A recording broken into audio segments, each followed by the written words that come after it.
You're When obsessive. you were Musicians are with him obsessive, I before, think, how many kids did you oftentimes. have? 2. Obsessed over their music. After y'all broke up the second time, were you able to maintain a friendship with him? Off and on, yes. It would be sporadically as we got into contact. I hadn't really talked to him since 2017. Do you still have any mementos of your time together with Tanner? Yes. Tell me about that. It's a little black cat with a spider web on its belly. The day that we got it, we were in high school and at the mall. I had spent most of my birthday money on a book, and I absolutely had to have this cat, and I was $2 short. So he pitched in the rest of the money, and I got the cat. Whoa, big spender. Do you still have that cat? Yes. Big So what fucking happened when y'all broke up? Who got custody of the cat? Are you fucking kidding me right now, lady? Y'all, is this a joke to the defense right now? Whose idea was this dumb shit? This is actually kind of like ridiculous. He gave her $2 at one point, and she held on to this thing. That just makes her look retarded. That like this is a story right now. It was two fucking dollars, man. What friend wouldn't let you have $2 if you were short? Unless they were a complete asshole. It's $2. Is it $2 back then? The dude's younger than we are. Even back then, $2 wasn't shit. And I did. On occasion, while we were dating, the little stuffed cat would go to his house. A little stupid. Why are we going listening to the stuffed cat story? I'll pass the witness. That does not make him look more like a human being. Sorry. He was trying to get laid, man. Here's $2. Is that going to be enough? I want to, just a little bit there, I see you knitting away. Do you knit faster when you're nervous or slower when you're not? Does it change? The Uh-oh. speed changes from time to time. There's a telltale. So, it depends on if I feel the stitches. Don't Okay. do that Well, while it you're seems playing like to poker. me, and I think you've, and you said you've had this problem since you were how old? About 8 or 9 years old, I randomly fall asleep. I also have a condition called cataplexy, which means like if I get too excited or if I'm spooked, that I will either go into a seizure-like What? Yo. event, or I jump and I fall, like all my muscles won't move. I said this yesterday, even a full retard, or to you, even if they're full retard, they'll have friends, like she was his friend, because they're both full retard. Well, she was like on his level. I'm gonna tell you, I'm not gonna do any of that to you today, okay? I just note that, so you've had that since you were a kid, and now you're a mom, family, everything else. So it seems like you kind of found a way to work around whatever problems you had or you were born with. Yep. Now, you did talk a little bit about an instance that you got the new boyfriend, and you said that Mr. Horner had chased you and the boyfriend. What, I'm trying to make sense of that. He just chased us, asking us why, and I went across the street to where my mom was to pick me up, and I just left it at that. Okay. Just trying to get a little clarity. And it also, the big thing here is, you talked a lot about, you said you'd had some rough childhood. I'm not going to get into that. You said you've had some past abuse and things of that nature, right? Mhm. But you're still a mom, got a family. And let me just ask you, just to be clear here. And You're not a felon. you seem more retarded than he is, and you still got your shit together, had a family. Like, you know, he doesn't have this weird, he doesn't have to crochet while he's talking to people and shit. So you seem like you're a lower level than he is on the autism. Not a high performer. Still, so he's hitting her with that. So you think she even matters? I don't know, man. Are you? No. You haven't killed anybody? No. No sexual assault on your part, No. That's a good point, though. despite your rough childhood? Yes. And the last thing I'm gonna ask you is that you said you're here That's a good to point. be a character witness for Mr. Horner, is that right? Correct. Let me just ask you, do you know what happened in this case? Mm-mm. I have heard. What have you heard? No, that's hearsay. Sustain. Tell me what you know about Yeah, this case. yeah. Objection, Your Honor, that's based on hearsay. What? What? Sustain. What do you mean? You have to answer. It's based on hearsay. Not if she knows from watching it. So as part of this case, have you talked to the defendant at all as part of this case? No. So are you aware that the original story that he told in this case was that he ran into a Dean Strand? Objection, Your Honor, still hearsay. Why? Sustain. Why? Why, if she's aware of that, why is that hearsay? How the fuck is that hearsay, dude? If she knows the ins and outs of the case. I don't get it. Does anybody get it? That's what it's. Regret. Yes. Because it's not evidence. Reba, I'm sorry, I was. It looking is at if my she notes, knows I realized I left the section out, so I that- wanted to ask you a little. That he bit got about- prosecuted, isn't it? How is Did you that ever go to not church evidence? house? Yes. Who did he live with? His grandmother and his grandfather. Was his father around at the time? No. And what about his mom? It's public knowledge now. Very sporadic. I think I've only, met her once and he would hardly talk about her. I don't get it. When you met her, what was your impression of his mother? I did not have a very good impression of her. Why not? When I did meet her, we were going to Six Flags together, and I don't think she was in the right frame of mind at the time. And my parents were very strict about having adult supervision, and every time she tried to run off, we would have to go and find her. And it felt almost like babysitting. What did you mean by not in the right frame of mind? I don't think she was sober.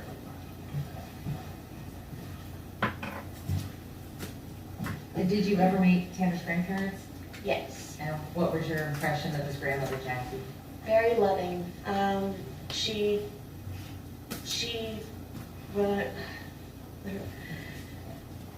She did everything she could to help support them and make sure that they had the best that they could give.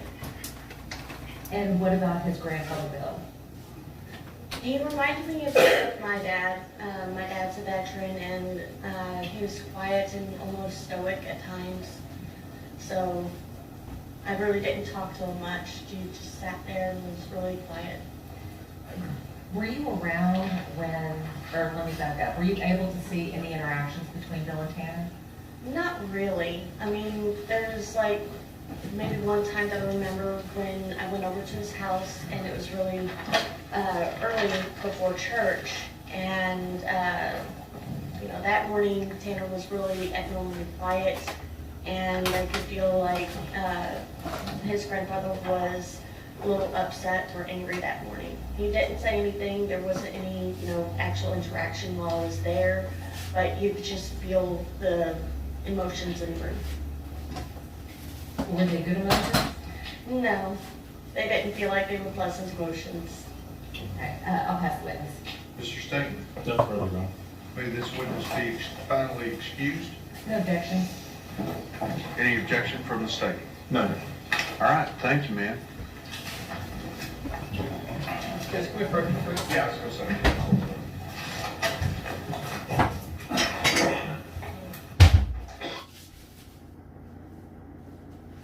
Come on, mama, do you really love you? You won't know good boy, who will be waiting for you now. Come on, now, come on. Okay, Terry, again, not hearing a whole lot that really helps Tanner Horner, and I'm really struggling to understand these objections. Other witnesses were asked what they knew about the case. Yeah. And then, I of don't course, get it like either. The speech pathologist. Yeah, last week exactly. was disabused of the notion How? about this hitting. So explain. Yeah. Wait, please. You Yes, didn't feel please like explain these it. sustaining. How did that work? Yeah, I don't understand why. They don't understand it It's a either. proper question to ask the They don't witness, understand it either. What do you know about this case? Yeah. What are you familiar with? Hearsay. I don't see a problem in asking that Dude, question. this judge is fucking Just a reminder, ridiculous Tanya and I for talked about sustaining this that. and before the trial got started. In Nobody our understands it. Comments before. So I was the trial not the started. only one. The defense has an obligation to bring in people who are character witnesses who can talk about his childhood, teachers who can talk about his school education, and bring in pastors, bring in experts. They're obligated to do this. We want them to do this. I know it's frustrating, and if you wonder what is the purpose of this witness, the purpose of this witness is that the defense is doing this because they have to bring in witness. Over here, something. I think our mind.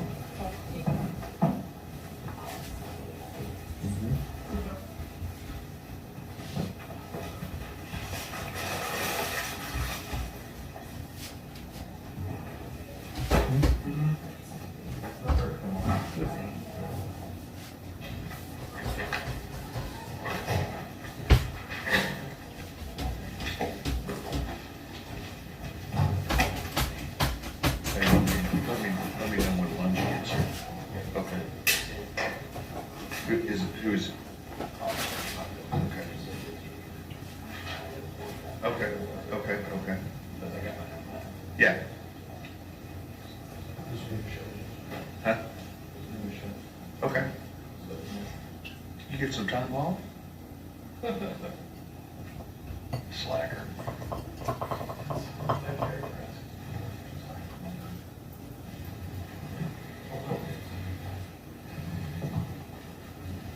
I would agree.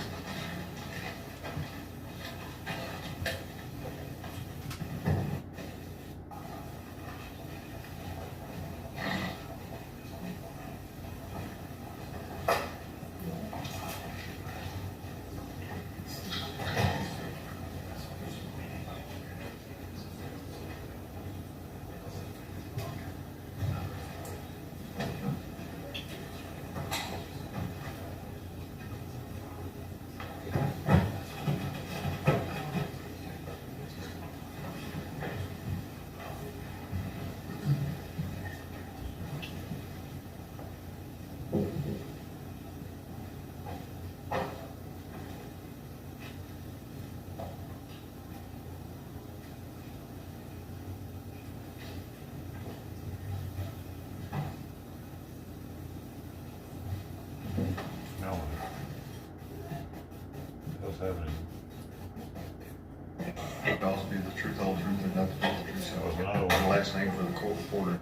F-R-I-T-Z. Oh, they're showing this lady.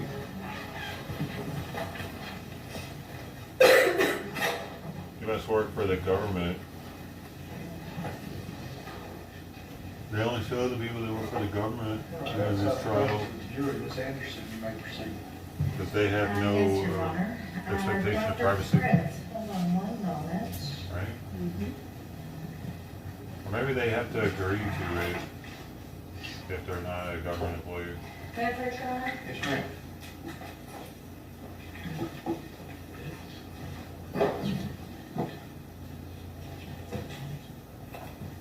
Dr. Fritz, I'm gonna hand you what has been marked as proposed exhibit number 76 and 77. Okay, Did you recognize these? yes, this is my CV or resume, and this is the report I wrote. Does your defendant's exhibit number She looks like a 77 man, dude. Look, accurately reflect y'all know I'm your right. education, training, and work experience? Yes, it does. And defense exhibit number 76. Delete the hair and the Does that makeup. accurately reflect the findings and testing and evaluation that you conducted in this It does. Defense offers, defense exhibit 76 and 77 have been previously tendered to the state. At this point, I'll admit them for the record, and then the presence of the jury can admit, or do you want to admit it for all purposes? We can pre-admit and admit them for all purposes, Judge. Okay, 76 and 77. It's gotta suck, dude, to be a manly looking woman nowadays, because automatically people are like,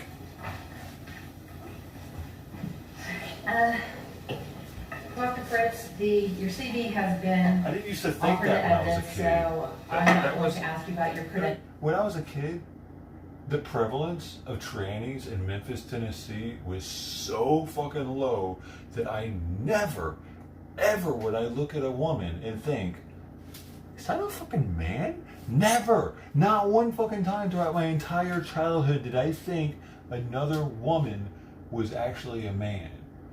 Because if there was a cross-dresser, you do damn sure that was a fucking dude. You know what I mean? You're like, what the hell's he doing? You know what I mean? So it was a thing. Cross-dressing was a thing, don't get me wrong. But they weren't so close to where you had to like take double takes on chicks and shit and be like, hold up. Was that man? I don't know, man. I mean, nowadays, I'm doing that every day, dude. Every day. During this, but I did want to ask you, what were you asked to do? Mechanic Eric, what's up, man? How you been? Sure, so I was contacted by There the you go. defense in Alright. order to opine People's on Convoy.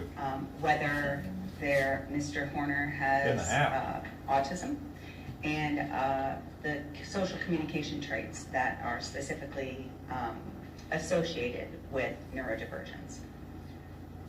Did you perform any autism tests to diagnose autism? No, so as a speech language pathologist, that's not within my scope to make that diagnosis of autism in most states. And I can, however, talk about the social communication aspects, which are like half of the diagnostic criteria from the DSM Have the diagnostic criteria for what? for autism spectrum disorder. In your line of work, how common is it for an expert or for a doctor to rely upon the reports and findings and test results from other experts? I would say somewhat regular, especially, or somewhat common, especially in the forensic world. And what about in the clinical world? I would say in related fields. So for example, some of my clients have comorbid medical conditions or mental health conditions that are important for me to know more about. When preparing for this case, did you meet with Tanner? Yes, I evaluated him across 2 days, evaluated him in the jail, and I believe I was there for about 4 hours one day and 3.5 the next. During this time that you spent with him, did you conduct any testing of your own? Yes, so unfortunately, my field doesn't have a lot of standardized assessments that are appropriate to give to adults over the age of 22. There are profiles that are very helpful, and there are some instruments that we can use to provide age equivalencies or other information that's somewhat standardized. So I did perform both informal and formal assessment, as well as observations, record review, and interviewing with the client himself, as well as his grandmother. With regards to the testing that you did do, are those the kinds of tests that are generally accepted in the field? Yes, so the ones that I gave are all very mainstream assessments. So 2 that are standardized for somebody of Tanner's age were the Peabody Picture Vocabulary Test, as well as the Expressive One-Word Test. Those are both vocabulary assessments. And then I gave the clinical assessment of language fundamentals. That is actually, the clinical evaluation of language fundamentals. That's actually Okay, the... hold on, you're talking really fast. Sorry, sir, I'm a little nervous. Well, don't be nervous, because I gotta slow down for you. she might throw paper clips at you here in a minute. Oh, no, I don't want to get assaulted here, so let me slow down. Well, let me ask you this, Dr. Fritz, are all of Yeah. the tests that you performed, are they set out in the report that has been admitted into evidence? They are, yes. What I'd like you to do now is just kind of give us a little brief summary of your findings based on all of the testing and observation and interviews that you did. Sure. So I would say in its most broad scale, I diagnosed Mr. Horner with mild to severe receptive expressive language disorder. That's a strange diagnosis because it is so differential to say mild to severe. But Mr. Horner has some pretty splintered language skills, so some aspects are much, he's much more competent in than he is in others. And then I also diagnosed him with what's called symbolic dysfunction relating to pragmatic communication. That's a fancy way of saying that he's got a profound social communication deficit. And that's secondary to his organic autism spectrum disorder diagnosis.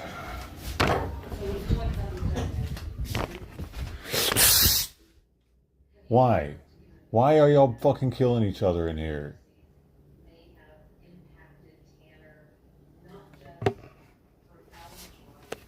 Why are you doing that, dude? Stop beating her up, man. Yes, so I basically looked at historic or retrospective information as well as Oh, she got you too, did she?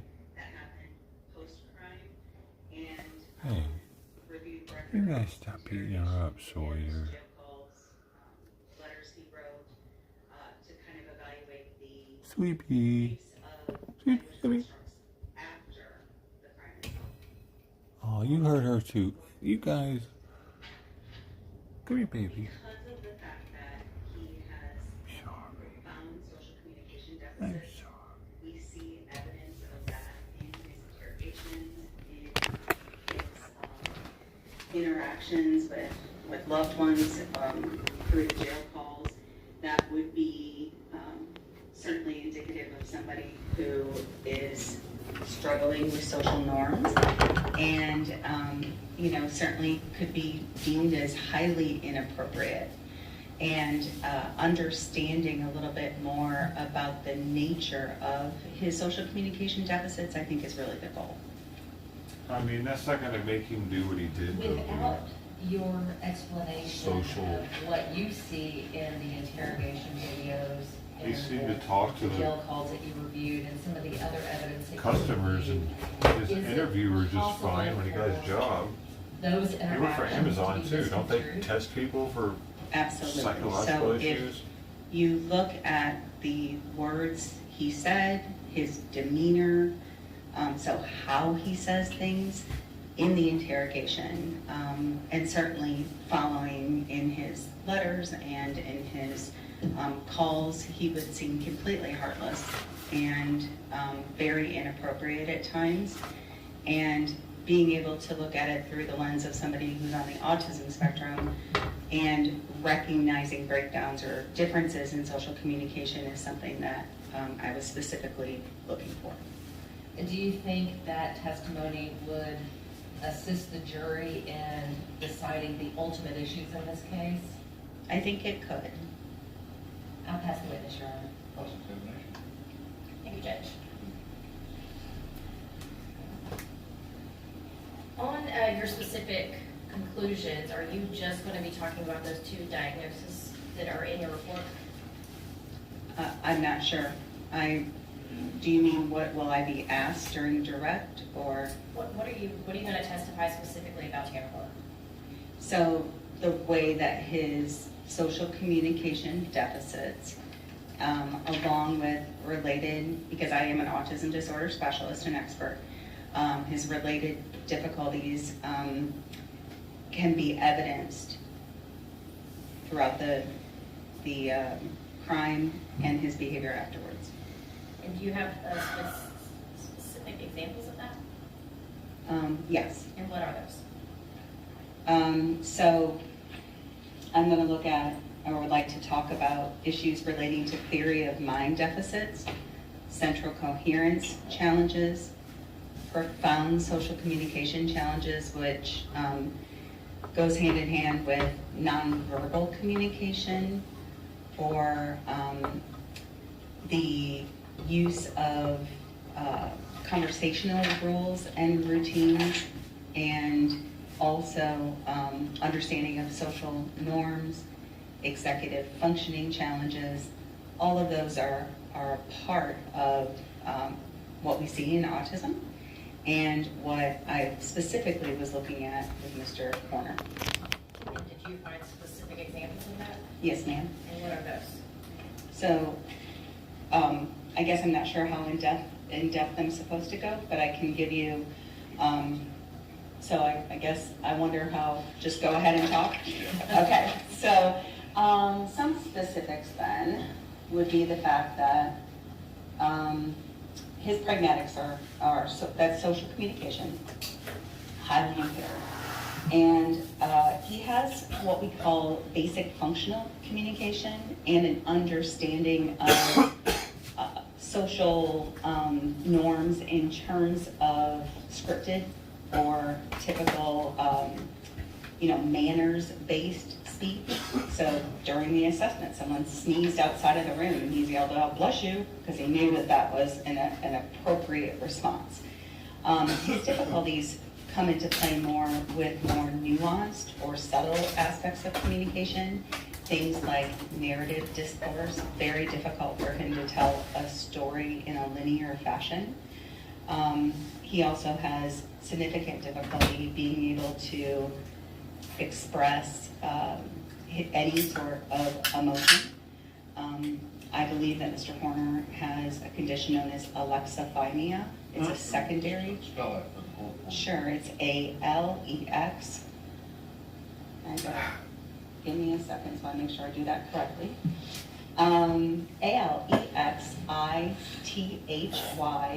Really? ALEXITHYLIA. Really? And this is Well, common trait among individuals on the autism He spectrum. expressed his emotion when he was mad, though. Challenge for about Are they able to only express their emotions when they're pissed off about something? Because he easily expressed it for her to shut up when she wouldn't be quiet when the Jingle Bell Rock was playing and she was dying in the back of the truck. How is he's only able to express anger? The 65% of individuals Is that on how the it works? spectrum, as opposed to about 10% in the general population. It is a condition where you have difficulty hold on. being How many? 40 to 65% of individuals 40 on to the spectrum. 65% of people with autism, any kind of autism, supposedly had this issue. And I don't think social media is helping with it, dude. I've heard that social media has helped to produce the Gen Z stare, actually, which is a lack of feeling, a lack of emotion, a lack of empathy, a lack of just being apathetic towards like a waiter will come up to them. You all saw it. There's a video of the waiter going up to Gen Zers, and they're always just like staring at him like they don't know what the fuck they're even doing there. As opposed to about 10% in the general They population. don't smile or anything. It is a condition where you have difficulty being able to feel emotions the same way that those of us who are neurotypical, who do not have alexithymia, can feel them. And sort of an overall lack of awareness of their internal state. It also can affect their ability to express empathy or even remorse in a way that's considered prosocial. And on this alexithymia, was that something that you diagnosed Tanner with, or are you relying on somebody else? Myself. So alexithymia it's more of a trait than a formal diagnosis. And right now the hallmark measure for diagnoses is actually a free instrument that's been made available called the Toronto Alexithymia Scale. Can you really spell that? Yes, sir. Toronto, and then alexithymia, Toronto. So Canada came up with this thing to give autistic people an excuse to be assholes? Scale, and it's been revised, so it's 2.0. Right.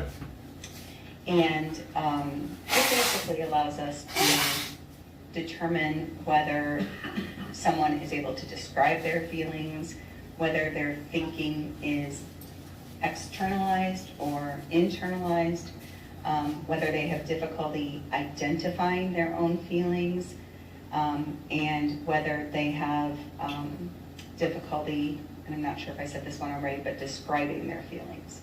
So think that Mr. could be Horner had anybody, difficulties though. in all aspects of relating to alexithymia. Feelings You are, talked about are fucking empathy, weird for a lot of What people. was your, how was Angry and empathy sad at the related same to time, alexithymia? happy and mad at the same time, So depending like. empathy in itself is sort of this ability for an individual to understand or feel what someone is experiencing. There's cognitive empathy, which is like, I see how you feel that way, versus affective empathy, which is, I feel it with you. And Mr. Horner had difficulties, I think, in expressing empathy. But I am going to also assert that I saw evidence of him possessing empathy, which is really common in individuals on the autism. This shit's common for And your evidence millennials, of him man. expressing empathy, And was Gen there Z. anything that you're gonna discuss that is not included in your report with regards to that? Mhm. Oh, sorry, Morgan. Okay. I'm sorry, just give me a moment to look at what I have included. Yeah, you're fine. So now we're gonna talk about that, she said. My intention is to talk about, and so I apologize for not answering you directly, but my intention is to talk about evidence in the jail calls, which I think is in the report, evidence in the interrogation. There's less empathy exhibited there. Also in, So you see what they're during doing? the actual- You see what they're doing right now, right? I see exactly what the defense is doing. Now that she's saying what she's saying, she's trying to give them, like the jury heard those calls and the lack of empathy, and they want to crucify them for not having any empathy. But this doctor, professional in her field, is going to tell them that she believes that it's due to his mental disorder that he has that severe lack of empathy. And they've showed brain scans and shit that show that he has different regions of his brain that are controlling of empathy, and they were like his gray matter or white matter, some shit was lacking. So I don't know, man. I mean, it might soften the blow of those recordings to them with this information. So all it takes is one, right? Assessment, and I think that's in the report too.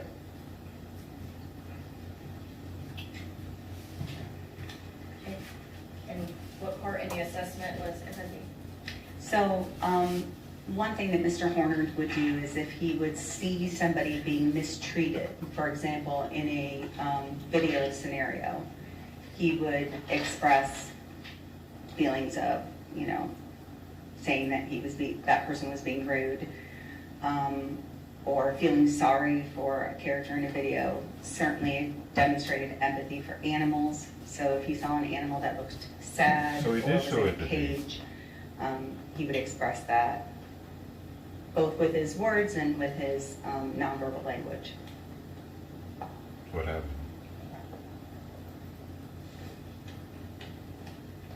Are there any other, specific examples that you are going to be speaking about on these jail calls or interrogations?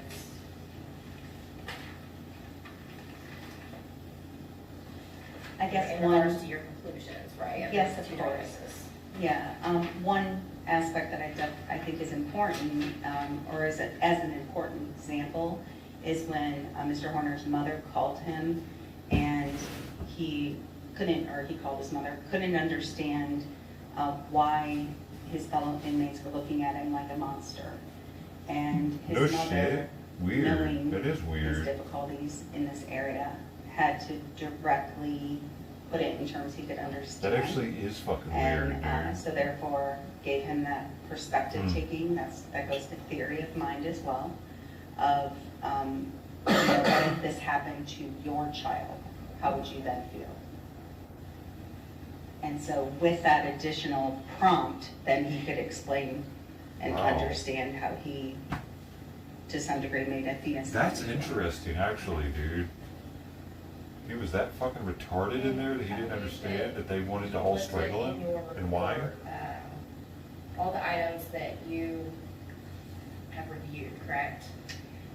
Yes, and the items in the back are, the back 2 pages, I believe, Yes. are the extensive list of the records I've reviewed, with the exception of information I received from the defense after I'd written my report. You think he was acting though? So Because that he would knew be the calls were being on recorded? Dr. Imhoff and Dr. Spence's report. The report from Dr. Arumbala, as well as I believe, information that was provided by Okay. the state. So deposition transcripts, jail records, the abduction video, and prior bad acts. Appreciate you. Relax. I think that's a comprehensive list of the items I've reviewed that are not already reflected in the report. And have you reviewed all those items? Yes, ma'am. And did you create a new report? No, ma'am, I just recently got those. And what are you going to testify to within regards to those specific items that are not included in this report? We can start with Imhoff and Spence. Are you going to testify anything related to the reports of Imhoff and Spence? No, there was nothing new or surprising to me in their report. Dr. Arambula, are you going to testify to anything with regards to anything in Dr. Arambula's report? Right, nothing stands out to me, so unless I was asked directly about it, it's, I can't think of anything off the top of my head, and I don't have it in front of me, but there was nothing in it that I planned on speaking about. And the deposition transcript, there was a lot of deposition transcripts. Mhm. Which specific deposition transcripts did you receive? I received the one from Mr. Horner's mother and his grandmother, those two. And those are the only ones? Yes, ma'am. And are you going to testify to anything with regards to anything in those deposition transcripts? Yeah, I guess I don't think so unless I'm asked about them in particular. If you were asked about them in particular, would you have anything to say about them? Is there anything that changes your opinion? Nothing changes my opinion, no. How about the abduction video? Again, my opinion changed after watching the abduction video with regards to what Mr. Horner's meltdown would look like, because I could then see directly, his actions. So if I were asked specifically about the abduction video, I have thoughts on that. What are your thoughts on that? I think that he doesn't demonstrate the emotion dysregulation that I typically see in individuals on the autism spectrum in the moments prior to and right at the time of the abduction. That said, I do see some evidence of his, and I want to say this in the right way, his increased dysregulation as the criminal event is occurring. In other words, his language was kind, cautious, easy, and not scary at first, and then became highly disrespectful and horrific towards Athena. So that change in his language was very evident to me, and something that I could only see once I had seen the video. Yeah, but maybe he just fucking was coming down off the high of it and fucking getting off and shit and whatever. Like his adrenaline rush was wearing off and he wasn't all friendly anymore. Like, I don't know, dude. I think what was surprising was not being able to see the emotion dysregulation because of the fact that Mr. Horner is an affable gentleman who is, Gentlemen, you what? know, certainly has a good sense of humor. What the fuck is she is saying right articulate, now? And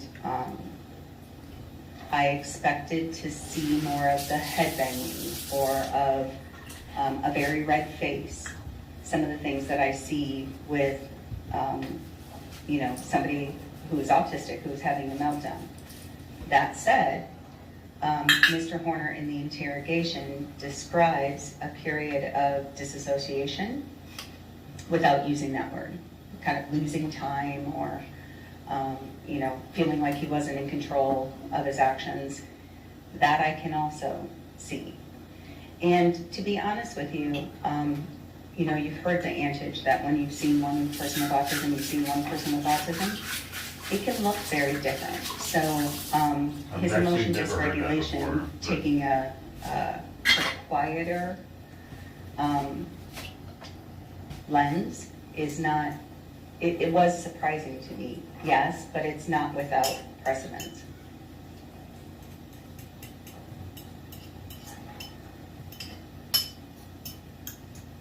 You also mentioned you reviewed the prior bad acts. Was there anything in there that you reviewed that changed your opinion or that you testified to today? No, ma'am.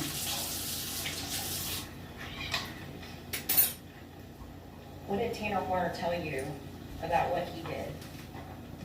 Mr. Horner, All right, I gotta go in there, put the food bowls down. Also gotta give Simon his medicine. Medicine time.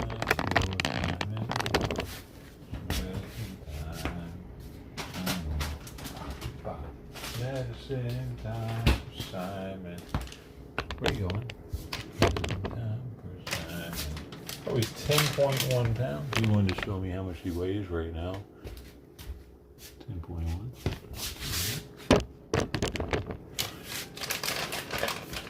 That's right, we're gaining. We are gaining on a daily. Little by little, getting him back in shape. Oh, man.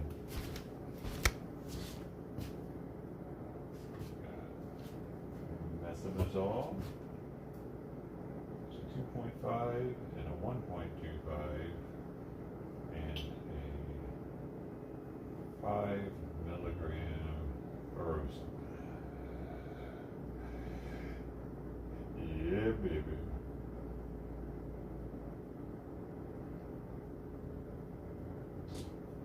Or no, we're 10 milligrams.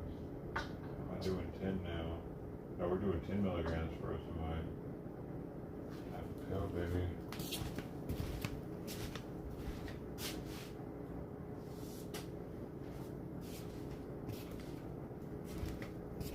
That's what we've been doing.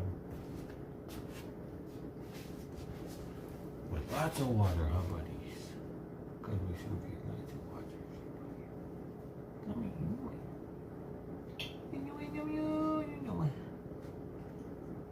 Oh, no, that's not where it should be. Oh, no. Oh, there you go. There you go. Oh, there it is. There it is. There you go. Good job. Good job. Hey. And the spoils. Yes.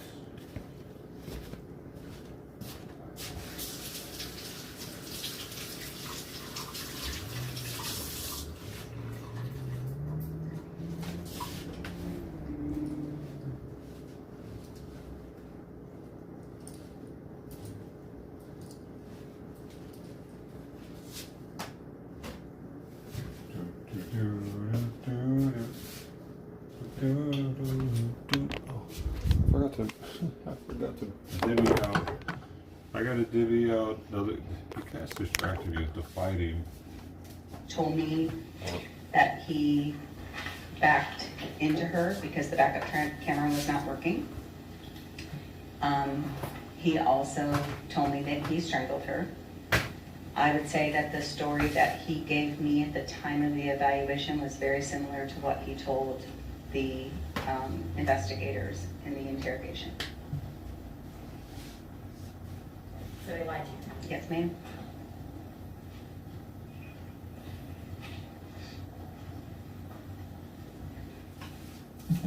Did he tell you anything about sexually assaulting or being restrained? No, ma'am, and I didn't ask.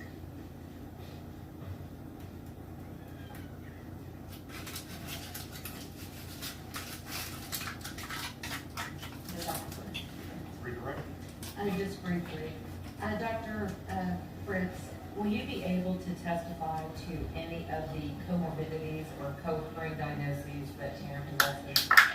Yes, I feel comfortable because of my many years of experience in working with individuals on the spectrum to talk about common comorbidities. And having reviewed the reports of Dr. Specht, along with Dr. Davies, I believe I can opine on those issues relating to lead toxicity and fetal alcohol syndrome. And so will you testify about how all of those diagnoses work together? Yes. And based upon your training experience, is that something that you were able to do? Yes. So within my scope, I certainly would never make a mental health diagnosis. I would never, talk about a specific medical condition outside of my scope. However, comorbid traits and how those and how the communication is hindered or affected by them is certainly within my wheelhouse. Any other moment, Your Honor? Yes, ma'am. So many half cans of Rican food over here. Just good. Thank you, ma'am. Step back in the office. Thank you, sir. I wish I knew whether or not Sawyer needed this kitten food mixture still. I just keep giving it to him because I feel like Any objections from the state? it's still growing. All right. We will start no later than 1 o'clock. Okay. All right. Then in 20 minutes. What time is it in Hay actually?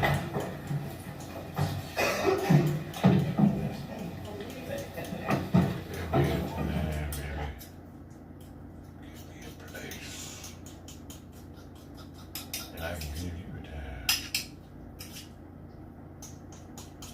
I'm sure Texas probably has more than one time zone. Totally.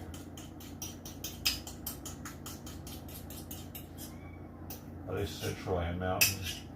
I don't know if they go over that. I think they are central and mountain, dude, because they're right underneath Colorado. Hold on a second.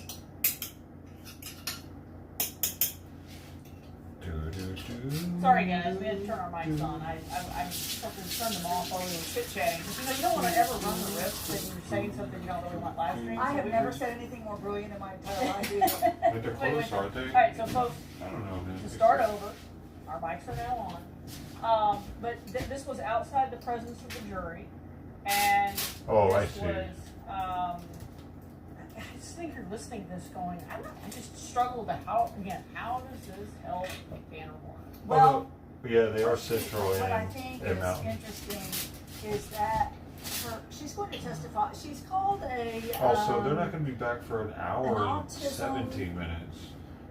specialist, speech 2 hours and pathologist. 17 minutes. At any rate, she's going to be testifying about her meeting with Tanner and diagnosing him. And one of the problems, of course, with this diagnosis, as she said, is that they really don't. Oh, hush it.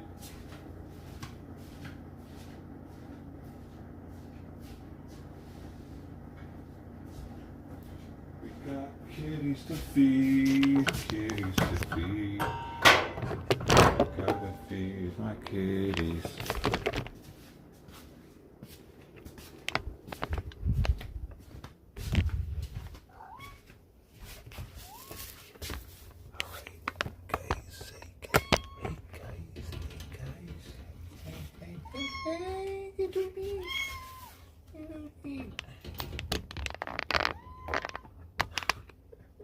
Sawyer is going straight up there. He's like, I know where I'm going. I know where to go. Don't keep. Oh, sorry, y'all. I'm okay, buddy. Don't worry, it's okay. Oh, you're so sweet.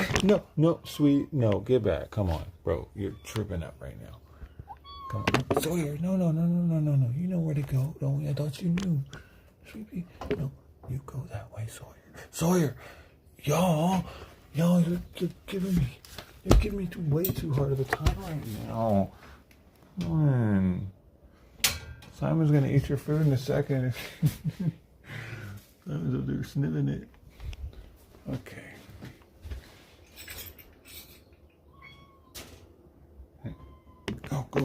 Go, red team, go, red team. Good boy.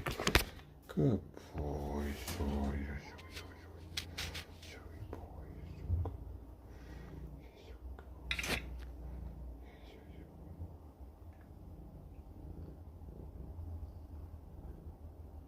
No.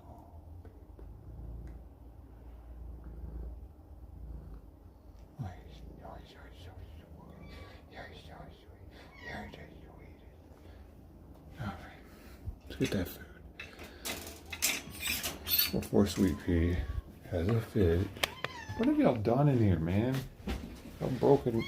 Oh, Sweet Pea. My dang it.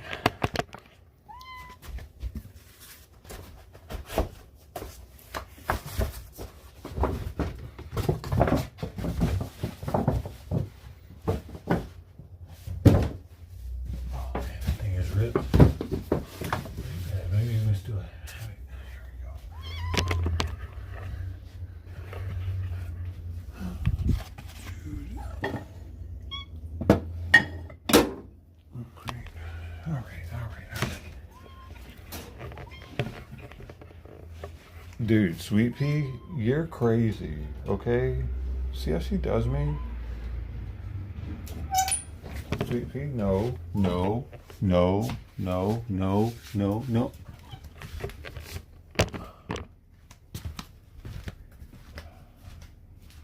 that's not yours. No, come here. I got your food over here, baby. And see this right here? See this right here? This is your food. Come here. Oh, come in. There you go. Okay. Hey,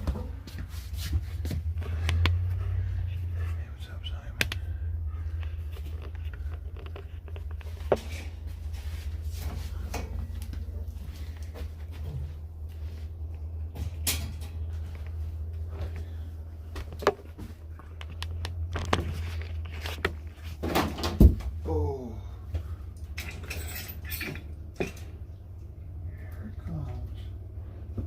Your whole bowl like you did last night? That would be crazy.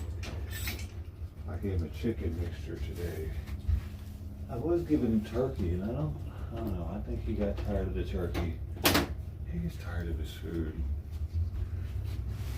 Hopefully, he's not tired of the chicken mixture. Adult and kid. Combination. It's a 50-50 combination. Actually, it's about a 60-40. Actually put more kitten in this time.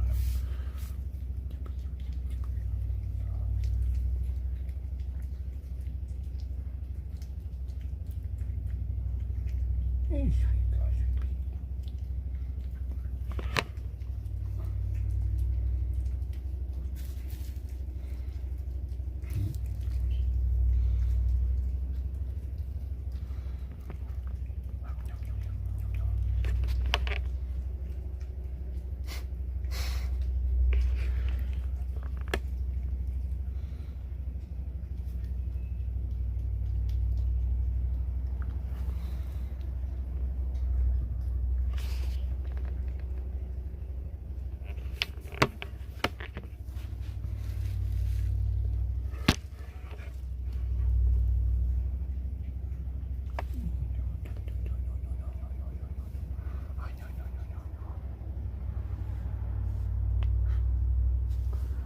He's like, you're already done?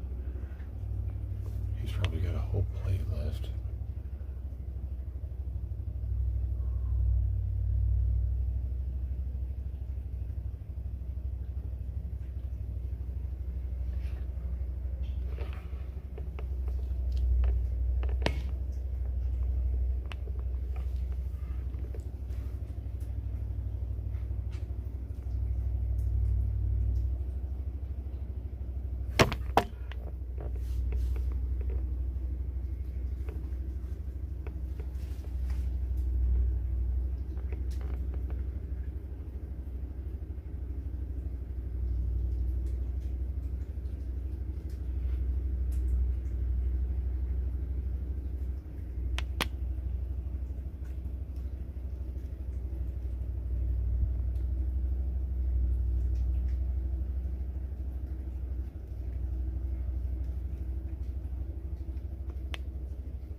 Longer, it seemed, than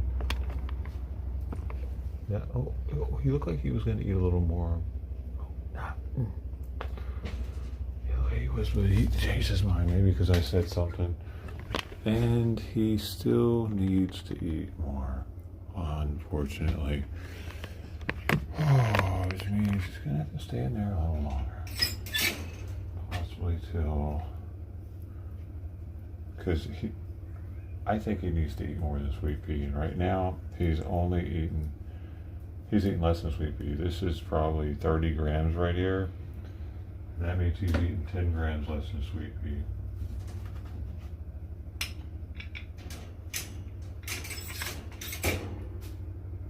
Might even be 40.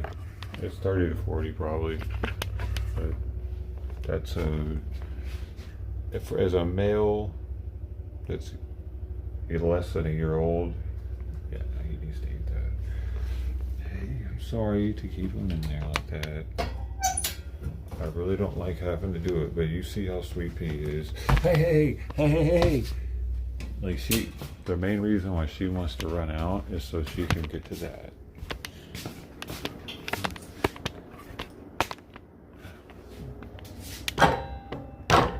She is one hungry girl.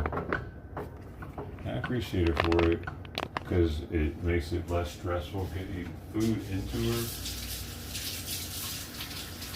Plus, I can tell much more easily if something's wrong. Like if something's going bad with her, she's not going to have an appetite. And I'll know something's up with sweet pea if she doesn't have an appetite. With Sawyer, it might just be like, oh well, shit, maybe he just doesn't like his food now and he doesn't like the flavor. With sweet pea, that's never the reason why she's not eating. She's never been like, no, I don't like that food anymore. Actually, that I can think of. Ever. I've just changed her food because I went to adult food and then I went to a more budget-friendly food because she didn't need what I was giving her. The sensitive stomach. It would cost twice as much as fancy foods, and I think she doesn't really need that. Don't have any standardized testing for people over the age of 22. Right. So she's looking at certain traits, and so she's based her So they all get the fancy feast now. diagnosis on certain traits, and she's come up with a. I save $1 per can now because of that. Communication. Well, actually, deficits, Right. $1 And then some other weird thing. 40 like- or something. I was getting Royal Yeah. Canine for them. alexithymia. Yeah. Yes.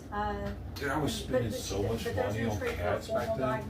Because I was spending it for the outdoor cats in excess, as well as getting the indoor cats. All of them were getting more expensive food. Simon and Sweet Pea's food costed $2 a can, and Sawyer's food costed like $2 something a can when he was on the Royal Canine. And the outdoor cats were getting fancy feast. Bruh. I'm gonna start saving so much money now, like now that the loan's paid off and I've decided on fancy feast for all of them. So what she's going to talk about is his communication style, his I did get the Royal Canine though for a while for Sawyer. Sweet Pea her entire kidhood. Empathetic reactions. He can feel bad when there's a caged animal. She says that So if all has optimal nutrients, minerals, vitamins, stuff. When it comes to that, but he has all. But what about a 7-year-old? Yeah, I know, but what I thought was very interesting is when the state took her on, basically, re-questioning. It's not really a cross-examination, but when they started to question her, she said that she changed her opinion after she saw the abduction video, and that she was surprised when she saw the and you have seen, of course. I thought she said she didn't change her opinion. But what she said is that she was surprised that he was well, she did say, calm. yeah. Let me read. She didn't change her opinion though. She did not say she changed her opinion. She just said that it not scary at first. His And then autism he became highly disrespectful later on. was. But he's an affable gentleman and has a good sense of humor and is articulate. Was displayed, but in an unorthodox way. She didn't say it was absent though. We tell you this because, at least for us, it seems like contradictory testimony. And when the state cross-examines this witness, I think it's going to be very clear that he is not, especially with their own expert, with the defense expert saying he wasn't what I expected when I saw that. It's like, well, okay, so then he doesn't fit the norm. So he doesn't fit into your That's not true. That's not what she said. Because he should People have banging have his head or blinders on. something, They're right? not He was listening. turning red in the face, and she directly mentions the jail calls to his mom and to his grandmother. Okay. And how He could be- couldn't figure that out could have been why bullshit. the other inmates were looking at him like a monster. That's crazy to me And that so you couldn't see the that. mother had to explain to him why they might think that he's a monster. But again, But that the plays state into it. asked, what did he tell you about what happened? Well, it's the same old story. It's the same old lie. It's the Right, so I guess same they're old trying to say lie. he did know he was a She said monster he has a if he problem didn't want to. telling a story in But- a linear fashion. Well, that's often happens when you're lying. Well, and he's No, pretty no, good no, no, at but saying- see, maybe he sees it as the same as doing it to an adult, like, and he didn't understand why he was looked at with more disdain than, say, another murderer, because he knew that he had done wrong, but he didn't see it as being a higher level wrong than doing it to an adult. And I think that that's what the defense is trying to say. So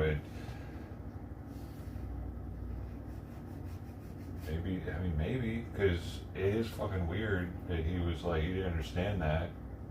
the story in a linear fashion. When he Right. talks about, well, I backed up, I hit her, the cameras were not Yeah, but working. he still understood that it his was story, and he was telling it to against the law. actors. Yeah, and what's interesting is that But she's telling this. It's she's hard telling for her this anybody version to- of events long after we know there's video. understand that So- someone wouldn't Hey, folks, understand I how see some of y'all were mentioning Rebecca in the chat. Rebecca sadistic is doing off something today. like that Long story, is. but she ended up working over the weekend because we like had how is he some not able to news, put here himself in that little Texas. girl's shoes? And so this sometimes happens in our Could business. you where fucking you're on imagine, call and man, you get called that in, and happening that's- to you? so How could he Rebecca not will do be back that? with us tomorrow. His We are brain's gotta be waiting fucking for, broken, Ricky dude. Costello, who is our reporter, who is over at the courthouse. And we, you know, we're And looking maybe for her that to tell means us kind of similar to that what the we're. state shouldn't be the ones that pull the trigger. But it's gonna happen anyway, dude. So like, whatever. Becca's been doing, you know, what kind of demeanor. What have we been doing here? You know, are we seeing from the jurors, that sort of thing. So we should have her on V call here. Let's call it V call, video call here pretty soon. These are hardworking journalists. Hardworking. Well, I'm on call next weekend, but I promise regardless. I bet they get one juror that Because doesn't want to the give the reality death is I gotta sentence. I anchor bet they this do. thing, So no matter what. I'll take one. So, I wanted to share an observation when the jury was let out of the courtroom in preparation for this witness testimony. I was looking at the video, and one thing I noticed, which was interesting, is that the defendant is taking notes. He's taking notes, and he handed it to his lawyer, and his lawyer's looking at it, and then put some notes into his computer. So, this defendant, is assisting his attorneys with his defense, which is good. They're not saying he's retarded, though. What I mean by that, in a technical, legal sense, that is good. well, yes, because you know, when this case goes up on appeal, there's going to be all kinds of appeals. You know, presumably. I mean, I think if Tanner Horner does, and I know you're not saying this, That's okay. but at this moment I'll still say Sure. presumably, I would be shocking if he did not get the death penalty. And death penalty I don't think it cases would be. are automatically appealed.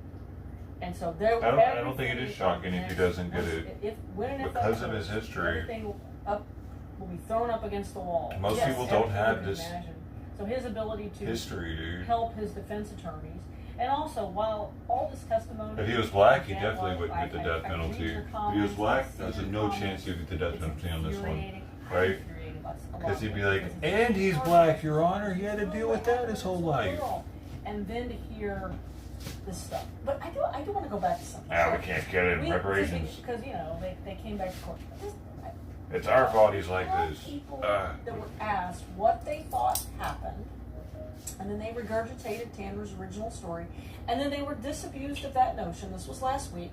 But then this week, all of a sudden, the defense has said, oh, they're sort of objecting back. But not when Yeah. To Kill a And then Mockingbird it's came being out. It was a sustained. different world then. As hearsay. And what hearsay means is this, they learned that information from a witness who was not not testifying. But they don't read that in school anymore. It's So complicated. gotta erase that believe shit. me, even for lawyers, it's complicated. Jesus. But yeah, they are objecting to, well, what do you know now? Well, now the defense is saying, we're objecting to that information because they had to either hear it from the television set or they had to hear it from someone else, which would be technically hearsay. And so that's why the judge is sustaining that objection. Okay, that well, hearsay I guess objection. However, hearsay, but- they can testify to what they know.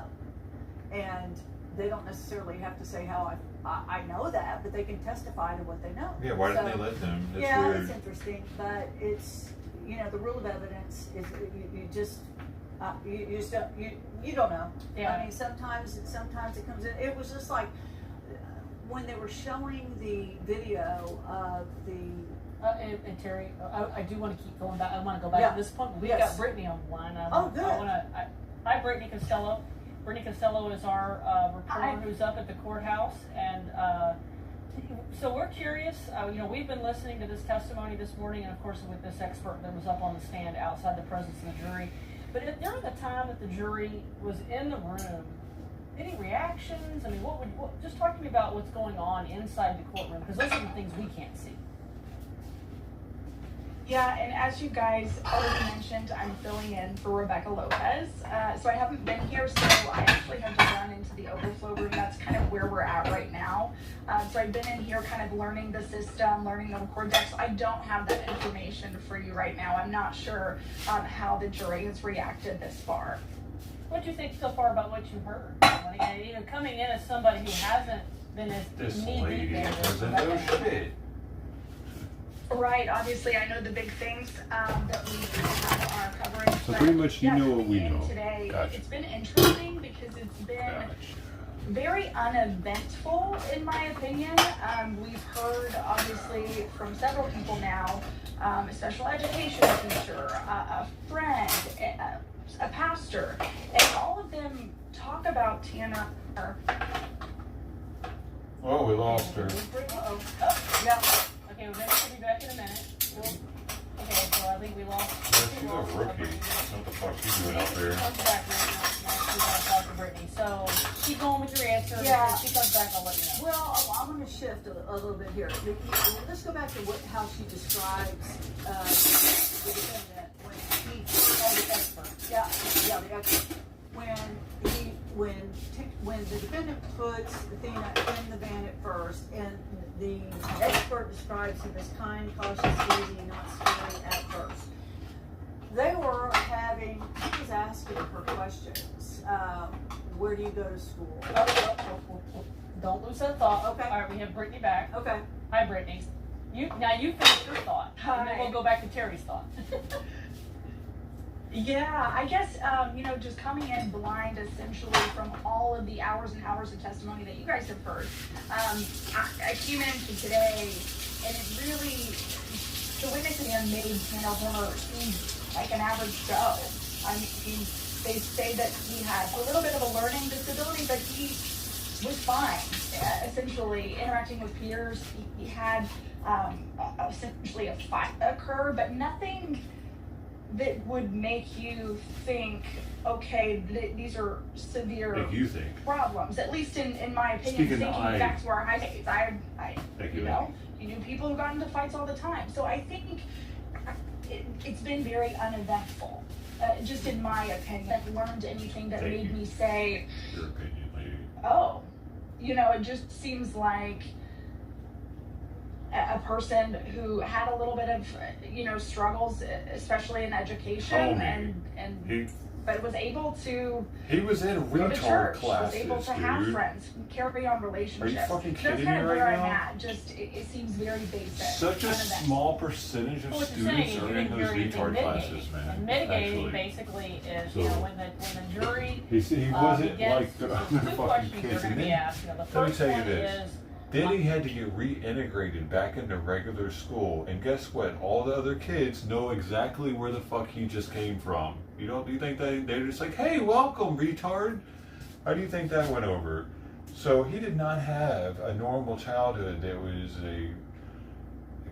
he just got in a fight or two every now and then. Stu was probably getting in a lot of fucking fights. is he a future danger? And the second one, is there anything in his past background, anything about him that would, in his makeup, that would be mitigating, that would say, oh, he does not deserve the death penalty? Anything that would make the jurors say no? Anything that would be mitigating? Right. So I was actually thinking about those things as I was sitting here trying to understand, okay, where's the defense going here? I'm wondering, are they trying to say that he's not a danger? Because, he's interacted with so many people. They describe him as nice, kind. That's what the death penalty is for. It was just very confusing. To kill people I didn't that know are where they were going. a And danger currently. to me, is it? no, I didn't hear anything that would stand out as mitigating. Because if in fact he wasn't a danger in those situations, well then what happened? What turned him into the person that I committed see. this horrendous act? So it's kind of like I'm not really sure. I was thinking, Unmedicated or self-medicated could make it worse, especially if he was doing meth like his mom did. And he might be more likely to do it since his mom did. Looking at his pigsty room, I would think he was. Or I don't know, maybe not. Don't they? What's the deal with that? I thought they cleaned. But he was doing drugs while at the same time not taking his medication. So, and or get any therapy, stopped going to church. All that could have made his shit flare up, couldn't it? about it, just not really sure where they're going with this, in my opinion. Well, guy. that's not the point. Brittany, You're not supposed to know where they're going with this. That is perfect defense tactic. If the defense lets the prosecution know where they're going with their closing argument, that gives the prosecution ammo. That gives them time to try to counteract what they're trying to say. They want it to be a secret. It's like, that's the point, and they're actually doing a really good job at it, I think, because y'all don't know. Everybody thinks that these witnesses are all pointless, but you don't know what these witnesses are there for until the closing argument. That's when they hit it. They hit you with a, now we tie it all together. Of probably what Hadouken! a lot of people are thinking, and Brittany is confused. She doesn't understand where the defense is headed. She doesn't understand this Parliamentary style debate, litigation. you need to this keep kid your got closing services argument secret. When he was younger, when he was in high school, he was still getting services. In church, he was capable of trying out for a very rigorous, competition team where he had to practice all of the time. He was able to. He's been given services and he's learned how to cope. So I can dropped off, understand though. Brittany's confusion. He was is pushed out by the church. where He are felt the- it- where are they? I think he's being intellectual nice to the church. Didn't make defects any that sense, would lower though. his culpability in this instance, in this horrible offense. And now we're hearing from an expert that describes him, as calm and courteous and. Well, yeah, he was calm and courteous as he's trying to get Athena into the van. Yeah, no time. And then, of course, his tone shifts once he's got her in the van. I'm just. Yeah, but I mean- but he didn't display some of the characteristics she assumed he would display, which I thought is very telling. And so when the DA gets this witness on cross-examination, just hold on. I struggle, Terry, and I don't know how you feel about it, Brittany. I struggle to see how her testimony really helps him at all. I don't see how it does.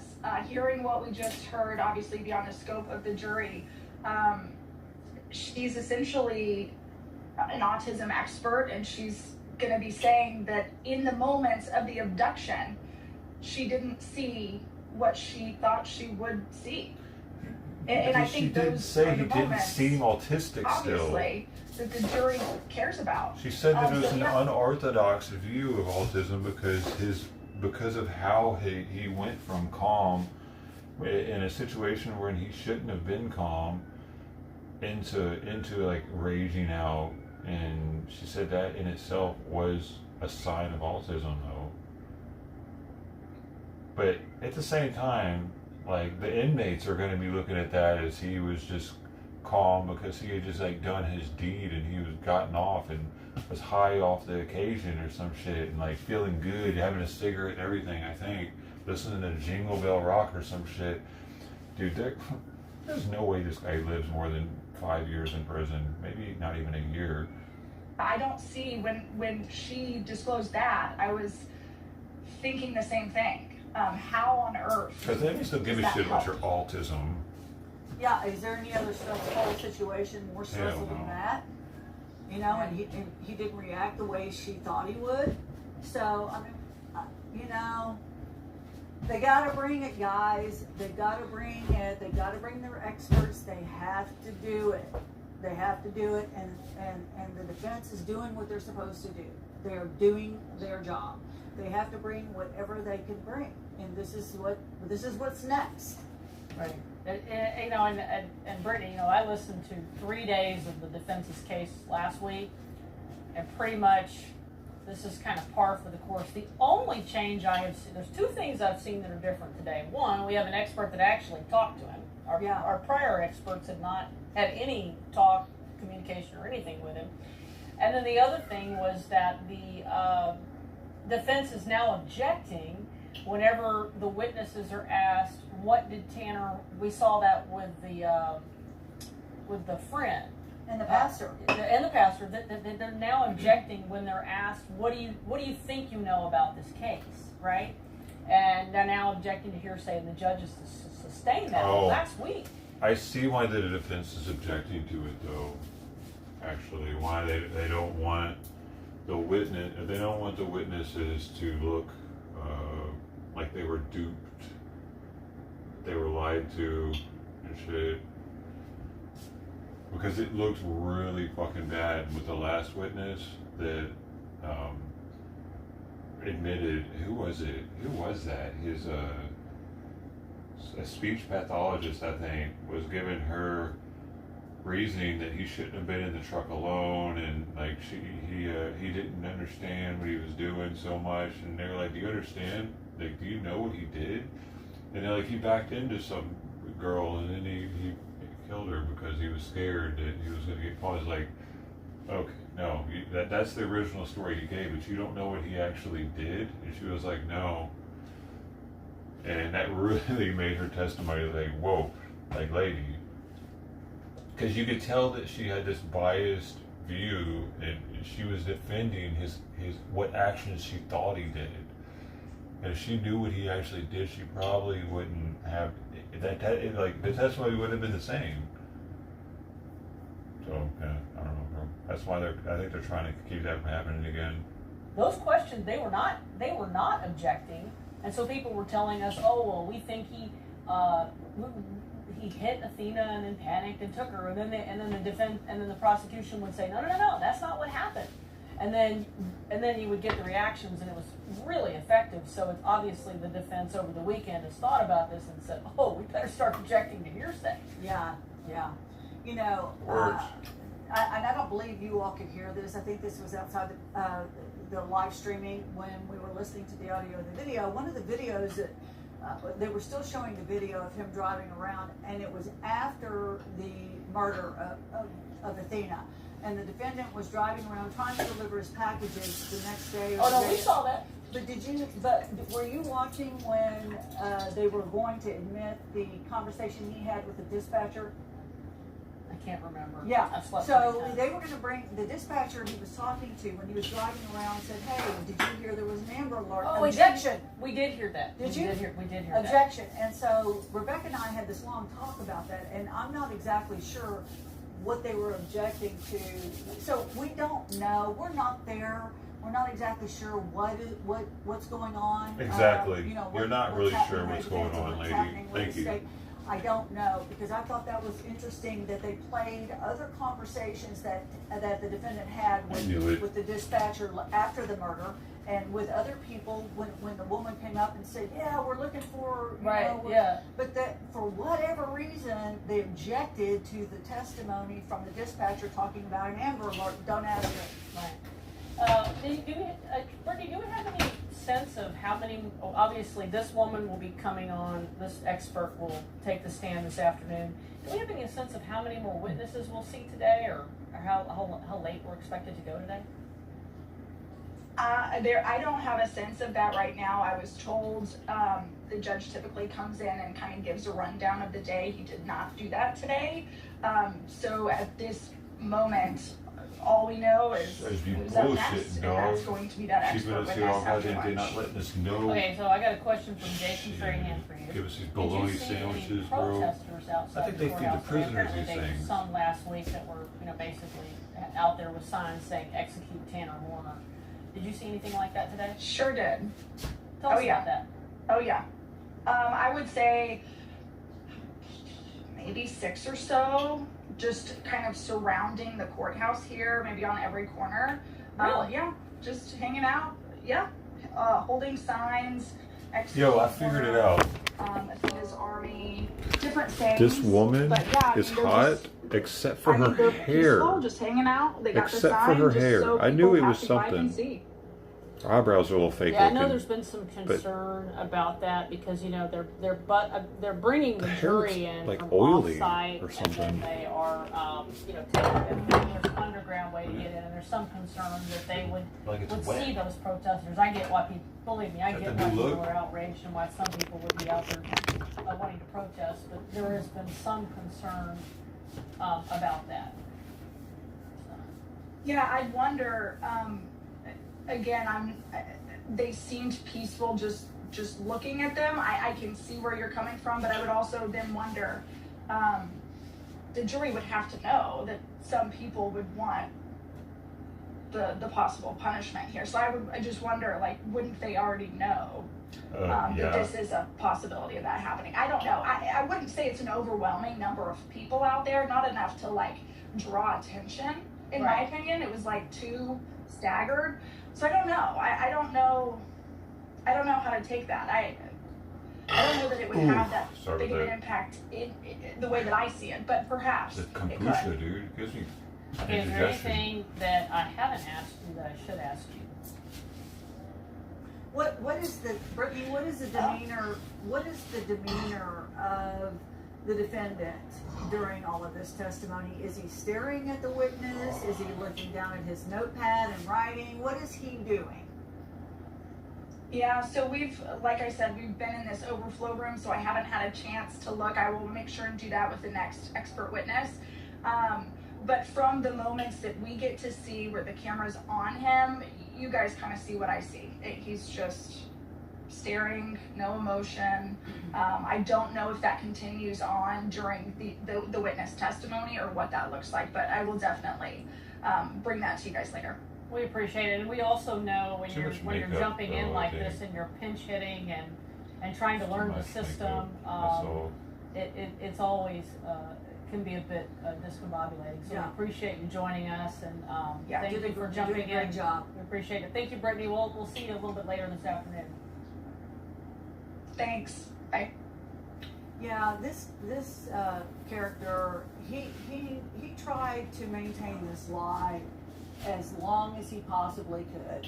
Even after the experts come in and start, I can't wait until the mitigation expert shows up and we'll find out if he was telling her the very same thing. Oh, too. I cannot wait. Yeah. I mean, I just Mitigation person, what is that?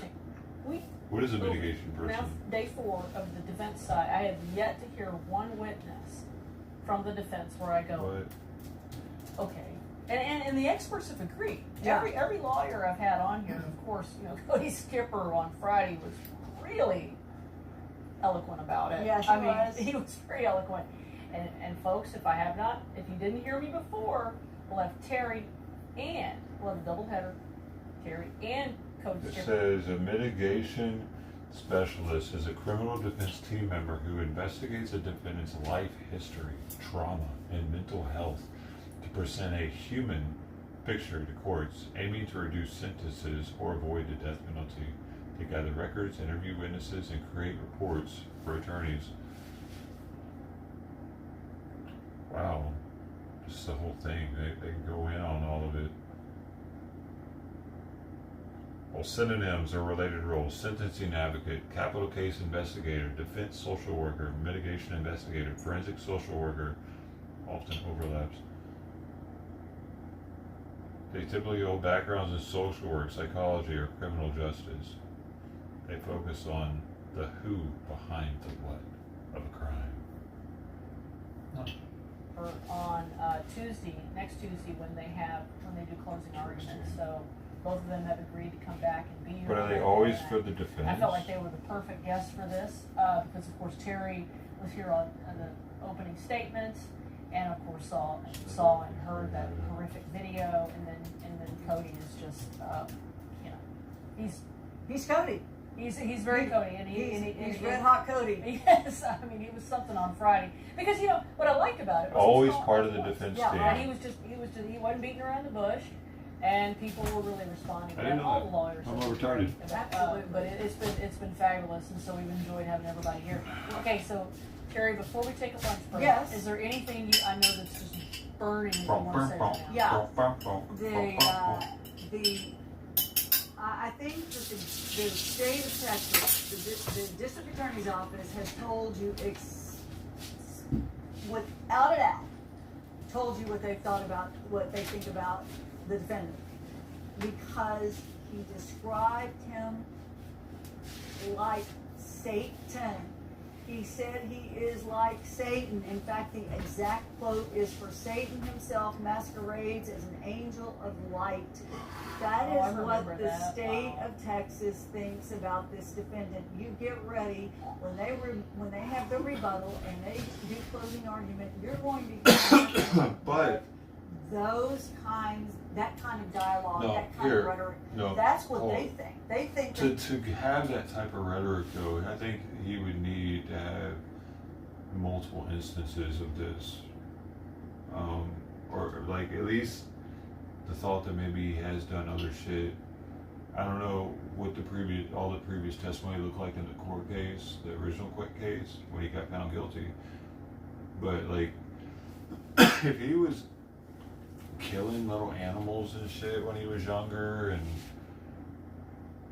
like there's this one just recently where this guy, he was a guy killed his friends. They came over to his house and he shot him in the back of the head. And he admitted that like there's something wrong with me. I don't know. Like, and then it comes out that he had been fantasizing about this shit for years, and watching true crime stuff, but fantasizing about doing it. And like he was broken, and at the point where he wanted to murder people, and that's kind of demonic in a way, because like it feels like that person is going to want to keep. I don't know. He was like acting like he was thankful that they had called him or some shit, because then he couldn't do it to anybody else or something. Like he was possessed or some shit. Think they can make the jury think that this dude, because he was going to church, he had a really fucking crazy upbringing with parents that were, mom was a prostitute, literally, and sounded like she's still a fucking crackhead when she was on the stand. Dad was in exposure, documented the lead in his fucking shins and shit is 25 times higher than the regular person in his peer group of where he lives and whatever.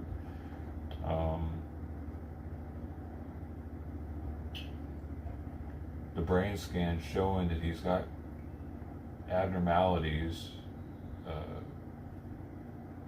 And the defense, dude, they spent a lot of money on getting him checked out, like $40,000 to one of the witnesses. It included the scans and shit, though. So, I mean, they're legit. They're like new scans. I don't know, man. There's something wrong with him. It's autism. Wait, does that mean he's a demon though? If he's got all these brain abnormalities and shit. Business, and they think, that fetal alcohol syndrome business and all of that. They've told you what they think. They think he's a monster. In fact, I think the contrary. If they did all these brain scans and they didn't show any of that, he had a regular upbringing, like I don't know, the twins that. Well, actually, their parents were supposedly molesting them and shit. I'm just trying to think of who's. There's definitely been like a killer that had a good upbringing that ended up being a killer. For instance, the Craigslist killer. That dude, like, was going to a pretty prestigious medical college and doing really well while he was there and shit. You know what I mean? Like that dude definitely. Like, his brain is working at an optimal level, better than most other people. Like that kind of person needs to, like, oh, he look at all the good shit he did in his life, though. That doesn't keep him. That's like you were. Like, what do you mean? You're smart enough to know not to do this shit. This guy was fucking retarded almost all his life, and his decisions that he made, and like the life that he led. So they're making it out that he should be more likely to get the death penalty. You might argue that it should be less than the person that has the silver spoon upbringing and then turns into that. There's definitely, like, I feel like that's more their fault that happened than for the dude with the brain abnormalities. So,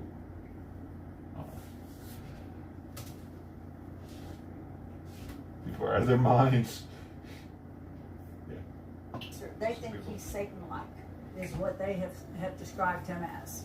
Well, and we're going to hear, every day, Satan was every smart single and day, every calculated. minute, I every just hour, don't we're know. moving closer and closer to hearing what this jury thinks.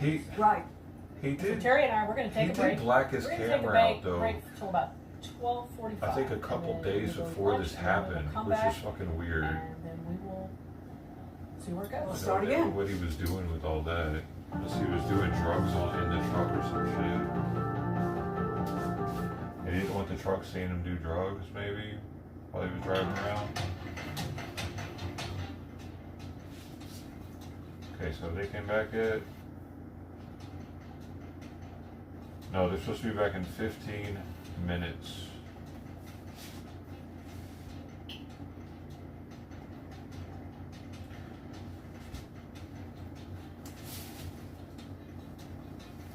Slaw bowl.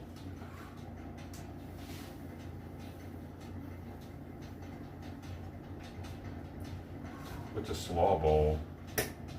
Alright, let's see. I'm gonna go back there real fast, see who's out.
Fly came in and would not leave. He was doing it all he could to stay in.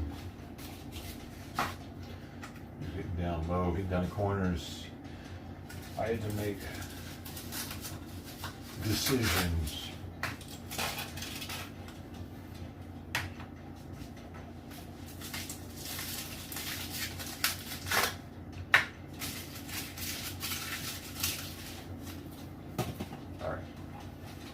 Here we go, kitty kitties, Fluffy and Frank. Fluffy and Frank getting some food.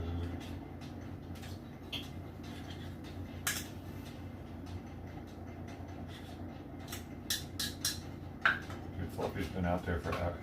I think all these cats stay out there for hours. For my little bit of fancy. It's because it's pretty fancy though, for real, I think. It probably tastes better than the Friskies that other people are probably giving them.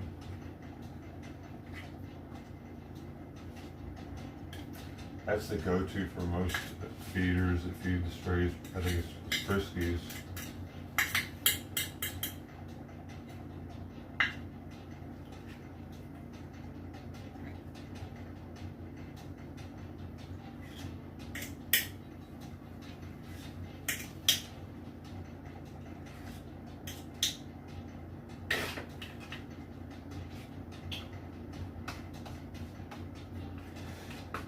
I give Frank a lot more than I give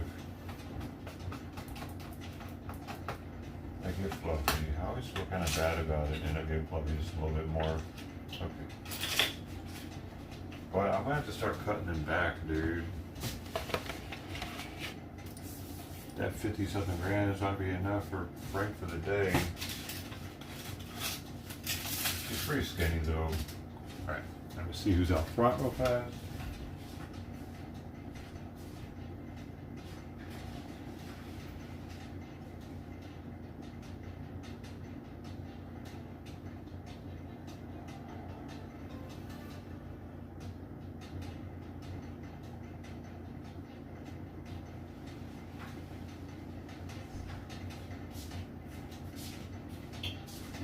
Alright, we got Trident out front now, but I'm gonna go ahead and make 2 bowls. I don't see Shiloh, but she was out there earlier.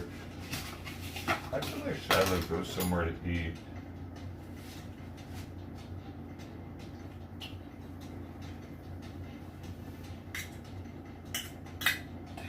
Open another one out.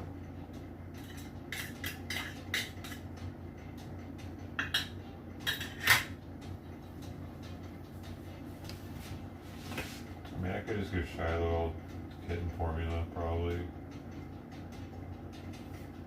But But I don't know, it also, that will mess her stomach up. A little bit of another can.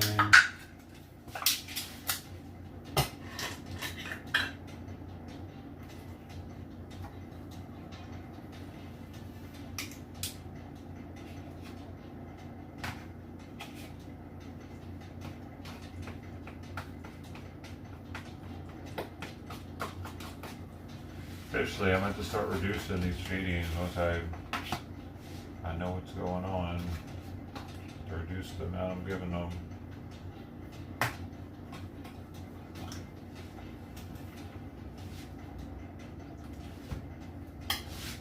Little by little, so that they find somewhere else.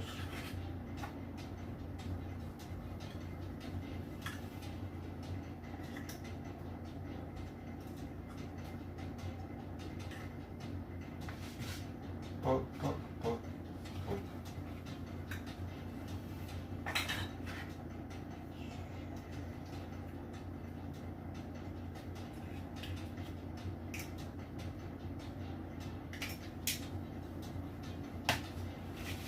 Shiloh's, you get a little more because she's a smaller cat.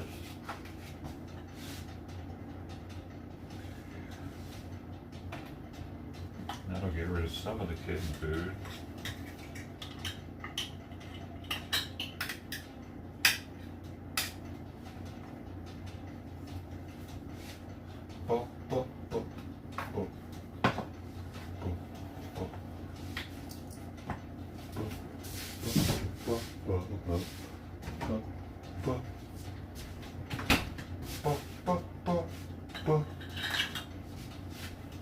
This isn't a very good song to make a song to, make a beat to make a song to.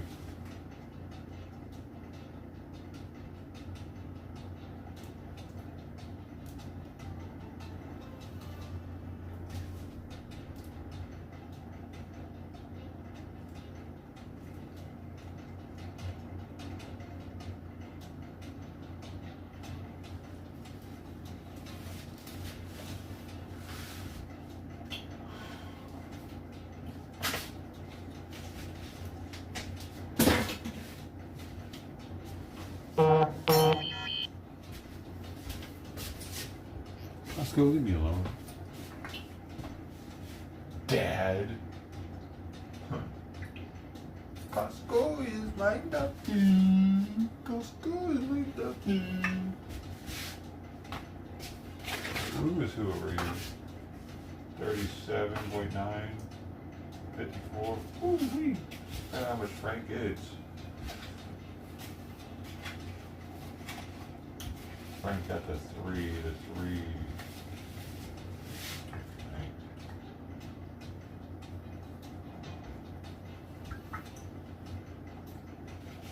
Frank is hooked up. Well, we got the kitten juice. That's Frank. This is Fluffy. Take these to the back right now so they don't get mixed up.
Dude, there was fucking 2 more flies in there that I hadn't seen that I had to get out.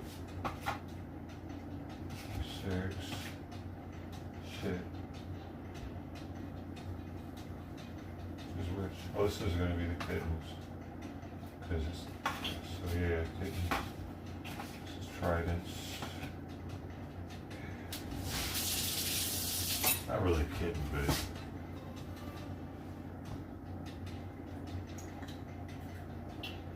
just in case she shows up. That way I'm ready.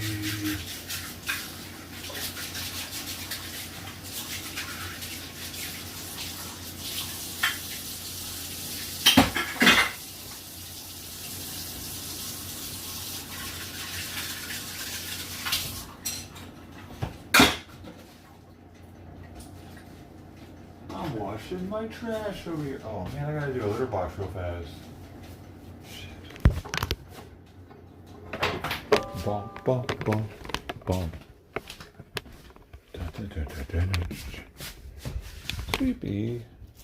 I didn't want to have to bend down. No. Okay, so you know I don't like bending down like this, don't you? What am I even in here for? A seat? You know. Sawyer still hasn't eaten the rest. Oh, there we go.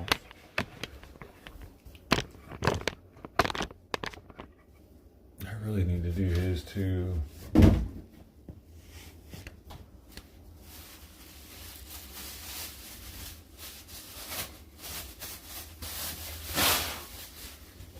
They use this one more though. So.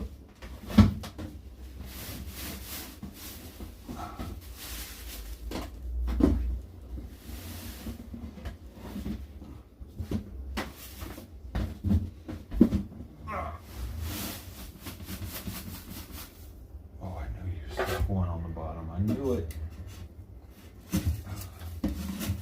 Or I filled it up. Don't eat that. Don't eat. Stop it. I need that to not have holes in it. Okay.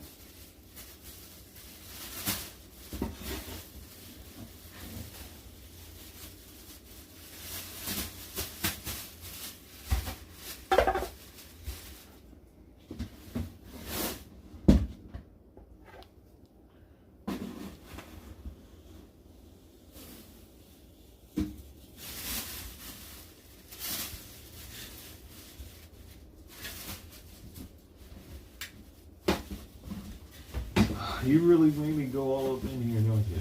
Because I don't want you behind there.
Yeah.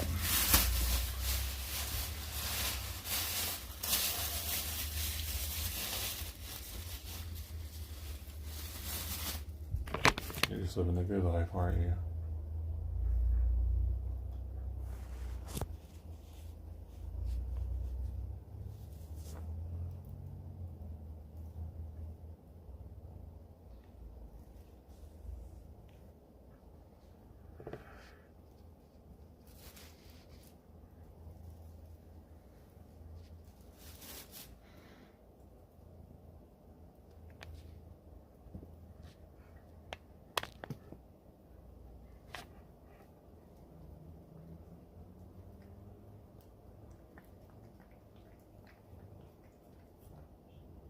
Oh, thank you, baby.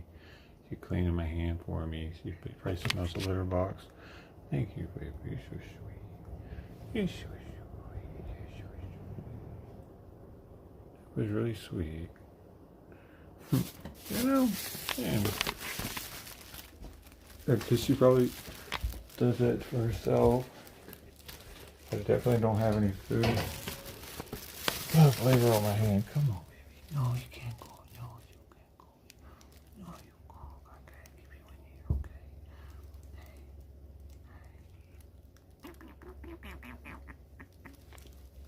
Like out.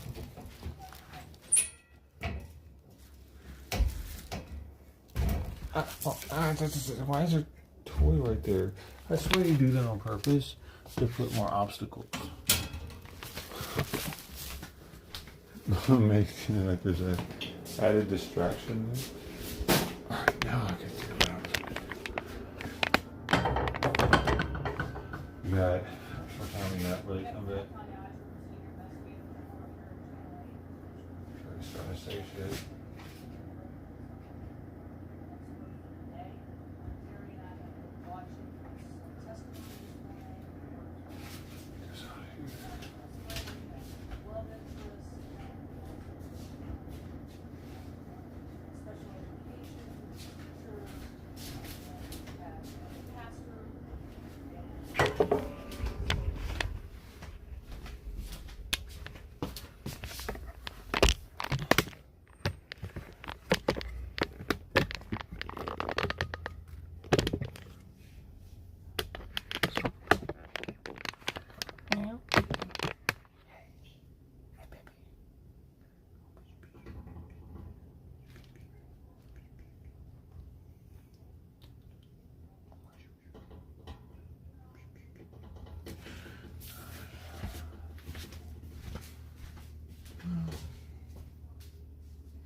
Regarding their client, they have to bring in a mitigation expert because that goes to the second special issue question regarding mitigation and whether or not the jury finds that there is enough mitigating evidence to reduce the amount of culpability that their client has in this murder.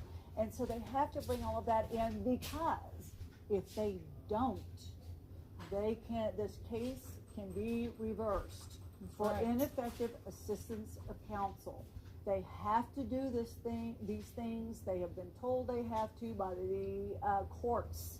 So they have no option. These are a specialized defense attorneys. Right. They work on a capital defense, regional defense group that they have to be highly qualified to represent a defendant in a capital murder case. They know what they're doing, they know what they're required to do, and it makes us crazy. It makes you all crazy because I see the comments. And I understand that, but they have to do it because if this case is reversed, guess what? We do this all over again. That's right. Which is really would be terribly unfair. You have to go through the expense. It took them 5 weeks to pick this jury, and that they went from 300 jurors to 240, and then they had to individually question all of those jurors to find the ones that are sitting there right now and the alternates. So if they don't do their job, we put Athena's mother through this all over again, her father all through it again, her family, her friends, her entire universe has to go through this again. Nobody wants to put them through that. And so as much as this is difficult to hear, it is part of the process.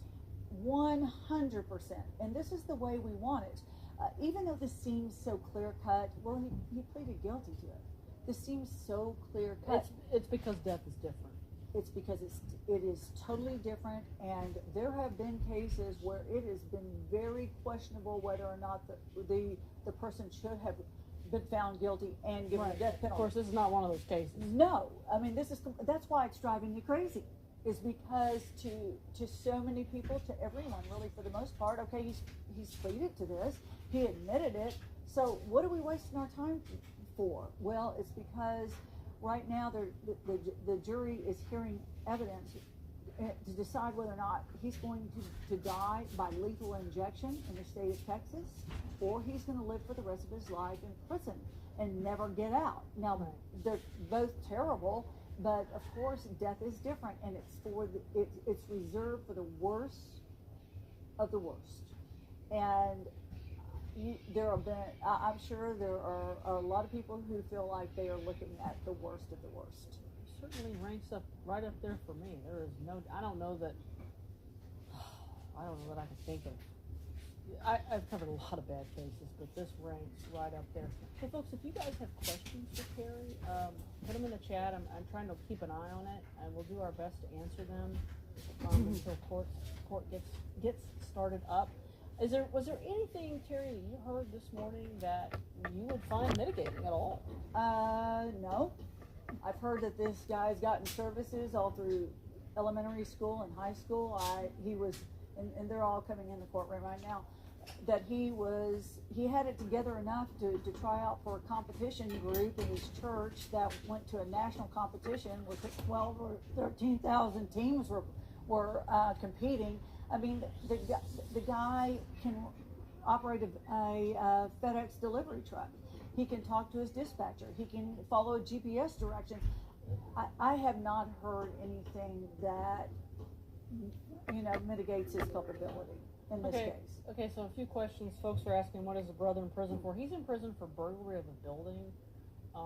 That's a state jail felony. I know, but he's a habitual offender, so gotcha. he's got a very, very long stretch. I forget what the numbers is. It's a long time, because Jen Falk last week got curious and looked it up. But he's in for a very, very long stretch because of the habitual offender exactly. statutes. They can enhance the punishment with those.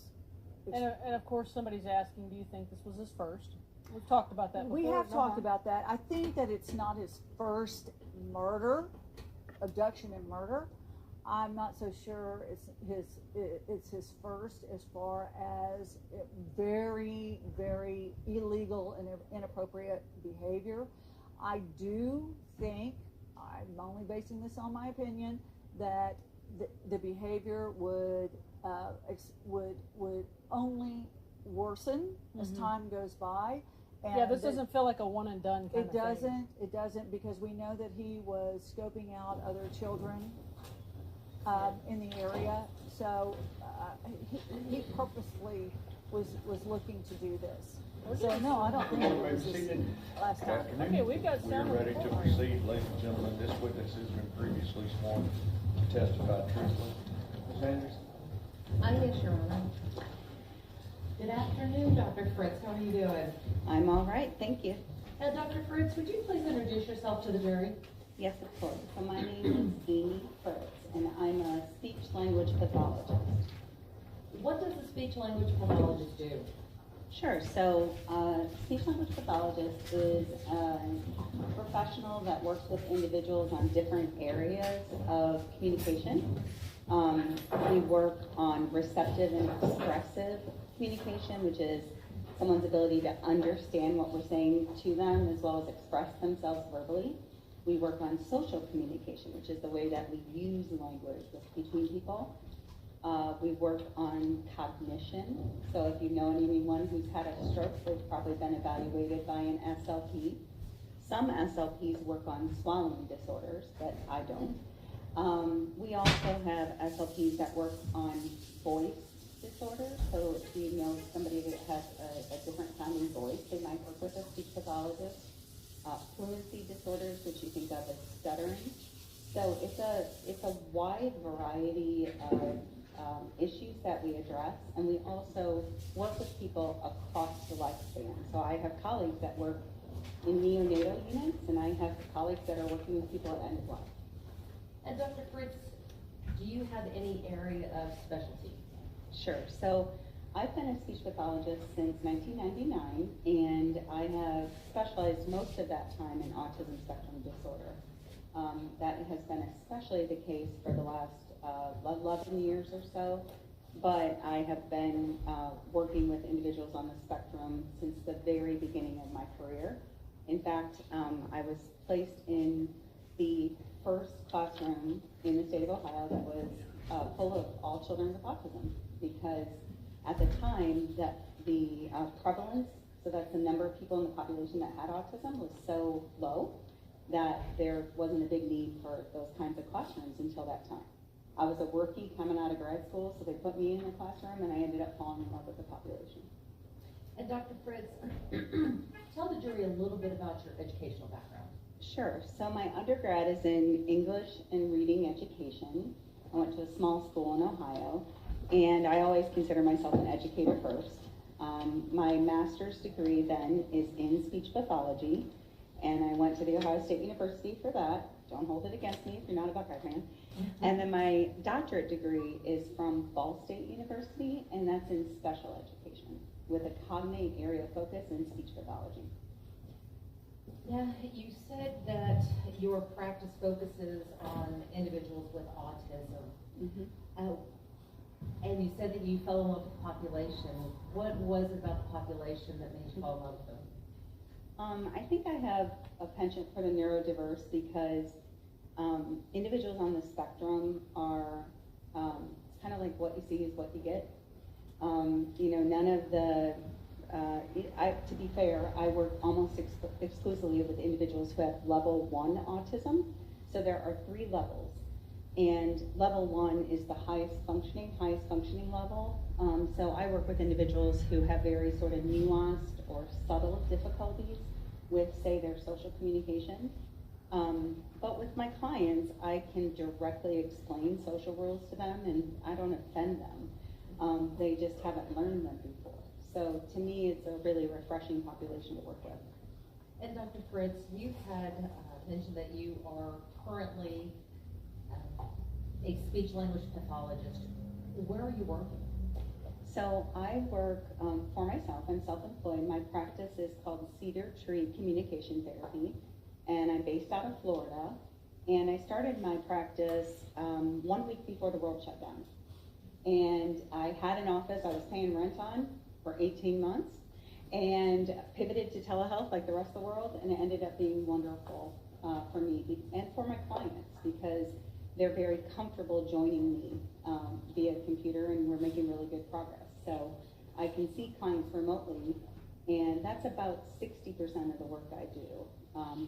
The other 40% is working on forensic cases like this. You said that it seems that your clients enjoy the remote aspect of the evaluations in your meetings more. Why do you think that is? I think it takes away a level of stress in terms of not having to go out into the social world. And the concern becomes whether there's going to be what we call generalization. So will they use the skills that we work on in the individualized sessions and then be able to apply them in real life? And I was really pleased when I surveyed my clients when the world started opening back up. I think at that time I had about 42 clients, and only one of them wanted to come in person. So it's comfortable for them because you're meeting them in their home environment. I also don't have clients miss sessions because of the fact that if they're not on the session in 2 or 3 minutes after the start time, I'll text them and they'll join me from wherever they are. And that's very convenient for them. It's easy for me too. And Dr. Fritz, one thing I forgot to ask you about, are you certified in your field? I am. So in order to be a speech-language pathologist, you have to be licensed, and then you also can opt to get national certification. So my national board is called the American Speech, Language, and Hearing Association, And it is a governing body for speech pathologists and audiologists. And if you choose, you can do what's called a certification of clinical competence. We call it our C's. And if you get your C's, then you're nationally certified. It takes about a 9-month period of time where you're being supervised by a mentor. And then you take that certification, and that allows for the credibility to be recognized by the board. And then you have to keep up that credentialing through continuing education throughout your career. Dr. Fritz, have you ever presented at professional conferences? Yes, so I presented at several state conferences. I also have done some work at presenting at the local level, done lots of parent trainings, lots of educator trainings in the state of Florida, and some in Indiana and Ohio as well. Is it just the parents, or do you present to other organizations? Sure, so parents are a big one, educators are another big one, and it might surprise you to know that we also do a lot of training with law enforcement. And the reason for that can be multifold. Started off early in this world of autism, being able to help law enforcement understand what autism was and how somebody with autism might present. And then over time, it's kind of merged into individuals on the spectrum going through and becoming law enforcement officers themselves. And typically they do really well when they get through the academy, learning how to follow the rules, understanding procedures. But then when you go into, the field training, which is more dynamic, minute by minute decision making, it tends to be a bigger challenge. And so with this extensive increase in the amount of autism in our community, we see autistic individuals in every career, every field, and so knowing how to best support them is an important part of what I do. And Dr. Fritz, I think you may have said this before, but do you work in both the clinical and forensic fields? Yes, so I consider myself a clinician first. The forensic work is important to me because it's important to me to make sure that justice-involved clients are understood in light of their autism. I think perhaps my favorite is when I can work with a client who either has become justice involved or is in danger of becoming criminally involved, and we can work on, sort of rehabilitative social cognition strategies to avoid future justice involvement. Have you testified in both state and federal courts? Yes, ma'am. Dr. Fritz, I want to turn your attention to this case in particular. Okay. Were you retained by the defense in this case? Yes, I was. What were you asked to do? To evaluate Mr. Horner and any relevant collaterals, just other people who he was familiar with or who were familiar with him, and determine what, if any, presence of autism and its related social communication deficits were relevant in the current case. What have you done so far in this case? Sure, so I spent a lot of time reviewing records. So we look at educational records to get a good understanding of a client's history.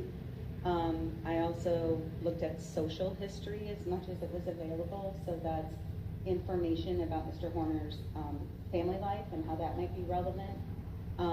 I examined some medical records because he's had quite a few associated medical conditions and hospitalizations. Also did some interview with Mr. Horner directly, along with direct assessment with both him and with his grandmother. Dr. Fritz, what is your normal hourly fee for your forensic work? So it ranges depending on what I'm doing. If I'm traveling to come to a case or to go evaluate somebody, there's one rate. If I'm doing something high pressure, like sitting here talking to you, there's another rate. It averages out to $370 an hour. Approximately how many hours have you put into this case? So far, let's see, close to 100 hours. And how much have you been paid so far? So I think right around 15,000. Do you know what your outstanding bill is as of today, April the 27th of 2026? Hopefully my assistant does, but I'm gonna guess that it's somewhere around 15 to 20. $1,000? Yes, ma'am. And Dr. Fritz, did you prepare a report of your findings? I did. And did you provide the court a copy of your resume? Yes, ma'am. Your Honor, I believe we have already offered defense exhibits 75 and 76 for all purposes. It's 76 and 77, and I was close. they have been admitted. Madam Clerk, Your Honor. Yes, ma'am.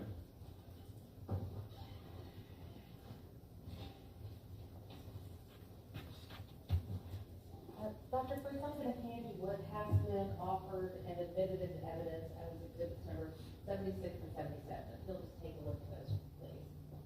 Thank you. And what is exhibit 77? Number 77 is a copy of my resume. You might also hear it called a CV. But I'm a clinician rather than a researcher or a publisher, so mine looks more like a typical resume. And defense exhibit number 76, what is that, please? That's the formal report I wrote of my speech language assessment of Mr. Horner.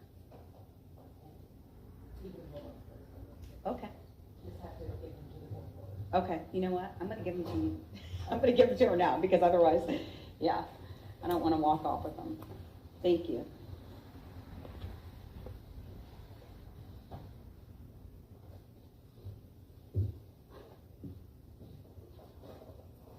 Dr. Fritz, you had talked about records that you had reviewed. Is there a comprehensive list of all the records that you've reviewed attached to the report that you provided? Yes, with some notable exceptions. So the last 2 pages of the report list all of the records that I reviewed prior to writing my report. But then, since I've submitted my report, I've received some other pieces of information, videos, and records to review that are not explicitly contained in the report. Did any of the new information that you received change any of your opinions that are contained in your report? Not significantly, no. And the list of records that you reviewed, or I should say in the records that you reviewed, can you give the jury just kind of an overview of what kinds of records you were looking at? Sure. So this is when I was looking at educational records, the medical records, the jail calls, interrogation videos, the body cameras from the police officers. I also looked at some depositions, so when individuals who know Mr. Horner well were deposed by the court, then I read those transcripts. I think that's generally the main ones. Dr. Fritz, in this case, did you perform any testing on I Mr. did. Horner?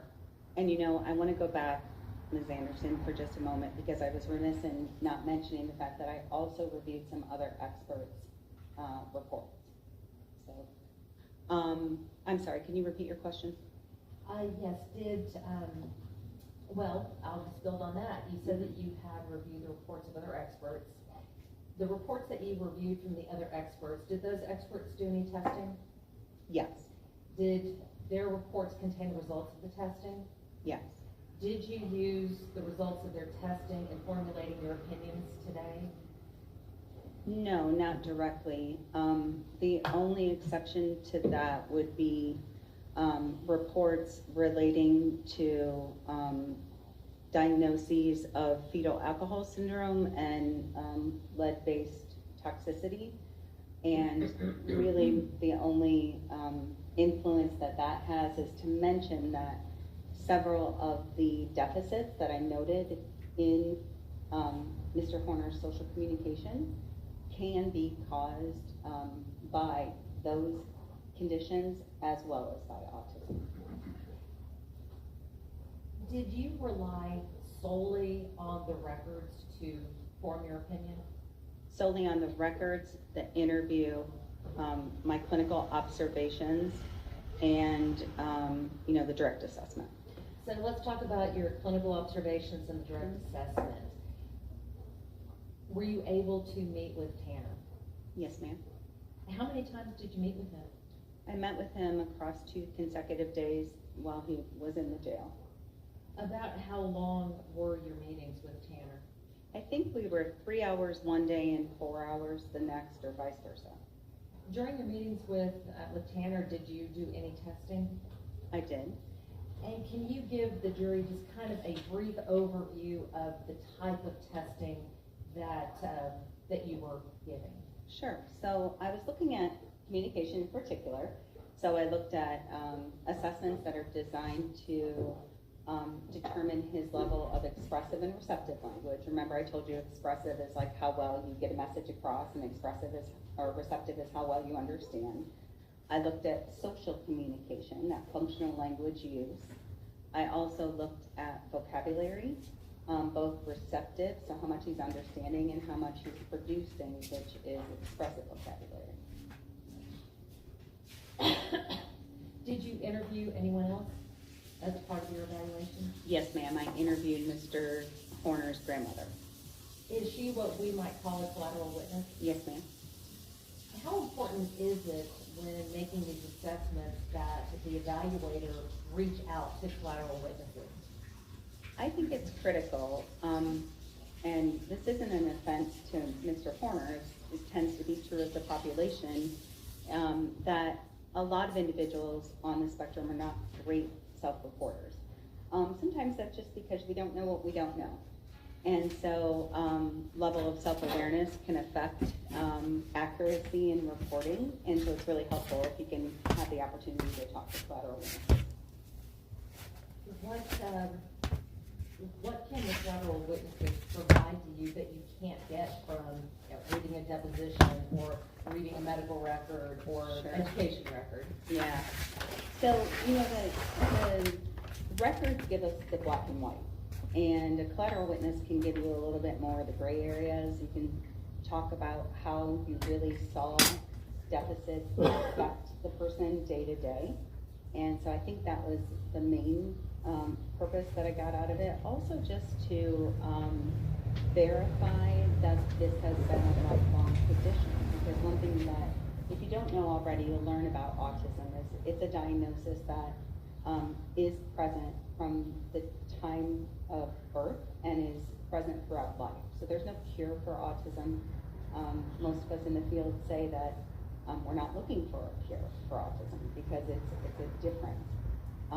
And at the same time, we recognize that it is a lifelong condition. And so seeing and talking to somebody who has that lifelong perspective helps validate the results that I found in testing. Well, let's talk about the results that you found in the testing. Please give the jury a brief summary of your findings from the testing. Sure. So, in short, his receptive and expressive skills it's a horrible diagnosis, guys. It's mild to severe. It's severely impaired. The reason it sounds like that is because Mr. Horner has what we call splinter skills. So some of his skills are really within normal limits or rather high. He's pretty good at following directions until they get too complex. He's got some good ability to answer direct questions, but for questions that require things like inferencing or a lot of recall, it's harder for him. So some of the skills, and vocabulary is another one. It's a nice strength of his, totally within normal limits. Whereas some of the challenges that he presents with are rather severe. So being able to understand and use more nuanced or subtle language, being able to change your language based on the environment or the context that you're in. So, and I'm gonna stop Oh, I'm here. sorry. What do you mean by subtle language? So subtleties in language are the difference in how we say something, not just what we say. So if I were to say to you, you know, how you doing? Joey, friend, right? You would know that I was being flirtatious. It wasn't a great flirtatious imitation there, but you get the point. Whereas if I said something like, how are you doing? I'm being empathetic or showing concern. And that goes into that social language piece, but also we see it evidenced in more complex sort of sentence structures. So things like concept words were harder for Mr. Horner to understand and to be able to use in his own speech. He also has a significant difficulty with what's called narrative discourse skills. What is that? Yeah, it's being able to tell a story in a linear fashion. So when we tell a story, there's a beginning, a middle, and an end. We start the story, we introduce the problem, you have the problem-solving aspect, and then you conclude the story. And Mr. Horner does not have the ability to do that. Now, Dr. Fritz, you mentioned mild to severe mixed receptive expressive language disorder. Was there any other diagnosis that you gave Tanner? Yes, so I've told you already, he has profound deficits in his social communication. We call that social pragmatics. Because of the fact that I know that those deficits are secondary to a diagnosis of autism spectrum disorder, the diagnosis itself sounds pretty convoluted, so let me read it for you. It is, give me 1 second, guys. Symbolic dysfunction relating to pragmatic communication secondary to an organic disorder of autism spectrum disorder. I told you it was convoluted. But what that means is just social language challenges. And Dr. Fritz, were there any other diagnoses that pertaining to Tanner that you found relevant for your evaluations and or your testimony here today? So there's kind of an informal diagnosis of something called alexithymia, which is difficulty with understanding your own internal state and being able to express emotions, understand the emotions of others appropriately. It's fairly common in autism. We see it in about 45 to 60% of autistics, whereas in the general population, it's about 10%. And also, as I mentioned before, the lead toxicity and fetal alcohol syndrome diagnoses that I read about from other experts also are comorbid conditions that are relevant. I would also mention the mental health diagnoses that are really well documented for Mr. Horner, things like severe depression, history of significant self-harm and so forth. That all goes into play in understanding where he is now in terms of his functional communication. I want to take you back to the symbolic dysfunction relating to pragmatic communication. What is pragmatic communication? So it is language functioning. So it's the use of language and doing so for social purposes. Why is it important? Well, I'm a little biased, but communication is important for every aspect of life. When you're a child, then social communication is how you make friends and how you become well liked by your educators. When you're getting older, it's how you ask a girl on a date and get her to say yes. It's then how you interview effectively for a job. It also has to do with being able to maintain those relationships over time. So, we hear about, for example, relationships falling apart, and the number one reason we hear about is that we have a lack of communication, and that's social communication. What does it mean to have a symbolic dysfunction related to that pragmatic communication? It's just the terminology I have to use because he has a primary diagnosis of autism, which autism itself is made by the diagnosis is made by having those challenges in social pragmatic skills and then having a set of restricted or repetitive patterns of behavior or interest. So I say it's like two sides of a coin, and social communication is one side of that coin. Well, how much of the criteria for diagnosis of autism is related to communication? So so if you think of it as two sides of the coin, you have to have all three of the indicators for difficulties in social communication, and then you have to have two of the four patterns of restricted or repetitive interests and behaviors. Those would be things that you think of when you hear about autism, things like whereas the issues relating to social communication have to do with things like social emotional reciprocity, understanding nonverbal communication, and being able to follow conversational acts and turn-taking rules, and being able to build and maintain interpersonal relationships. Well, doctor, let me ask you this. Can a person be diagnosed with autism without having those social communication deficits? No, ma'am. So what kind of social communication deficits or challenges do you typically see in your patients? So in my field, there's an adage that says if you've met one person with autism, you've met one person with autism. And so it can look different for different people. But we see commonalities, challenges with things like emotion regulation, being able to manage their reactions to problems.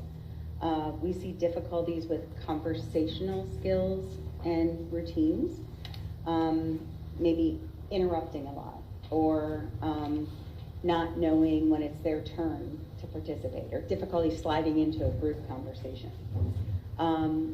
See difficulties with things like making and maintaining friendships. I also see a lot of clients working on being able to send messages where the messages they send match their intentions, whether that's nonverbal or verbal. Did you see any of these social communication deficits in Tanner? Yes, I saw all of them in Mr. Hunter. I want to go back to some of the testing that you did. Okay. Specifically talking about assessing pragmatic communication.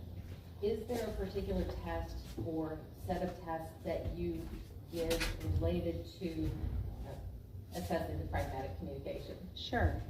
So because of Mr. Horner's age, it's not like I can give you a standardized score and say, here's how impaired his social pragmatics are, because we just don't have those assessments available for adults. But what I gave him was an instrument that is a video-based instrument. It provides normative information, so standardized information for somebody up until the age of 18. But it basically shows a little social scenario, and then you ask the client, did something go wrong here? And either something did or didn't go wrong, and the client then has to identify what went wrong and how it should be fixed. What did these tests show? Well, that one in particular is a direct assessment of his ability to read nonverbal communication, which is highly deficit, to use certain what we call speech acts, which is ways that we use social language or language for different functions, like apologizing or complimenting, making requests, and he had deficits in all of those areas. I also gave him an assessment that is an interview-based assessment that's called the Self-Pragmatics Profile, and that one allows me to look at conversational routines, along with nonverbal communication skills and the ability to ask for and obtain information. Dr. Fritz, in looking at the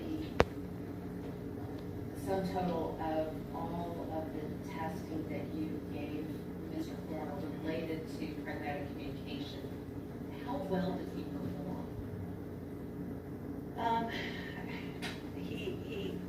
Specifically with regards to social pragmatic communication, he was one of the worst, if not the worst, evaluations I've ever given. Mr. Horner has significant difficulty with social appropriateness.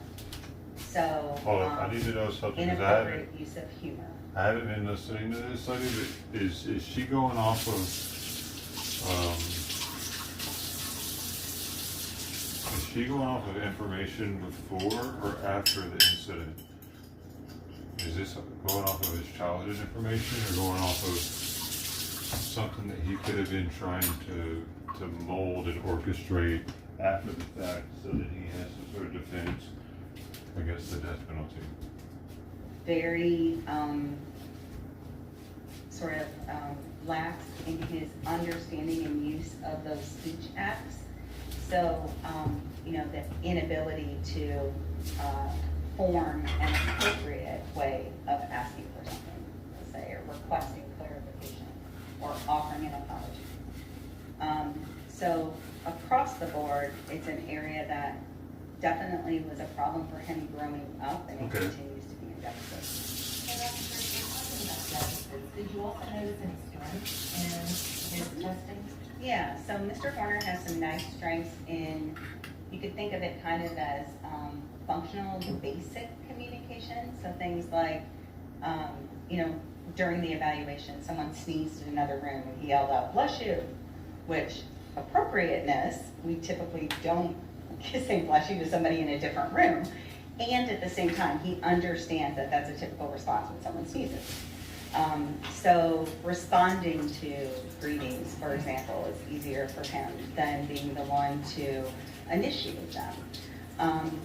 He also did a nice job with, as I mentioned before, that sort of basic vocabulary and the basic understanding of what should be said to appear friendly or polite. So please and thank you kind of things. When you're talking about diagnoses and looking at test results, as an evaluator and as a clinician, do you focus on the strengths or the deficits, or are they treated the same? Diagnosis itself is more deficit driven, and that's something that's hard for me as a clinician, because I have to then turn around and explain that to my client. Here's all the things I are saying and wrong with you.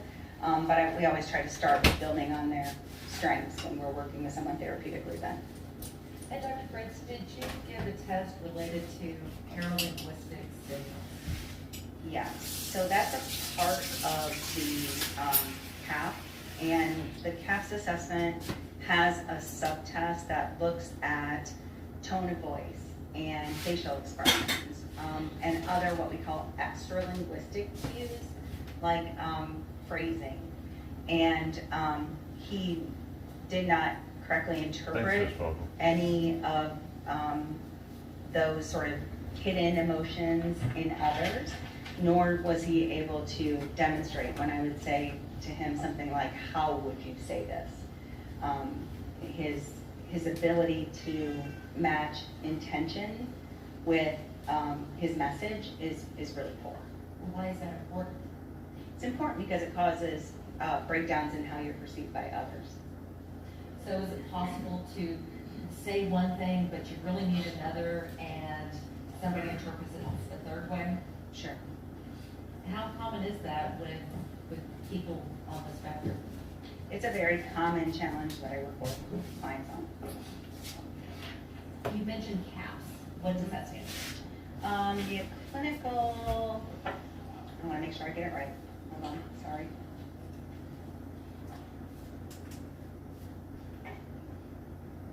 Clinical assessment of pragmatics. Okay, and Yes, that's correct. And Dr. Fritz, you also mentioned alexithymia. Am I saying that right? It's alexithymia. Alexithymia earlier. Can you give us a little more explanation on what it is and how that plays into the CAPS evaluation? Sure. So the alexithymia is actually evaluated somewhat informally through a Likert type of assessment. That's when you get strongly agree versus agree and so forth. And his answers all indicated that he was sort of largely unaware of his own emotional experiences, and that can lead to strain then in interpersonal relationships. Alexithymia in general means like that difficulty understanding your emotions, but then also difficulty communicating those to others. I want to switch gears a little bit. I want to talk about autism. Okay. How much of your practice is devoted to patients with autism? Probably about 95%. I do also have some clients that have social communication deficits specific to anxiety, and so like social anxiety. You previously said that you have reviewed records in this case. Based upon your review of the records, were you able to determine if Tanner had a historical diagnosis for autism?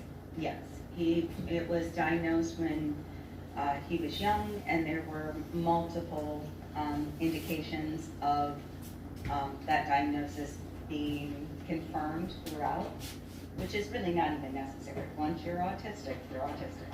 It doesn't go away. And Dr. Fritz, what was that initial diagnosis? He was diagnosed with Asperger's syndrome, and you've probably heard that before, that term before. Yeah, But it's a SDC. historic diagnosis. We no longer use that term. And it's basically what we now would call level 1 autism. Some individuals who are diagnosed with Asperger's hang on to that, feel that it's a strong sense of their personal identity. They may even call themselves an Aspie. What the And fuck? at the same time, it's not a diagnosis that a psychologist or an anthropologist would give at this time. I'm an Aspie. It gives me an excuse to be an asshole. Remember that shit? I'm just pausing real fast while I open this. You remember how SJC would always use it as an excuse to be an asshole? I'm an Aspie. He never said that, but I can see them doing that. No, you don't understand. I'm an asshole because I'm an Aspie. People identify themselves as Aspie. Is that uncommon to, if when you first meet somebody, say, hi, my name is Susan, I had Asperger's? It would be uncommon because of the fact that I think we're still in a After society SJC, where it we're would trying be. to understand neurodivergence as a difference as opposed to a deficit. It's something that I hope is becoming more common as I work a lot on self-advocacy with my clients. How important is self-advocacy? It's huge. It's pretty much everything. Being able to let people know what you want and need and why is really critical. And it's something that, if we do it in ways that are These addictions are addicting. They'll never start, y'all. They'll never start. subtle when we don't get to have autism. But autistics sometimes have to be directly taught how to self-advocate in ways that are appropriate. I always say it's not about crutch, it's not an excuse, it's an explanation. So you're not saying that autism is the reason that he committed this offense? No, ma'am. You're not saying that autism is an excuse for this offense, are you? Absolutely not. Is autism a defense for what happened? No, not at all in terms of guilt or innocence. Mr. Horner, by all accounts, knew right from wrong, and there's no reason to believe that an autistic doesn't know right from wrong. It can be a mitigating factor if you consider the influence then of his actions, especially after the crime. And I'm sure you've heard lots about, or you're going to hear a lot about, things like the jail calls and the police interrogation and his behaviors during those situations. And I think that's what, you know, considering his language, his speech acts in light of that diagnosis is where it's most relevant. Dr. Fritz, we've talked about some of the medical records that you reviewed. Did you also have the opportunity to review his school records? I did. Did those school records include his special education records? Yes. Were those records, or why are those records important to your evaluation? Sure. Well, Mr. Horner was in a self-contained classroom for a few years. His behavior had become such that they didn't feel like they could manage it in a regular education environment. And the methodology that was used at that time is something called Boys Town model. It's positive behavioral supports, where instead of just being punished for breaking social rules, they're explained to you and you know, given the opportunity to learn from positive reinforcement of expected behaviors. Why do they call it the Boys Town model? I think because it was historically used in Boys Town. What is Boys Town? Used to help, I can't pretend that I'm an expert on it, but just an organization, a place where behavior modification occurred. And Dr. Fritz, getting back to the school records and the education records. The foster home, in wasn't reviewing it? those records, did We you had a Boys Town in Memphis. find, or were you able to determine if Tanner was exhibiting the type of pragmatic communication deficits that you've been talking to the jury about? Absolutely. Can you please give us some examples of that?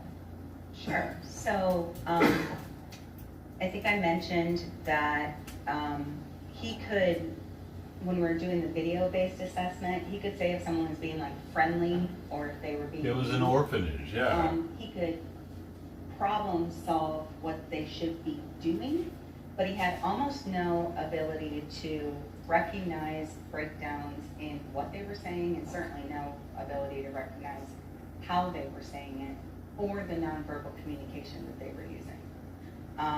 He also had difficulties relating to,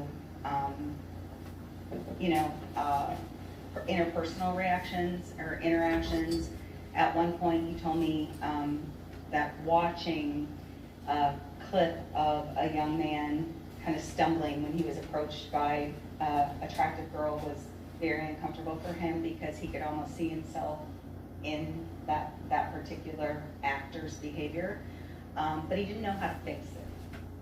So I also saw definitely no ability to correctly interpret social expectations like hidden emotions. That's if someone says, well, how are you doing? You're like, I'm okay. And they just keep going without saying, oh, it doesn't sound like you're really okay. What's wrong? You can't do that. He tends to take language at the surface level instead of being able to understand, No, but maybe that's just because he's an asshole, you know what I'm saying? And only wants to talk about what's going on in his own life, and he might recognize it, but he doesn't give a shit. He'll just go with it because he's like, yeah, oh, okay, well, here's what's going on with me, man. Yeah, check this shit out. Yeah, man. You know what I mean? Maybe some shit like that. Instead, he's just a fucking dickhead. Or inference language. I don't know. He also has what we call very weak theory of mind development, which is just perspective taking. So perspective taking is me thinking about you, thinking about me. So it's like this morning I woke up and I thought, oh, I better put on a suit because I'm going to go sit on a witness stand and I want them to think I'm professional. And that's me thinking about how my behavior, my words, my actions would influence your opinion. And he never is able to do that? And Bullshit. Mr. Warner has very weak theory of mind. How the fuck did he have a kid then? How did he have a kid? Did he have it with somebody else that's retarded or something? Did he have a kid with a retarded person? Should he be brought up on charges? I don't know. I don't know. He also has what we call very weak theory of mind. How the fuck did he have a kid? Did he have it with somebody else that's retarded or something? Did he have a kid with a retarded person? Should he be brought up on charges? He must have some sort of. Dr. Fritz, with regards. He can pay attention to it when he wants to get his dick wet, I bet. The records that you reviewed and the evaluation that you performed during the performance. Did you see consistent deficits across the board? For sure. So the Right. educational records highlight his extreme difficulty with interpersonal skills. Lots of talk about sort of, and Mr. Horner said he, likes to be a know-it-all.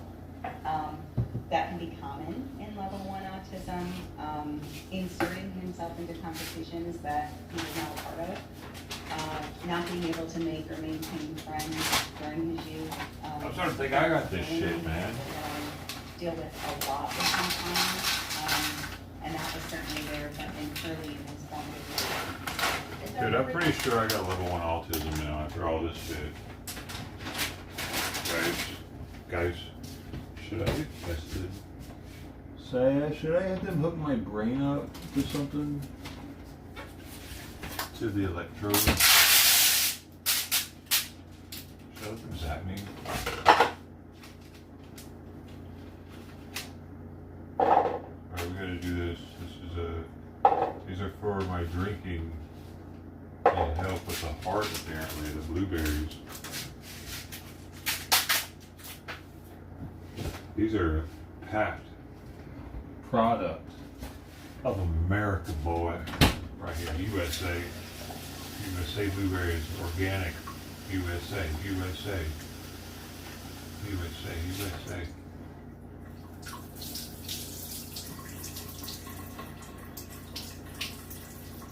I don't see any worms. I don't see any worms coming out of them. That don't mean they're not there, boy. That don't mean they're not fucking there. I tell you what. Look at that. That's where the creaminess gets in there. That's where the angels start singing. All right. One of the things that you talked about earlier in reviewing the records and some of the records that you obtained afterwards was some of the other diagnoses that were involved. I think you had mentioned FAS or fetal alcohol syndrome and mentioned the mood disorders and things like that. How do all of these diagnoses work together? Sure. So individuals who have autism often have other comorbid conditions. Some very common ones include anxiety, attention deficit, other mood disorders. So some of his mental health diagnoses I see very regularly in individuals on the spectrum. And then the diagnoses of his exposure to lead-based paint and lead toxicity, along with the fetal alcohol syndrome, those are only relevant because the types of difficulties he has with regards to executive functioning, memory difficulties, challenges with attention and planning, those kinds of things are deficits that are often seen in those two other diagnoses as well. And one thing you should know is it's not like it has to be mutually exclusive. You can have FAS and be autistic.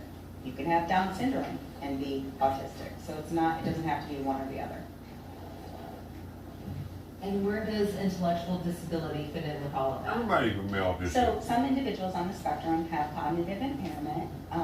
That's probably going to impact the level of We're all autism they have. autistic, bro. So generally when individuals have a cognitive Just embrace it. deficit, they're gonna be diagnosed with level 2 or level 3 autism because it's more significant.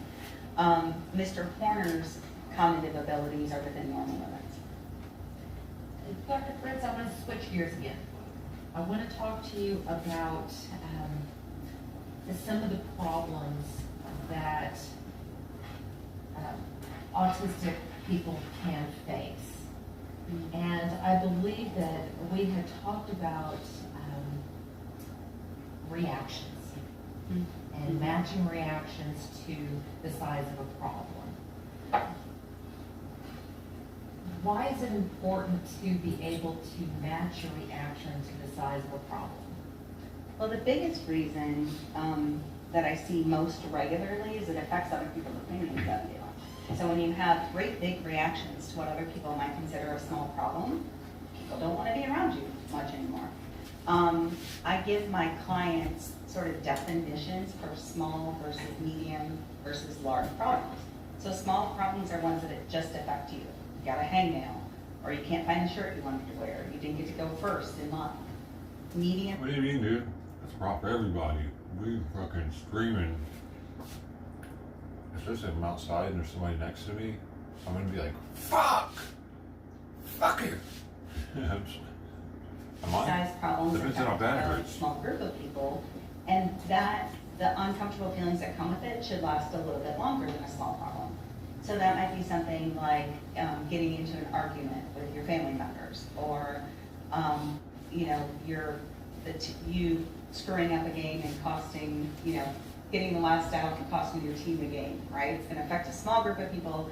That feeling is going to last a bit longer. So having a medium-sized reaction to that is understandable. And then I always say, those great big problems are ones that have lasting effects. So natural disasters, certainly death of family members, things like that, where it takes a lot of people to Simon not finishing his and breakfast. the feelings might last a long time. Shit, that's Well, when we're talking about social cognition Long versus time. social communication, where does the matching of problems, or matching of reactions to the problems fall? Probably both. So social cognition is social thinking. And when I'm explaining it to my clients, I explain that we have like kind of a downstairs brain and an upstairs brain. The downstairs brain is your feeling brain. You maybe have, heard other That's words. what the where it's Toltec Indians believe. brains, where Fourth agreement. emotions, reign. The upper and the And lower. sometimes you can't help how you feel about a situation, but your upstairs brain, the cognitive part of your brain, should be able to respond, stop yourself and respond in a way that's considered pro-social or an expected behavior. What do you Or mean by agreement. cognitive? I mean, Thinking. So cognitive strategies could be things like reframing, for example, how big of a problem this is. Like, I didn't get to get on a computer today during free time. Well, I can think about that and I can realize I was on a computer yesterday, probably get on a computer tomorrow. I don't need to have a big meltdown about it. But I it mean, takes that's that missing a whole thinking day though. not to have the reaction to what's happening in the downstairs brain. And so I work a lot with clients on that because what happens for my clients Is my is sometimes autistic? have big reactions to small problems. And that's when it stands out socially. Dr. Fritz, My water goes out for a day, I start really what could tripping. make someone who has maladaptive behaviors, but very little history of violence, snap and commit an offense like the one that we have here today? I don't know that I know that answer. There usually is some triggering event. I talk to my clients a lot about triggering events, okay? Recognizing your own triggers. Some people have spaces that they're uncomfortable in, so if they have a big sensory, difference, then maybe being in a wide open or echoey space could be a triggering event for them. Maybe I don't they like have those a lot of spaces. insistence on sameness, so their routine gets changed, and I that don't, could I be don't like echoey spaces with a lot of people in them because it's hard to understand what people are saying and it's like, it's all weird. Who does like that though? a triggering event. Sometimes it can be something interpersonally. I must be related, autistic. Like, the person you love decides they don't want to be with you anymore. And that can be a big triggering event. Who the Sometimes- fuck is that not a trigger for? Your person you love doesn't want to be with you anymore. What is this lady talking about? Am I actually retarded? I have extreme autism, I think, because I've fucking broke it down over breaking up before. for days, for weeks, It can months. be simple, everyday things, and other times it can be, more traumatic events. When we're talking about triggers, are the triggers are they the same for everyone, or are they gonna be different for everyone? No, they're different for everyone, and I always explore them with my clients who have difficulties with emotional regulation, because knowing your own triggers is critical to being able to learn how to manage them.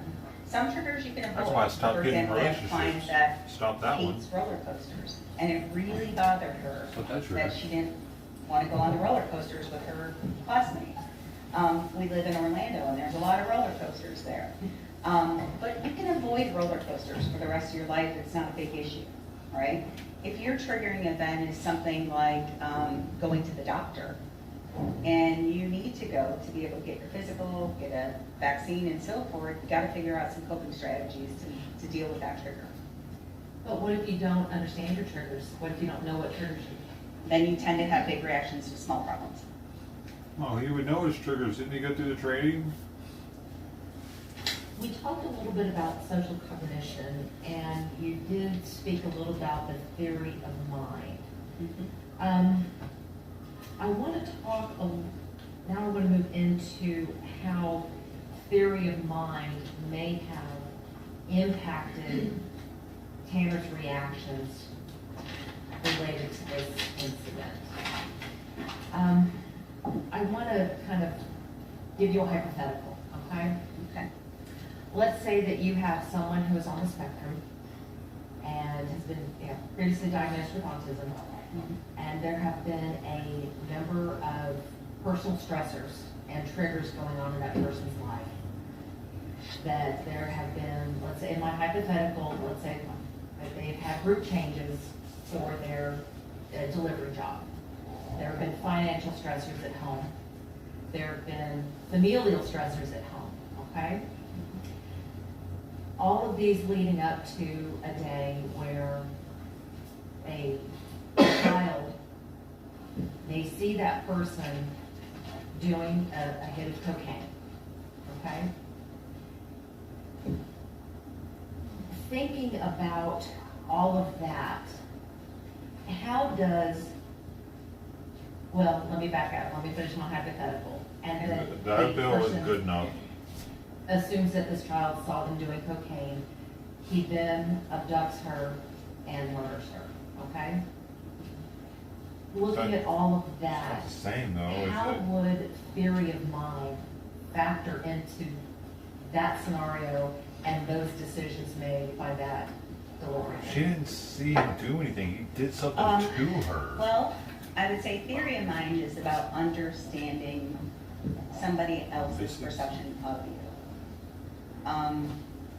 And if your cause to action is to abduct a child and kill them because you think that they may have seen you do cocaine, you are definitely not understanding their perspective.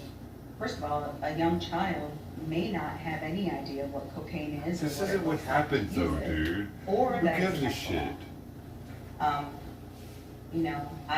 not saying that that is obviously a reason to Stupid. This is actually stupid. do anything as heinous as abducting a little girl and killing her. And at the didn't same just time, abduct and it's- kill her, though. hypothetically could be a triggering event. He molested her for Is an this an hour. example of where we're talking about big reactions to what could be little problems? That would certainly fit that.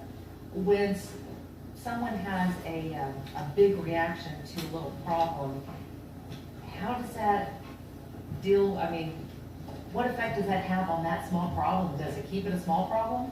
Well, it's interesting that you asked that, because I always explain it to my It's making her clients smile. like this. If you continue to put energy into a problem, without taking the time to calm down first, you're probably gonna make the situation worse. So, I always say when stress goes up, the ability to problem solve goes down. Language processing goes down, okay? It's a This is kinda inverse ridiculous, dude. relationship for all of us. And so it's why we say, I just need a minute, not ready to talk about it right now, because we need that time to calm down before we work towards socially problem solving something. So then I tell my clients, if something is in your locus of control, so something that you can actually change, that's something to put your energy into. You can't figure that out when you're up here emotionally, if you're dysregulated. So first you gotta calm down. And then you can find out if it's within your control. And putting your energy into things that are within your control can affect positive change. Putting your energy into something that is outside of your control is probably just gonna make the problem bigger, or at least keep it the same. Dr. Fritz, we've been talking about social cognition. Part of social I cognition. mean, outside of control legally. Would that include something known as central coherence? Yes, so central coherence is the idea of not being able to see the tree through the forest, or the forest through the trees, I think is how the saying goes. It's that idea that one small detail can take precedence over the big picture. And it tends to be a challenge, especially when people are dysregulated. But a lot of individuals on the autism spectrum have significant difficulties with central coherence. So they're really focused on a small detail that may or may not be as relevant to the discussion as the big picture. Now let's switch gears again and talk a little bit about social communication. Oh, how much longer, lady? I need to. Explain to the jury what a speech Ooh. act is. Sure, so a speech act is a group of words, either sentences or phrases that provide a certain function. So whereas we use words like socially to exchange information, but speech acts have a certain purpose in and of themselves. So it could be things like apologizing, making requests, giving somebody a compliment. Complaining is a speech act. So there are speech acts that we are directly taught, and not only the kinds of words that we use to make the speech act appropriate, but also how we use them. So if I say sorry because my mom says I have to apologize, it's not the appropriate use of the apology speech act. The words are okay, but how it was said is not. Dr. Fritz, I want to turn your attention to the evidence in this case and the evidence that you reviewed. It is nowadays. I bet parents would be okay with their kids saying it like that. Videos in this case. I bet. I believe so, yes. And did you also have copies of the transcripts of those interrogations? Well, at least he said he's sorry. Yes, as far as I know, the ones that are listed in the report are the ones that I was able to observe. So polite, Timmy. In these interrogation videos, did you notice any of the deficits that you have spoken about today? Yes, it's the speech acts was really obvious to me because there would be a build up in the interview. This is specific to the December 2nd interview, where the investigators were building to what you and I would recognize as an opportunity for an apology. And I wrote in my notes, not sure he knows how to apologize. It's a speech act. And then immediately after, and I apologize, I don't remember exactly what it was, but there was another moment where there was an opportunity to use a specific speech act that Mr. Horner did not use. And my notes say, give the cats, because that was the cats, CAPF. That is the evaluation that I gave, where it's not just about him thinking about his communication, it's him using it. So that's the one with the videos, and he would have to respond to whether something happened inappropriate and what should have happened instead. And so his ability to show understanding and use of speech acts was almost non-existent. In relation How did he to get a the job though video, then? if working someone were with to people. look at that video, not understanding Doesn't make fucking sense, speech dude. language deficits, not understanding Amazon speech and acts, FedEx.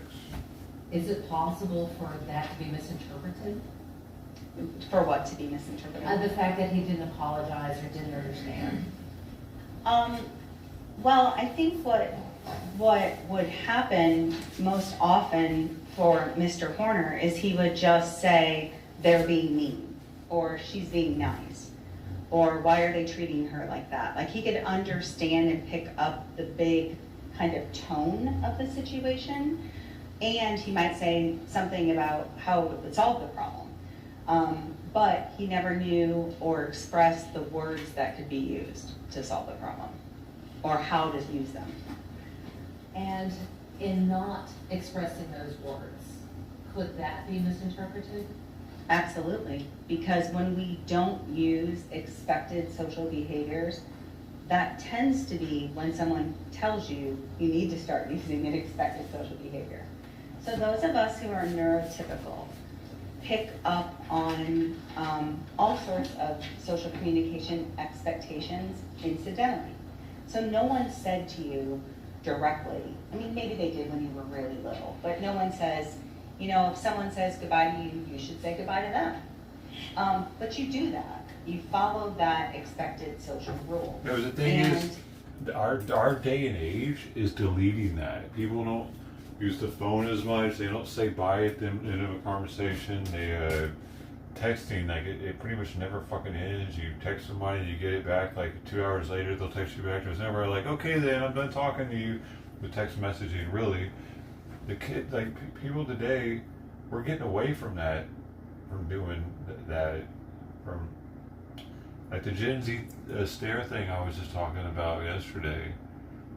Like Gen Z, because of COVID and the separation of everybody and not being able to see each other's faces and shit for a couple of years, and like that did something, and because it made people less close to each other, and we haven't recovered fully.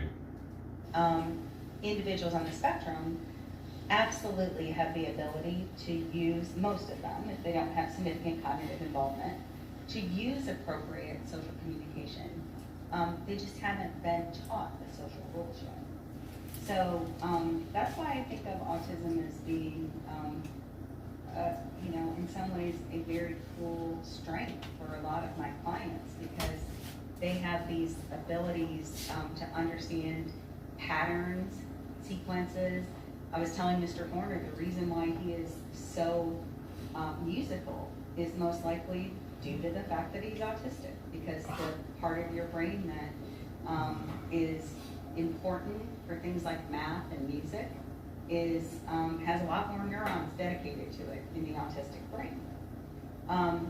So I can eventually teach social rules to clients, and then they can apply them. No one's ever going to make me good at calculus.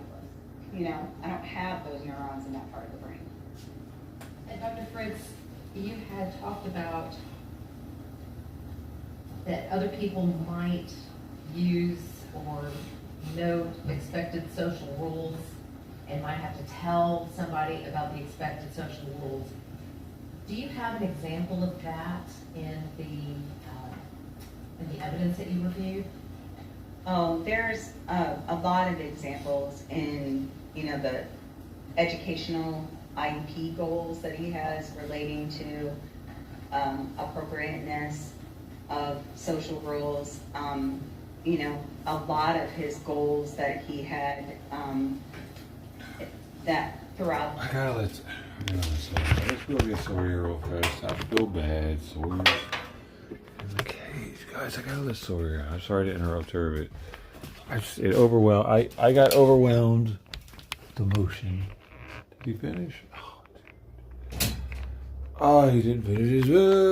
He ate some of it though. Actually, did eat some of it. So he did eat almost all of his food. So maybe I can get him just to finish this real fast, and we can go back. But Sawyer, hey, Freddie, you look so comfortable. Go for you, cute you are. Look at your little paws doing their thing. You ever make your own bed? Hmm?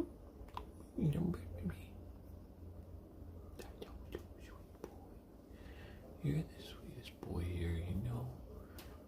three of us. You're easily the sweetest.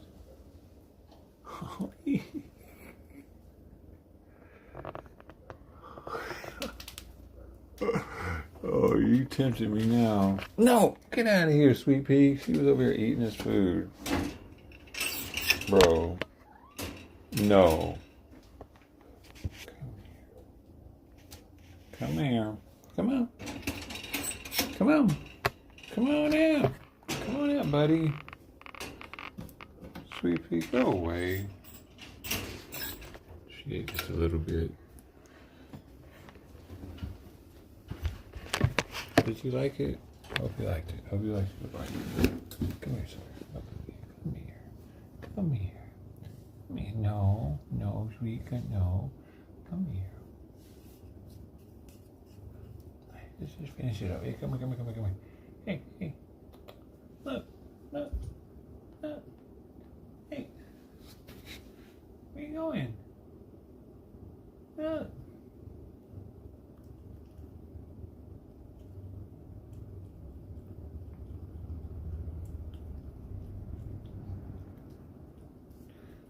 Sweet Pea, no. No, baby. No, baby. This is food. He's a growing boy, Sweet Pea. He gets a little bit more than you. Bye, baby. Good boy. Good boy. Hey, good job. Okay, that's all you want? So he ate all but that of 105 grams. This is probably 10 grams. So at least he has eaten more than Sweet Pea now. But if I could just get him to eat the rest, that would be amazing. Hey, wait, hey. Come on. Okay, Sweet Pea. Sweet Pea, no. No. Yeah, all right, that's good. Come here, baby. Oh, you're getting heavier. And that's good. Ah, dude, what the hell was that? It's scaring me. A loud clicking. At the same time that Sweet Pea was chasing me, trying to get out.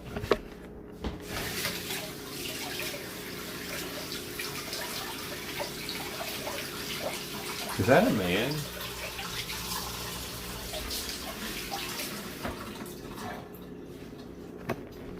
Alright.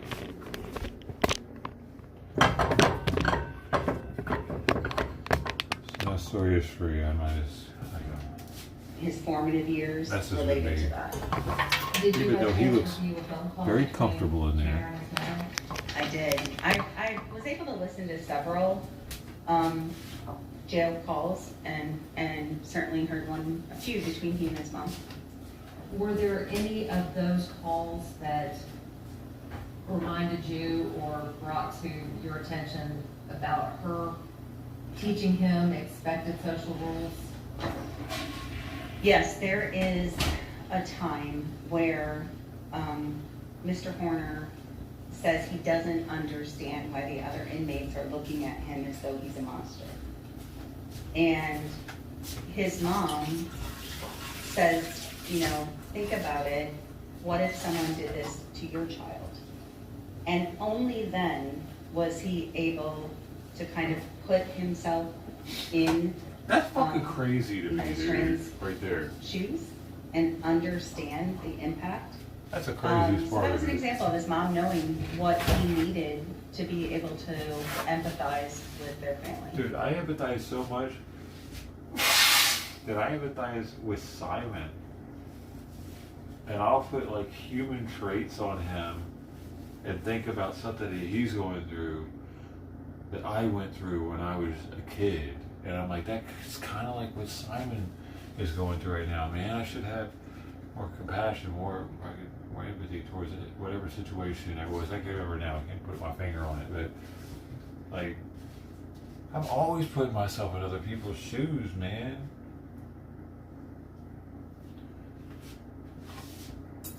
I just can't imagine this guy not being able to put himself in someone else's shoes, especially in a situation like that when he has a kid. He has a fucking kid, man. Dude, there's no fucking way, dude. The inmates aren't gonna believe that. There's no way. I doubt the jury wouldn't believe that part. Dr. Fritz, I want to take you back to the first interrogation video. Let's talk about zero. Because it just because of the zero thing though. Actually, because of the zero alter personality bullshit that he tried to fucking become and say that it was zero telling him to do everything.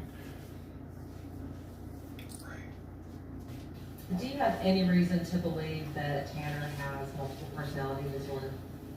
So I am not an expert on multiple personality disorder. However, I can tell you that I'm really good at knowing when someone's not being truthful. And as I was watching the interrogation video, it was just pretty obvious to me that zero does not exist, and that Mr. Horn was kind of using him as a tool to maybe tell the story of what had happened. Now it looks like he was lying while he was in jail. Is that uncommon with autistic people? No. So most of us don't like to talk about things we've done wrong. Okay, times we've screwed up. Sometimes my autistic clients often will take it a step further where they don't want to talk about it at all, even to the point of needing to problem solve. So in fact, almost every time a client gets on with me and their parent or their spouse walks in and said, "Did you tell Dr. Amy about?" And then my client says, "I don't want to talk about it." I say, "You know what I'm going to say, which is, you tell me you don't want to talk about it, it's exactly what we need to talk about." Because that's usually when change needs to occur. So talking about their social miscues or mistakes in third person seems to be helpful. I even have several clients that talk about their brain as being separate from their self. What? So my brain told me to, or my brain thought, or my brain guided me to. I have several clients that talk out loud to self-regulate their behavior. And it's this sort of separation between self and behavior. Interesting. How does that help? That's really interesting. Being able to separate yourself. He places blame on the brain. Yeah, I think it has to do with the brain. emotional intensity of the situation. It's not my fault I'm like this. It's why we use a lot of video modeling in my field, so maybe. that first we'll start off by showing a clip of someone using the expected behavior or the maladaptive behavior that's not my client, and ask them to look at it, describe it. My clients can be pretty good about picking out, the differences in that third person perspective, but then when you video model them and put a video of them, especially when it includes a misstep or a miscue, that becomes emotionally upsetting for a lot of clients. That's pretty typical. So is it easier for them to talk about themselves in the third person rather than in the first? Yeah, either in the third person or they talk, like I said, they talk about their brain. Which it was honestly, it's not something that I've seen. I didn't see it in literature. I recognized this during my my clinical work, and it just started coming up repeatedly. The idea of thinking of themselves almost as separate from their brain. Don't we have a sound command? It's not on right now because the bot's not on. But is there a sound command, or is some girls like saying something about some dude's brain being demons or something? His brain. And there's like some sort of music in the background. But no, I don't know what that's from. Somebody gave it to me, and I made it a sound command. Ted would know. Dr. Fritz, you talked a little bit earlier about social rules. It's the only one that says the word brain in it. How do we learn social rules? So some of them, like the basics, your parents teach you. Tell them please, say you're sorry. Top of the message, Mr. Horner does a pretty good job with the basics. You know, he's uses greetings. He'll, especially if someone else initiates them. And then the other ones we learn kind of by trial and error. So, for example, I have a client that really wanted the attention of his peers. We didn't know how to get it in a pro-social manner. So when he was at youth group, he started throwing beanbags at people. Well, not surprisingly, that didn't get him any friends. You gotta throw rocks. So man. I You're had not to teach heavy him enough how to get their to attention. slip into a group in a way that's socially acceptable. Because he knew it wasn't working for him, but he didn't know how to fix it. Now let's switch to Tanner. Mm-hmm. Is he able to follow the rules once he understands them? To some degree, I think we see that in, you know, the fact that he has not had, to my knowledge, any incidents in the jail. I think that he has followed rules intermittently throughout his life, effectively. Keeping it together long-term is harder for him. That's why, you know, oftentimes he got fired from jobs, got kicked out of bands. But he can learn and apply rules. And we saw that, I think, most evidence best. And there was a period of like, I think 9 visits with a speech language pathologist that did home visits. Her name was Marietta Weaver. And his response to her intervention was sort of ideal in his understanding of the rules that she taught. The challenge with pragmatic social communication is the demands continue to change over time. So when you're little, you have to learn how to share toys with people.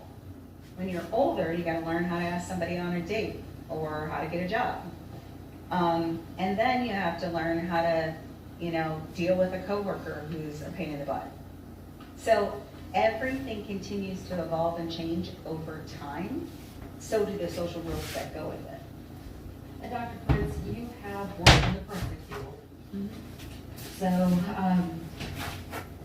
you understand that in pleading guilty to this offense, Tanner will spend the rest of his life in prison. Mm-hmm. How important is following the rules in prison? Well, it can be life or death, for sure. I work with some clients that are preparing for incarceration. I work with a couple of clients who are incarcerated. And I can tell you that general population will make sure that you understand the rules if you're not applying them. And I will say that there's not opportunities for isolation in prison for anyone who's in Gen Pop. And I was just talking about this, dude. I've been talking about this for days. The only way he gets put in Gen Pop is if he does not get the death penalty. That's the only way that prisoners are going to have the freedom to get at him and probably save the taxpayers a lot of money. And that's sometimes a need for many of my clients. Without that ability to recharge their social battery, then they will oftentimes you know, have difficulty with that emotion regulation piece that we're talking about, with following the social rules consistently. And give us time to go there, because I'm going to ask a follow-up question real quick. Are you saying that Tanner would not be able to follow those social rules once he's learned them? Yeah, no, he could follow them, and if he has a misstep, they will be corrected. Or that he will be corrected, I should say. Yeah, they were killed. Dr. Fritz, the last area that I want to talk with you about is empathy. Totally corrected. What is empathy? So empathy itself is basically an understanding of what someone is experiencing and the ability to relate it to self. So cognitively, you would say like, oh, I see what you're going through. Or affectively, it would be something like, I feel you, I understand it, okay? With and a penis. empathy is then, So I do it. has a second part, which is So I feel not it. just understanding it, but being able to communicate that to others. Is empathy the same as sympathy? No, sympathy is more, like more base level. It's just, I could feel sorry for you, but I don't have to, it's almost like pity. It's not the same as, and I feel that pain that you're going through. Is it the same as remorse? No, if you looked at it on a hierarchy, it would kind of be like sympathy, then empathy, and then remorse. 'Cause Where's compassion? In a situation where you need remorse, okay, when you've screwed up. Because remorse is the idea that I did something wrong, I have guilt and shame about it, you know, I'm morally culpable, and I want to do what I can to repair it or make amends. When looking at the evidence in this case, were you able to see empathy and remorse in the videos or the interrogation or the phone calls or the note to the parents? Sure. So first of all, let me start with the empathy piece. I definitely saw that Mr. Horner has the ability to empathize. I saw it in relation to characters in the video. Why are they being so mean to her? She's so nice. Why are they treating her like that? I saw it with regards to pictures of animals that were in cages. They look sad. Again, we saw evidence of it with regards to Athena's family when his parents, or when his mom directly correlated it to his own child. And then I think probably the best evidence of remorse and empathy would be in the suicide note that he wrote to Athena's parents. So let's talk about the suicide note. Why do you say that that is the best example of Tanner expressing empathy and remorse? The reason why is it meets the criteria for remorse, okay? And what is that criteria? Sure, there's four main components. There's recognition of having done something wrong. And I'm gonna look at my notes because I quoted Tanner directly. He said, "I've done a terrible thing to your family and I'm sorry." So that's recognition. There's expected to be some sort of remote emotional response, whether that's directly saying I feel guilty or I'm ashamed, or it can be an act, like it can be repentance. You will notice if you see the suicide note that he says, "I want you to know I found God through this." So that's an example of an emotional response. Whatever, dude. Also, he's trying to get out of the death in sort of this moral discomfort. And in that if suicide he was note, trying to he kill also himself, talks about the he fact didn't try hard enough, did he? that he is How hard is it? unable to sleep. You know, that it's kind of haunting him. So we have that emotional response. Craigslist killer was able A to do moral it. evaluation then is basically shouldn't have happened. And Mr. Horner's words were, Before his trial "I'm was sorry over. I took your little angel. She didn't deserve it. Y'all didn't deserve it." And then he goes on to talk about his own family. I don't even think they and started child his not trial, the deserving it Craigslist either. killer. And then a desire to repair or make amends. But he was also a med student, so he probably knew the best way to do it, I guess, maybe. And he explained his mental state. You know, I think he got into that too much, and it sounds like an excuse. When you read the suicide letter, it also has falsehoods in it. He talks about the fact that there was a broken backup camera, which we know is not true. So I think he muddied the waters of this remorseful suicide note because he's not good at explaining his emotions in ways that are clear, uncomplicated, and done with regard for the person it's being written to. But he did say he's trying to ease their suffering with his death, and he said he signed off with love and sorrow and remorse. And I would consider this potentially lip service if any of this language was easy for Mr. Horner. I don't think it is for him to come up with these kinds of words. And more importantly, he thought he was going to die. He had a very serious suicide attempt. So I take it as How genuine. serious was Well, it? Dr. Fritz, how do you reconcile that with all of the blatant lies that he told the detectives in the note that he wrote to them? I think he was just grasping at straws. I really don't know what he was thinking.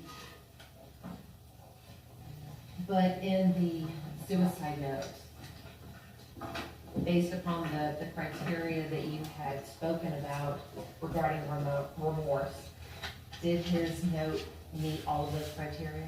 It did. I'll pass the witness.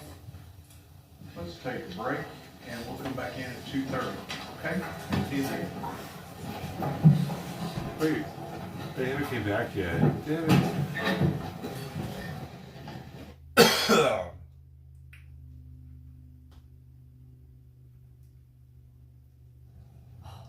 Oh God, Terry. Wow, I have struggled all day long. But if I put it on double speed, Mr. Horner does a pretty good job with the basics. Yeah. they'll be back I know. right after it catches What I up. find interesting is that she almost used the words. Or no, before it catches up, right before it catches he up. won't have a Here, problem I'll in put it general on because he knows that he can follow rules, and if he 1.25 is a or gym 2 pop, point- the population will make sure he will follow the rules. Well, I'm telling He you. doesn't sound like somebody who knows words gym pop. Yeah, exactly. They'll make sure he follows the rules. Yeah. Well, Mr. Horner, 2.5. by all accounts, knows right from wrong. It can't be a. But then she goes on to say it's going to be a mitigating factor after the fact. Yeah, I'm not sure. I'm just going to get there. I'm not exactly sure what that means yet. No. Yes. And the question on that had to do with autism, whether or not autism was a player. I just. 2.25. Well, one of the things that she happened to mention, which we've heard, is the suicide letters to the family. She mentioned that at the very end of this, Should be the break. And we've heard it. He is, she's making excuses all through that note. Now, for whatever reason, she thinks it shows remorse and it shows empathy and it shows sympathy and he's sorry. But the fact of the matter, she also says, well, and there were some falsehoods in it. Okay, you can't have it both ways, can you? I don't think you can have it both ways. And she, I don't know. Because I remember that letter. I do too. What I saw was you write a couple sentences and say, I'm sorry, I took your little girl, I took your little angel, and then a whole lot of, oh me, oh my, for me, my life. They changed my growth, they did all these things to me, I'm not going to get to see my kid, blah, blah, blah. I mean, the amount of time he spends on Athena is like here, right here. The amount of time he spends on himself is like here. So I had a really hard time with, and what did she say? I forgot about this. With love and sorrow and remorse. Okay. I think he is crazy as a fox. He is sly as a fox, and he is smart as a fox. He knows what he's doing. He knows what to say. I think he's very clever. He makes up a story and he sticks with it. I love this part about creating Zero. Zero is created because he had a difficult time accepting responsibility as himself. So what he did is to talk about what he did through the eyes of a third person, which is Zero. Right. Yeah, we wondered when Zero was going to back up. It's a kind of simple person. It's a whole lot. Yeah. And it's all legal. Yeah. And I mean, it comes simplistic. Now, that doesn't mean that I don't believe that a person can truly have psychiatric condition. Sure. I mean, again, one of the reasons why I had Terry on longer in this trial was because of Terry's specialty. She does actually specialize in defendants who have legitimate psychiatric conditions. Yeah. Right? Right. And I'm not even saying he has a psychiatric condition. Not yet. I'm just saying he's got autism, which, frankly, again, I said before, I have a nephew who is, based on what they described, be level 1 autism, level 1 autism. Excuse me. Well, what I heard too is that he has mild, medium, which is the horrible diagnosis. I mean, he knows what he's doing. He's able to run a FedEx route. He's able to deliver packages. He's able to read. Which is the ability to process. Yes, I know. And then, of course, they talk about, well, his schedule had changed. And what is this about? She saw him take a hit of cocaine. Yeah, but the defense attorney phrase that as a hypothetical. Hypothetically, that if all these things happen to a child that's seen, this person taking a hit of cocaine, here's it was him, and I was just going, well, where's that going? I saw the video before he got out of the video. He scanned the Barbie package. Scanned it. Got out and took the package, and the next thing you see is him walking back to the truck with Athena. So I don't know where this hypothetical hit of cocaine came from. That came out of nowhere. No, the hypothetical was being used to try to equate that to what he did. That's why I kept saying he didn't do that. He did this. It was bad because it wasn't the same. Just they were trying to say that he. Like, what if this was the case? Would it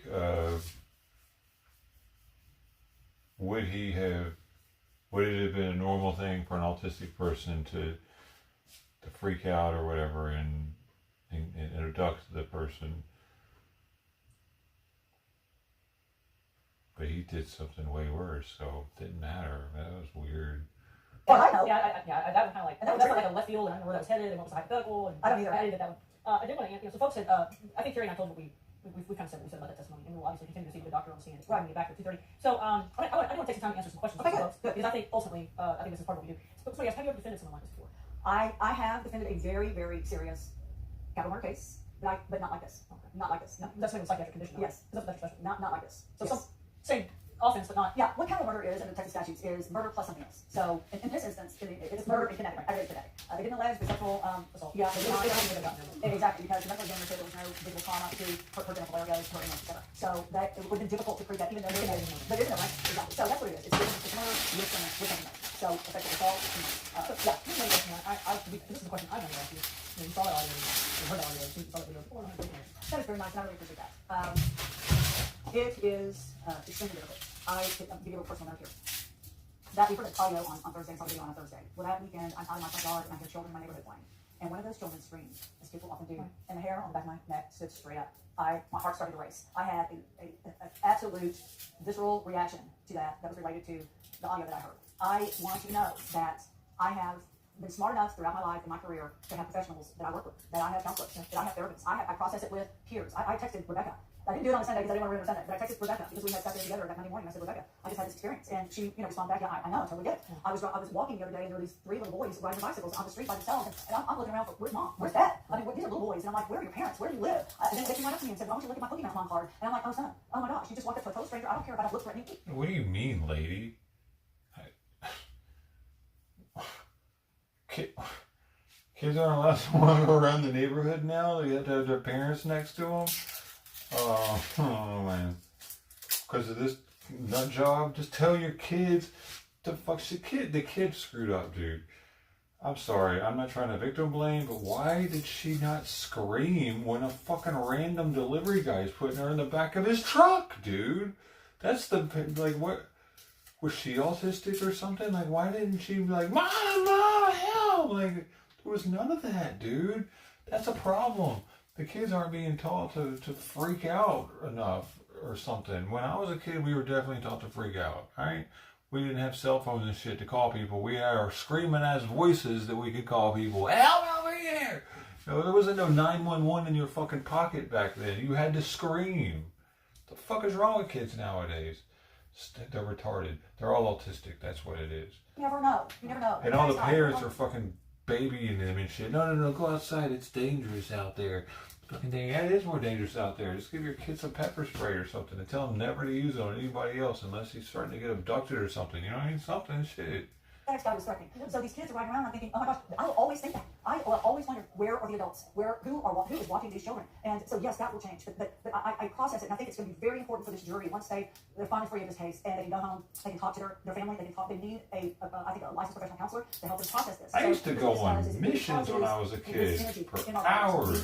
Something like this. And you I said, what the hell I was bounces around your body until you do something about it. I'm gonna be very honest with you. I had a long conversation with my therapist. Yes. I was, I hear the audio, I see the audio. But that 8 days, of the prosecution's case. By the time it was done, I told friends of mine, I felt like darkness had pierced my soul. 100%. It was absolutely. I thought I had covered. I came into this trial, I am prepared for this, right? I covered the validated awesome stuff in my career, and I was absolutely unprepared for that. The level of evil that I was going to be confronted with, and the things I was going to. And again, I feel like I got kind of like not the luck. You know, I didn't get the full effect of being in that courtroom, but just even sitting right here and being exposed to all day long, and you folks are watching online. But people like this dude existed when we were kids too. Well, and since we're on the subject, I'll just have to also tell you that I made a conscious decision, and I do this with a lot of things in my life. I'm not giving my power over to this man. I am not going to let him be a voice in my head. I'm not going to do that. I'm making a choice. It's a conscious decision not to allow him to be a voice in my head. And we probably just didn't make it like a national fathers or family. Don't give this man your power. One of the things that really bothered me live stream type situation. And she was testifying, such a strong woman. She looked directly at the defendant and said, I want to know, where is her shirt? I want to know where my daughter's shirt is. That's all I want. I want my daughter. And I looked at him, leaning over, staring right back at her, and I thought, he is getting some kind of power out of this. He is getting some kind of, well, he's remembering what he did, and he's also realizing I still have some control of power. And that's what I think. I'm not the pro here. I'm not the expert, but that's what I was thinking. He was looking right back at her, and I thought, we cannot give our power over to this person. I wonder why he doesn't tell them. She let him control her life. He's already taken the most precious thing possible from her. She will never ever get over it. She will never ever get over this, but she can't give this man her power. Maybe because the shirt has his semen on it or something. It makes it more damning evidence against him. I bet that's what it is. Some shit like that, dude. Who knows? Fuck, dude. It's disgusting. It'll come out ways you don't want it to come out. The saying is it'll come out sideways. It'll come out sideways. It's going to come out on radio. You need to deal with it, process it. It's the most important thing. But thank you. I really appreciate you asking. I do. It means a lot. And that is, again, so reaffirming. And that's why when someone is struggling, you reach out to them and you ask them, are you okay? Because it's validating what they're going through. And it's so powerful. So thank you for asking that. Absolutely. So, let me ask, if you get to death penalty, would you witness? I would not. I've had the opportunity to do that, and I don't want to do that. I don't want to do that. I've experienced death firsthand up close. I don't want to do that. No. I have personally witnessed 2 executions. They were pre-pandemic, so I don't know exactly if the way, in terms of the way it's done. I mean, I know it's still lethal injection, but those were both cop killers. Yep. And yeah, I would be opposed to witnessing another one. Yeah. I mean, I don't know. It's terrible. I mean, because the person has put themselves in a position where this happens. But it is I will say this, rightly or wrongly, Texas does have that process. Yeah, down to a science. Yeah. And a lot of reporters go to these executions. They're witnesses for the public. You're our eyes and ears. Yes. Okay, so we just saw Tanner Warner walk back into that courtroom. And so I would presume a few minutes we'll get going again with this Dr. Fritz. It's fantastic. When will the decision be made? Well, My crystal ball's not working. But based on the timelines we've been given, and we understand that closings will occur next Tuesday, so I would expect that we would have a decision Tuesday. I guess it could go into Wednesday. But you never know. I mean, there's no way to judge the juries when they will come to a decision. Right. Okay, so question. Yes. So yes, after Thea's dad closed the FedEx truck back, did Tanner come back or did he sit there forever? No, No, that's not what happened. No. No, because her dad wasn't there. Remember, he left on a hunting trip. Okay. Somebody's asking, what are the chances Texas will basically institute firearms law? No, I don't it's not see gonna it. happen. I know that's in the news recently. That's a federal thing. Yeah, it's not gonna happen in Texas. We have a legal injunction. I don't see it change. I mean, Who knows, right? But I mean, that would have to be changed by state law. I don't see it happening. I mean, that's something that the Trump administration just did. Right. I could see it happening if it did it federally. I don't think Texas. I'm not sure which those are, but there are Texas. a couple out there. And so he says, since the judge sealed the audio and video of being filmed, does that mean? I would think it would be one of the first Well, states to do it. That's a really good question, because if they plan to air any of that audio or show any of the video, we've got the same situation that we had the other day when we watched it. The family is in that courtroom, and the family's allowed to be in the courtroom, and they're going to want to be in the courtroom during closing arguments. I think it would be a decision that the prosecutors would consciously make not to show that. They've got enough on, they've already got enough on the table. They don't need to do that yet. Hey, Judge. Hi, Dr. Brett. I realized I introduced myself to you earlier. I'm Shelby Love, Assistant District Attorney.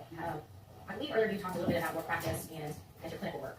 So you still actively work on clients or? Yes, clients. Yes, ma'am. So currently I see clients 3 days a week. And these are mostly, I think you said 95% your level 1 high functioning. Yes, probably 90%. Yes, ma'am. Because I also have I have a couple clients with level 2 and a couple clients with just anxiety. And in these, I don't know, it's appropriate to, he called level 1, but level 1 high functioning, autism spectrum disorder clients. Mm-hmm. I believe you said they're can be in any career field. Yes, ma'am. And so they're actively in the workforces. Yes, some more successfully than others, but yes. People with autism are in every act of life and doing amazing things. Elon Musk, baby. So just because you have level 1 autism does not mean that you're going to commit a crime or that you can't be a functioning member of society. Absolutely.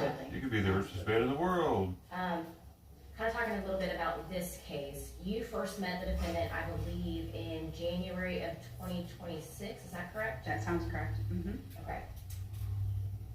But Dibs think he's a pedo too.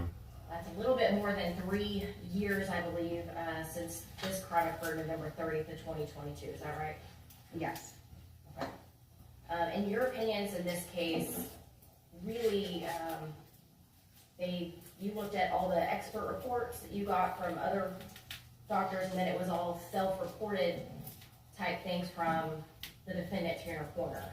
Is that? No. So I did direct assessment. So, and I did records review and social history. So, and collateral interview. So definitely not all from Mr. Warner. Look at onion right there. Okay. And you talked about the test. So there's no standardized testing for somebody, I think you said over 22? That's correct. Okay. So you took what maybe would have been given and kind of adapted it? That's correct. Okay. So, some of the, like the assessment that I gave his grandmother, which is an interview-based assessment, can be used throughout adulthood. His receptive and expressive vocabulary ones provided normative data that's used throughout adulthood. But the CAPS, that's the one where it's the little videos. That maxes out at age 18, so I scored it as age 18 just so I could get a sense of severity, and it came out as severely profound. Okay, so that's impaired, even if you were 18. That was one of my main questions, is if that test that they did right there was before or after this incident, so it was way before. So I mean, that goes to the defense that this dude's like, he wasn't trying to fucking look more retarded at the time. He actually didn't understand why people felt the way they did, and like, but he was somehow able to empathize with birds in cages more or some shit, animals in cages. Brett, you talked about records. How important were reviewing the records? But he can empathize with people I think very educational well. records tell a big story. Or know what they should be doing differently. You did not review all the records that could have been provided to you, did you? I don't know. I did review the ones that were provided, but I'm not sure what other ones exist. So, did you review all of his medical records in this case? Only the ones that you see listed.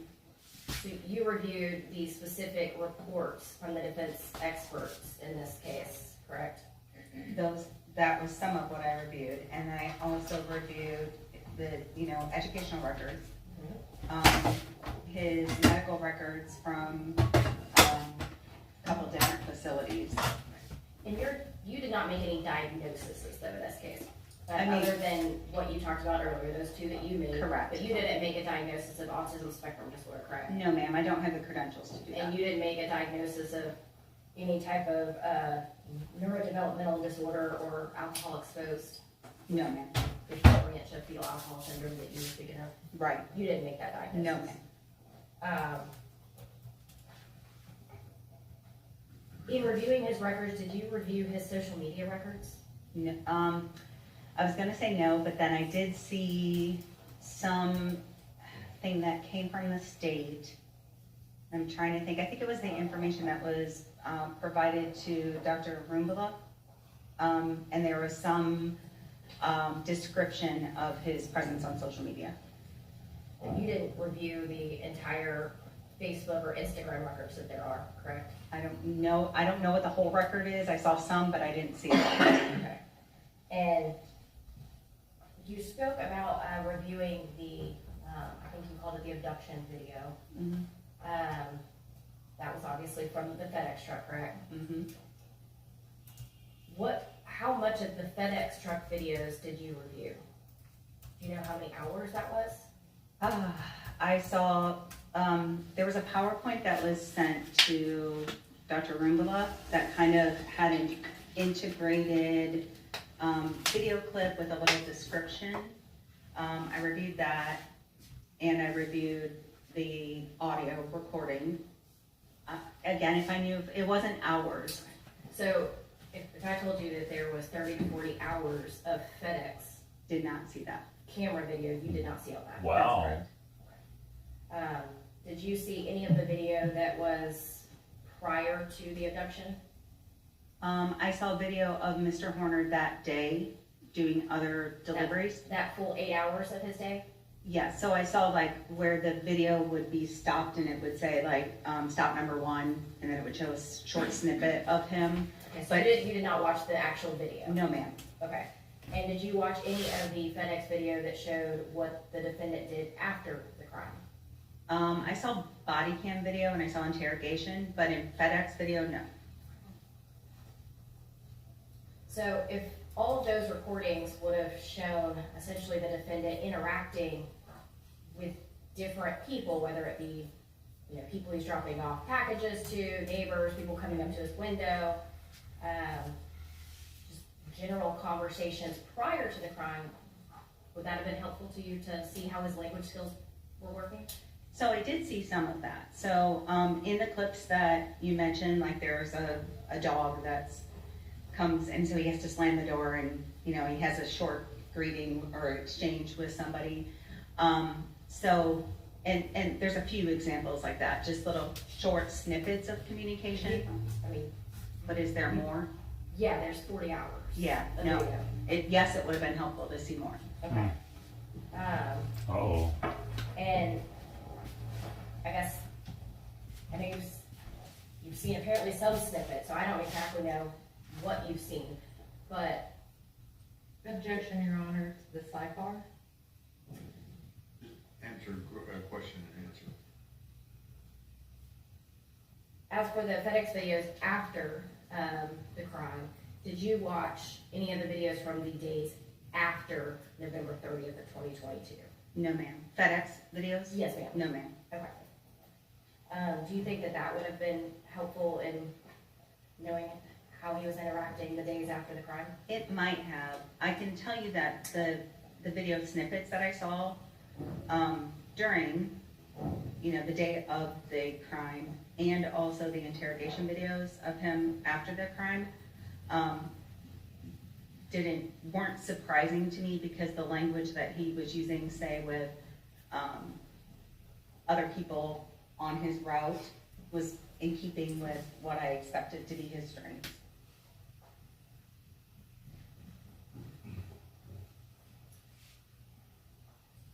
Do you know how many experts Tanner Horner had seen before you?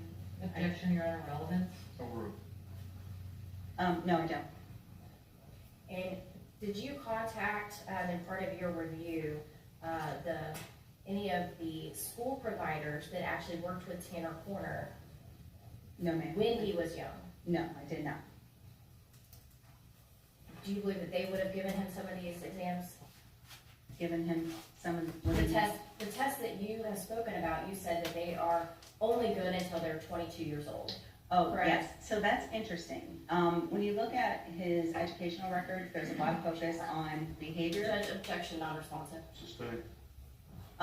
So the question. Hang on, Sorry. let's ask you the next question. Okay. So as for your specific exam, you went and adapted the test, correct? Mm-hmm. Did he have any issues with answering any of your questions or answering the questions on that exam? Yes. And what issues did he have? Well, he had significant difficulty with all of the assessments. And what I was starting to say, I don't know if I want to answer your question, was that you asked if he had been given any of these assessments during his formative years, and the CATS didn't exist. So I wanted to clarify that. It was only developed about 5 years ago. And also in the educational records, there is a significant focus on behavior, and I think that maybe took precedence. I guess to follow up with that, wouldn't it have been helpful to you to be able to speak to the people who actually knew him during those formative years? It wouldn't have hurt, for sure. You talked about his job history. So Tanner Horner was able to hold jobs, correct? For short periods of time, yes. He worked for Walmart for a year and a half, is that correct? I'm not sure the length of time, but if you say so, yes. It's in your notes. Do you have your notes in front of you? Yeah, I don't, whereabouts in my notes does it say how long? It's in the location that, I guess he's talking about his job. Oh, my personal notes, Yes, yes, your sorry. personal notes in this case. Yes. Hmm? I think I have them. Hello.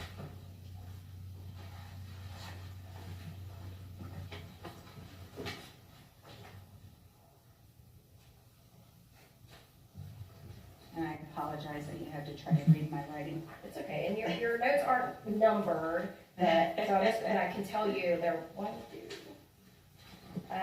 5th page. Okay, so. Oh, yes, and he was fired when he had an altercation with a customer. Yes. And so did he get in a fight with the customer, or? I don't remember the specifics on it. I apologize. So he worked for a year and a half, but then he got fired for altercation with a customer. Mm-hmm. Okay. And he also had a job at Albertsons. Mm-hmm. I believe there, Tanner Horner stated he was on K2 and he got in a fight with his cock-blocking roommate. Yep. And so he, I guess, lost that job? Yeah, so I think he had a roommate that I sort of feel like it was in the parking lot, but again, I'd just be kind of guessing to fill in the gaps.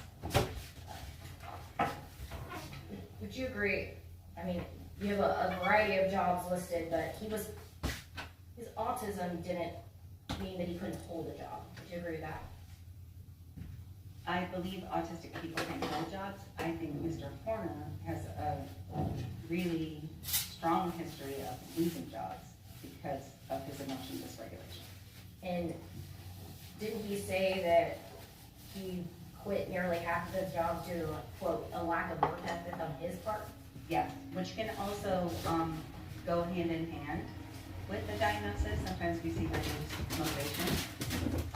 So yeah, work ethic problems, interpersonal problems, those seem to be the two biggest reasons, along with transportation issues at times. As far as, your diagnosis in this case, you said it was like mild to severe impairment, but you did find that from some areas he did have strengths, correct? And one of the areas that he had strengths is he could make and respond to greetings appropriately, correct? So yes. Yes. Sorry, the court reporter was kind of making you Yes, say of yes. course, ma'am. sorry. And he can understand clearly stated rules, correct? Yes. And he can apologize appropriately, correct? I don't know that I have I'm trying to think if I have strong evidence. The only evidence I see of a real apology would have been, that I can think of, is in the suicide letter. I think in that context he did, but I'm not sure that I've heard evidence of apologies. Then I'm going to refer you to the agreement.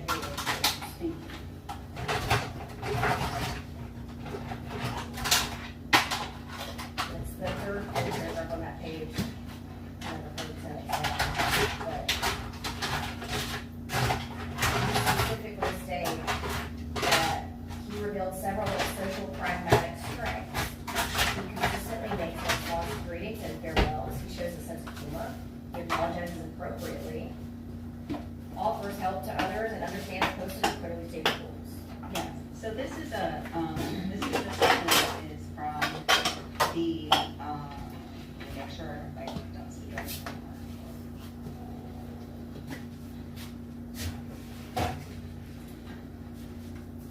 This is in your analysis of results, is that correct? Right, so I think that relates, and I want to double check, because I don't want to say anything wrong, because I think that relates to his self-report of being able to apologize, and your question was regarding whether I saw it, so let me look and see if how he rated himself there. I'm gonna object to non-responsive. Okay.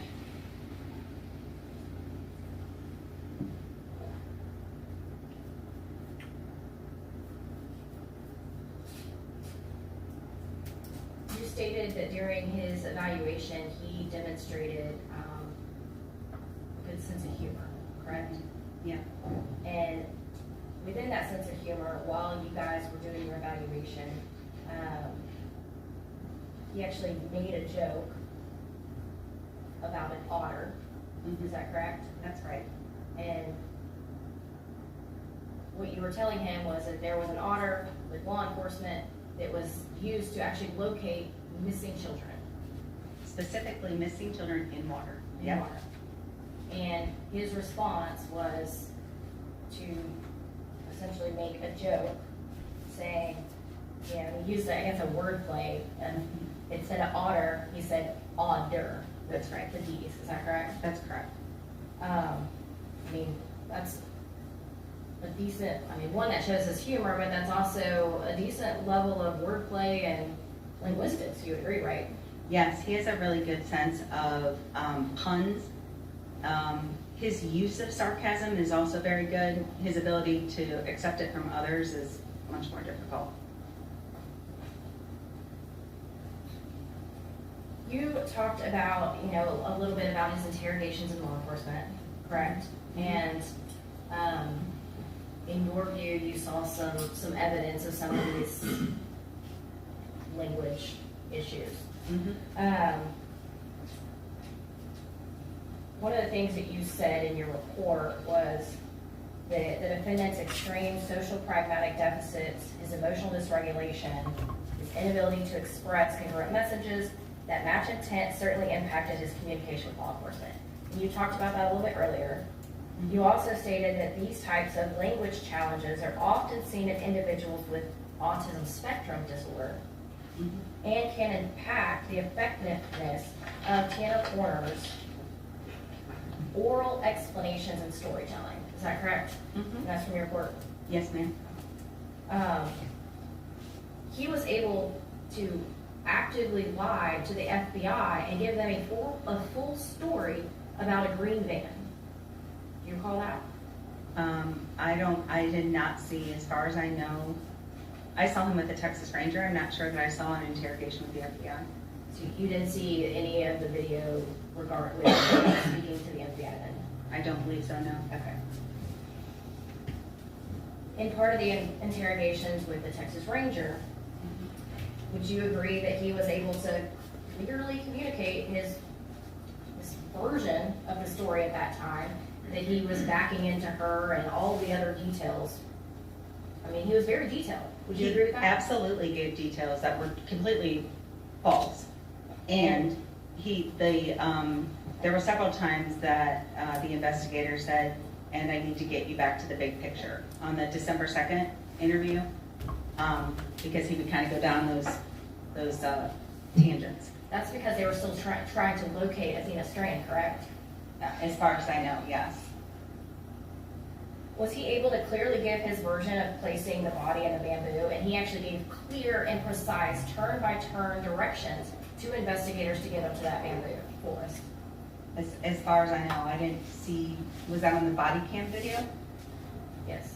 Okay, then yes, And did you see the video where he ultimately led them to the recovery of Athena Strand's body? I did. Okay. In that one, again, granted, he came into 0, but then he still was able to give very clear turn-by-turn directions. He was able to very clearly tell him exactly where they put Athena Strand.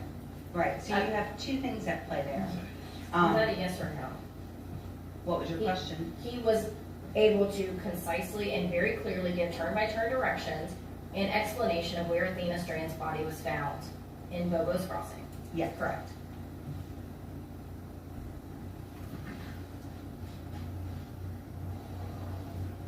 You talked a lot about empathy, and I kind of want to talk to you a little bit about that. You reviewed all the letters that he wrote with his suicide attempt, correct? Yes. Okay. And you put in your report that was, you saw in that deep empathy, was that correct? Yes. In a letter to law enforcement, you read that letter, correct? Yes. Okay. He denied responsibility and he blamed somebody else for the crime, is that correct? Yes. And you know that to be not true, correct? That's correct. Okay. Is that empathy to the family to leave them thinking somebody else out there killed their daughter? Of course not. In the letter to the family, he said, sorry, and so many people were affected by his breakdown, right? Mm-hmm. Not just your family, but my own as well, correct? Right. He said he owed it to you all to explain where my mind was at, but then he still gave untrue versions of the events. He blamed and talked about his Asperger's, not doing all the change, his different route, his being sold off to another company, but he still did not give a full telling of the events in that letter to the family, correct? Correct. Is that deep empathy to tell the family a version of the story that's still not true? He meets the criteria for showing deep empathy. He absolutely was giving falsehoods and inexplicably trying to cover his tracks. It makes no sense. It's not logical, but that goes to what I was saying about the inappropriateness of his social communication. And how is that remorse when he is still providing, even in this letter that is supposed to be left to this family in this suicide attempt, he is still giving these falsehoods that would make them believe that somebody else was involved, and still not tell them the full story of what he did to their daughter. That's remorse? I'm not sure I know anything about somebody else being involved. What are you The referring letter to to? law enforcement, he said somebody else was involved, correct? Yes, I thought you meant the letter to Athena's family. No. And then the letter to his family, he's still telling the incorrect version of those events. He's still How not is that accepting blame. remorse? He is not fully accepting blame for and he is trying to make an excuse. And at the same time, his language is indicative of remorse, and that's what I'm here to opine on. So he's fully not accepting blame and he's still blaming others. So, but you're saying that's What's remorse? the question? Is that remorse? Yes. And what he did say is remorseful. the lies that he told it doesn't serve any communicative purpose, which I think goes to the more evidence to the fact that he has such a significant social communication deficit. So you're stating that his language is stating remorse, but we can't really tell whether or not he meant remorse. Would you agree with that? Well, I said that I had 4 criteria for remorse that had to be communicated, and my... I'm going to object, non-responsive judge. Okay.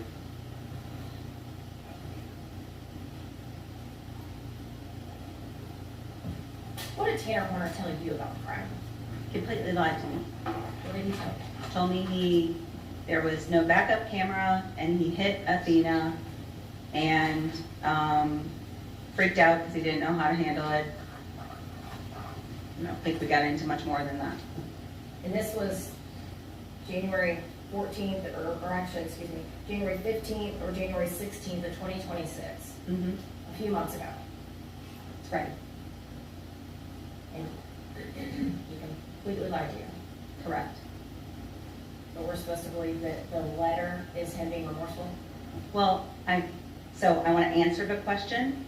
My suggestion of why that shows true remorse is because he thought he was going to die after he wrote it. He had a very significant suicide attempt. They really, So was he lying to my face, and was that very difficult to know that and still see him as somebody who was remorseful? Absolutely, that was hard. When he was lying to you, did you challenge him on that lie? No, ma'am. Why not? Because I needed to see the accuracies or the inaccuracies in his story. And so I didn't want to shut him down.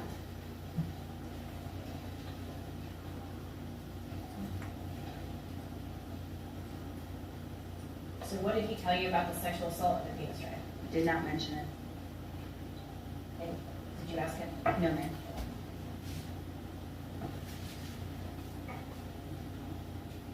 Did you watch the full assumption video that showed the kidnapping, sexual assault, and murder of the penis trial? I watched whatever I told you I watched. I don't know that it was the full video. It's whatever was provided in that package to Dr. Rimbala, and then was provided as state evidence through the defense to me. So, are you saying you just watched the PowerPoint, you didn't actually watch the actual video? I was not given the actual video. On that PowerPoint, you, I guess, got some clips, though, from Yes, that, ma'am. but not the entire video. Mm-hmm. Okay. When did you receive that? About 3 days ago.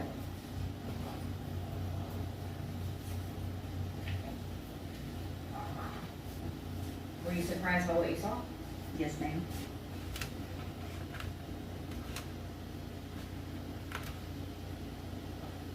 What were you surprised by? I was most surprised by the violence. I think the violence of it was really incongruent with the gentleman that I met, with the reports that I read hours about. It was shocking. It was horrific. It's awful, and I'm so sorry. Were you as surprised that you weren't able to see the emotional dysregulation that you thought you would see? I was surprised by it, and I did see a significant amount of language variation from the beginning to the end of the video. But I don't see the red face. I didn't see head banging. You know, some of those sort of stereotypical indications of an autism meltdown were not there. You expected to see a meltdown, and you didn't see it. That's right, ma'am. I didn't see the obvious physical meltdown. Again, you apparently weren't provided with the entire video, so I don't know specifically what clips you saw. Mm-hmm. But, depending on what you saw, were you able to see how calm he was when he grabbed her up there into the truck? Yes. And were you able to see him speaking to Athena Strand? Yes. And what was his language like at that point, when he was just talking to her at the very beginning? Calm, calming.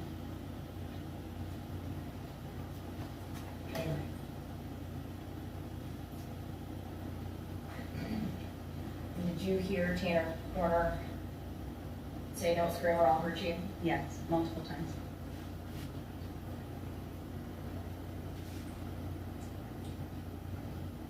Why When would did the language change? scream anyway, though? Why the hell? I believe after his attempt to asphyxiate her, but I could be wrong about the chronology of it. At some point, did his language become angry? Hostile, yes. And heard the video. He yelled at her, he told her to shut up, Called her a bitch. multiple profanities. Horrible language. Would you Horrific. agree? His language changed when she wouldn't die. Do you agree with that? I would agree with that.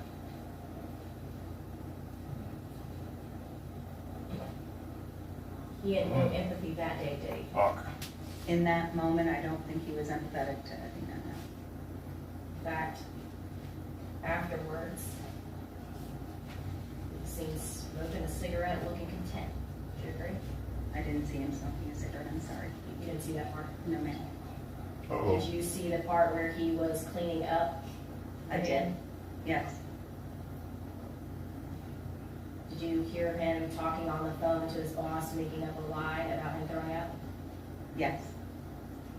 He seemed calm and his language was steady. Would you agree with I that? can't believe that the state is letting her ask the way she is, rather than asking the lady what she remembers about the video first. Because it's like she's able to tell her stuff that she doesn't know about. I would agree. And he The was cigarette able thing, at that she don't point know. to communicate to his boss effectively.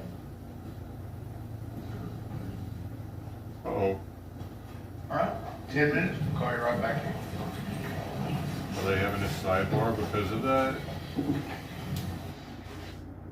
That was interesting.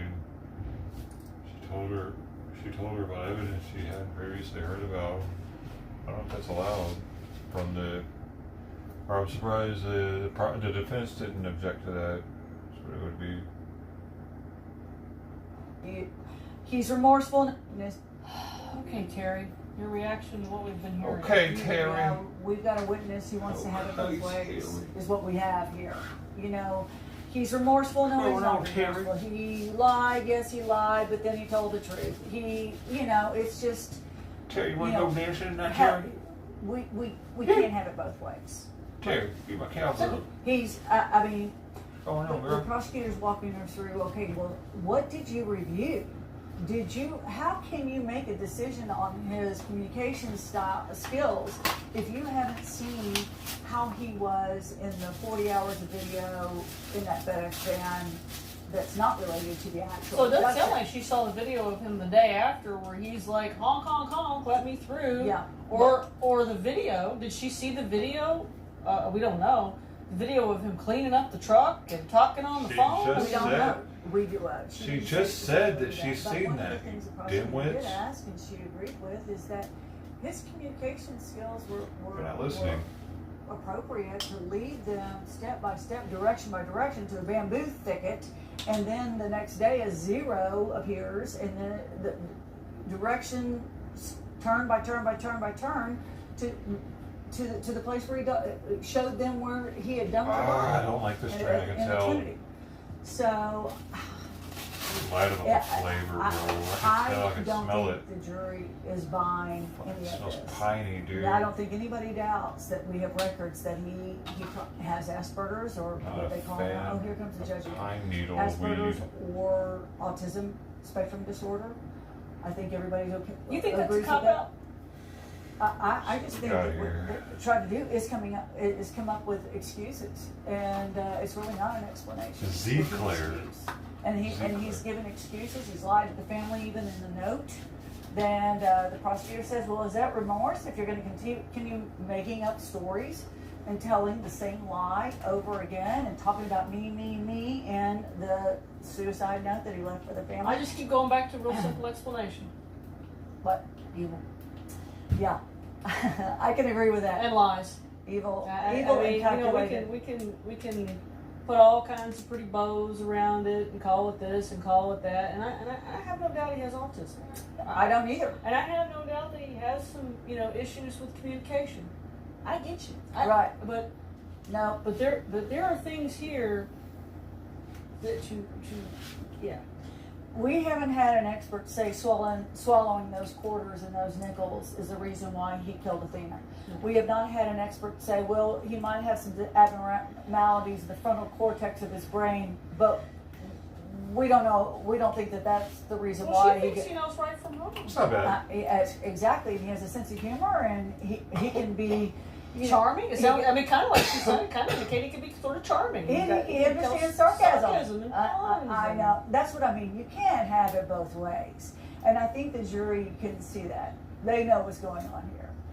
Well, you can if you have a few more questions. episode, right? Because I feel like Terry and I Supposedly. have to sit here and talk ad nauseum about this testimony because it is what it is. So somebody asked her, have you seen the last 4 days of the defense's case one piece of mitigating evidence? You talking to me? Yeah, talking to you. You talking to me? I have not seen it. Not unless you want It's a a sneezer. jury is looking for any, just that much. Okay, baby, he has talk about Asperger's feeling and right. he has communications problems and he doesn't understand, this or that. But no, absolutely not. I haven't seen anything. Well, somebody keeps saying she saw the video. Now she did say that she saw the video of the video and audio of the killing, but I wasn't clear about how far, did she see that, and maybe she did see all the part after he dumped her body off. Yeah. We know she didn't see the next day. Right. Because she said that. She didn't see the next day. Right. Oh. And then there's 30 or 40 hours of video. I'm just kind of. Oh, no wonder it's responding to 82%.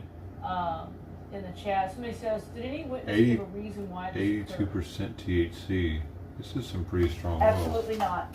Not one witness has said Strong. lead has caused it, brain abnormalities has caused it, Asperger's or ASD has caused it. Now we know that zero was an absolute figment of his imagination, or actually a very calculated creation to throw these officers off. He thought throw the officers off. People keep asking about the details. Hey, Rayman was calculated, autistic as fuck. All I know is it's in We 2023, and I mean, I feel like somebody did.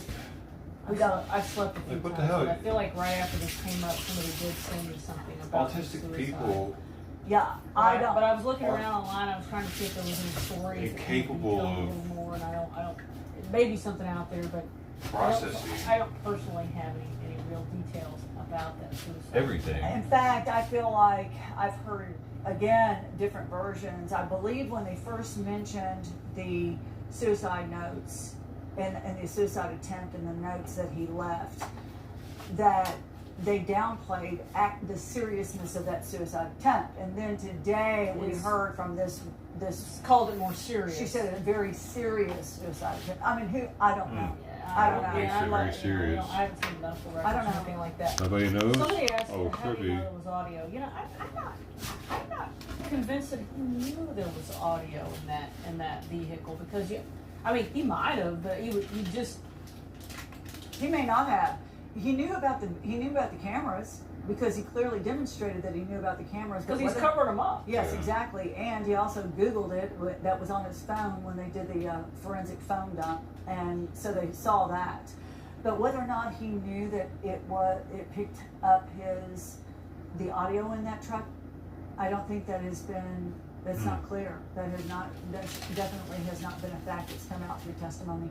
Interesting. But in today's technology, usually if you've got video, there's audio. Usually, all the time. but not all the time. Not all the time. I don't know. Depends on the cameras and all that kind of stuff. Yeah. Somebody says, would you consider this one of the worst cases we've seen? Yes. Both of us would say yes. Rewind this tape and go back to this morning when Tommy and I were first talking about it, and yes. I swear people always say that when a case is happening. It's the worst case of we've ever seen. This is the worst. He worked for FedEx. He didn't actually directly work for FedEx. He worked for a contractor. A lot of stuff's happened over the past 3 decades It doesn't sound like that they've probably been in the industry because they're pretty old. Jobs for very long. Right. Yeah. He got into a customer at Walmart. We know that. I mean, he drove for Amazon. He worked at Albertsons. I don't know, man.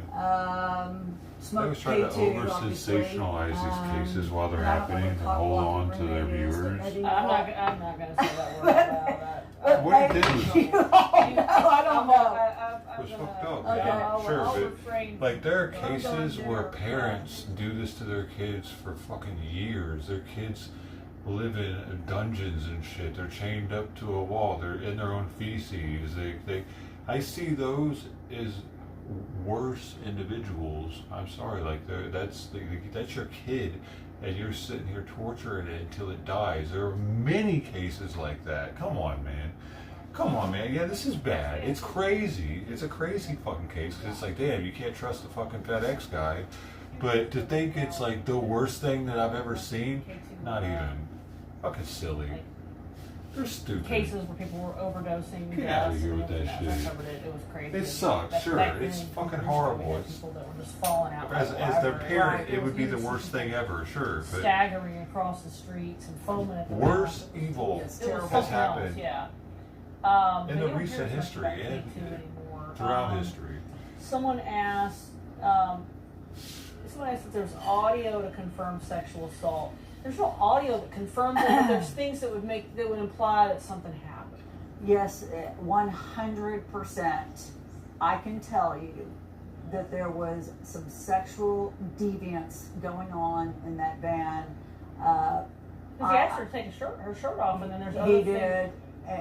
He did. Believe me. You know, I don't know how much I need to get into it, but I'm telling you, I heard it. Yes, there was sexual deviance going on in that van. You know, what that looked like, and bottom line is she's 7 years old. So right.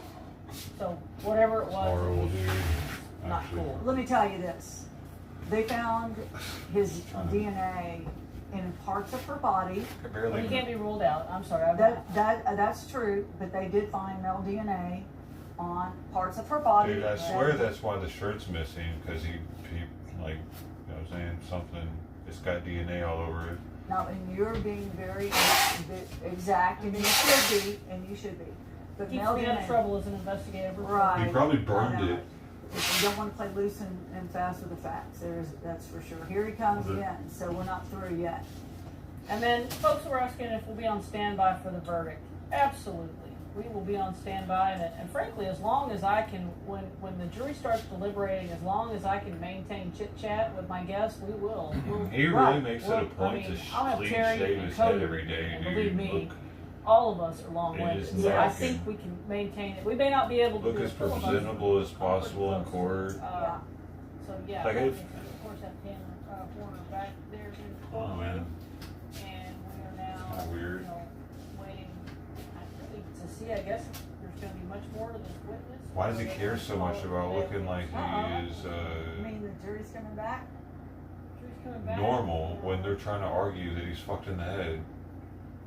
Is maybe the shaving of the head, is that a sign that he's fucked in the head? Keep doing it. It makes you look crazier.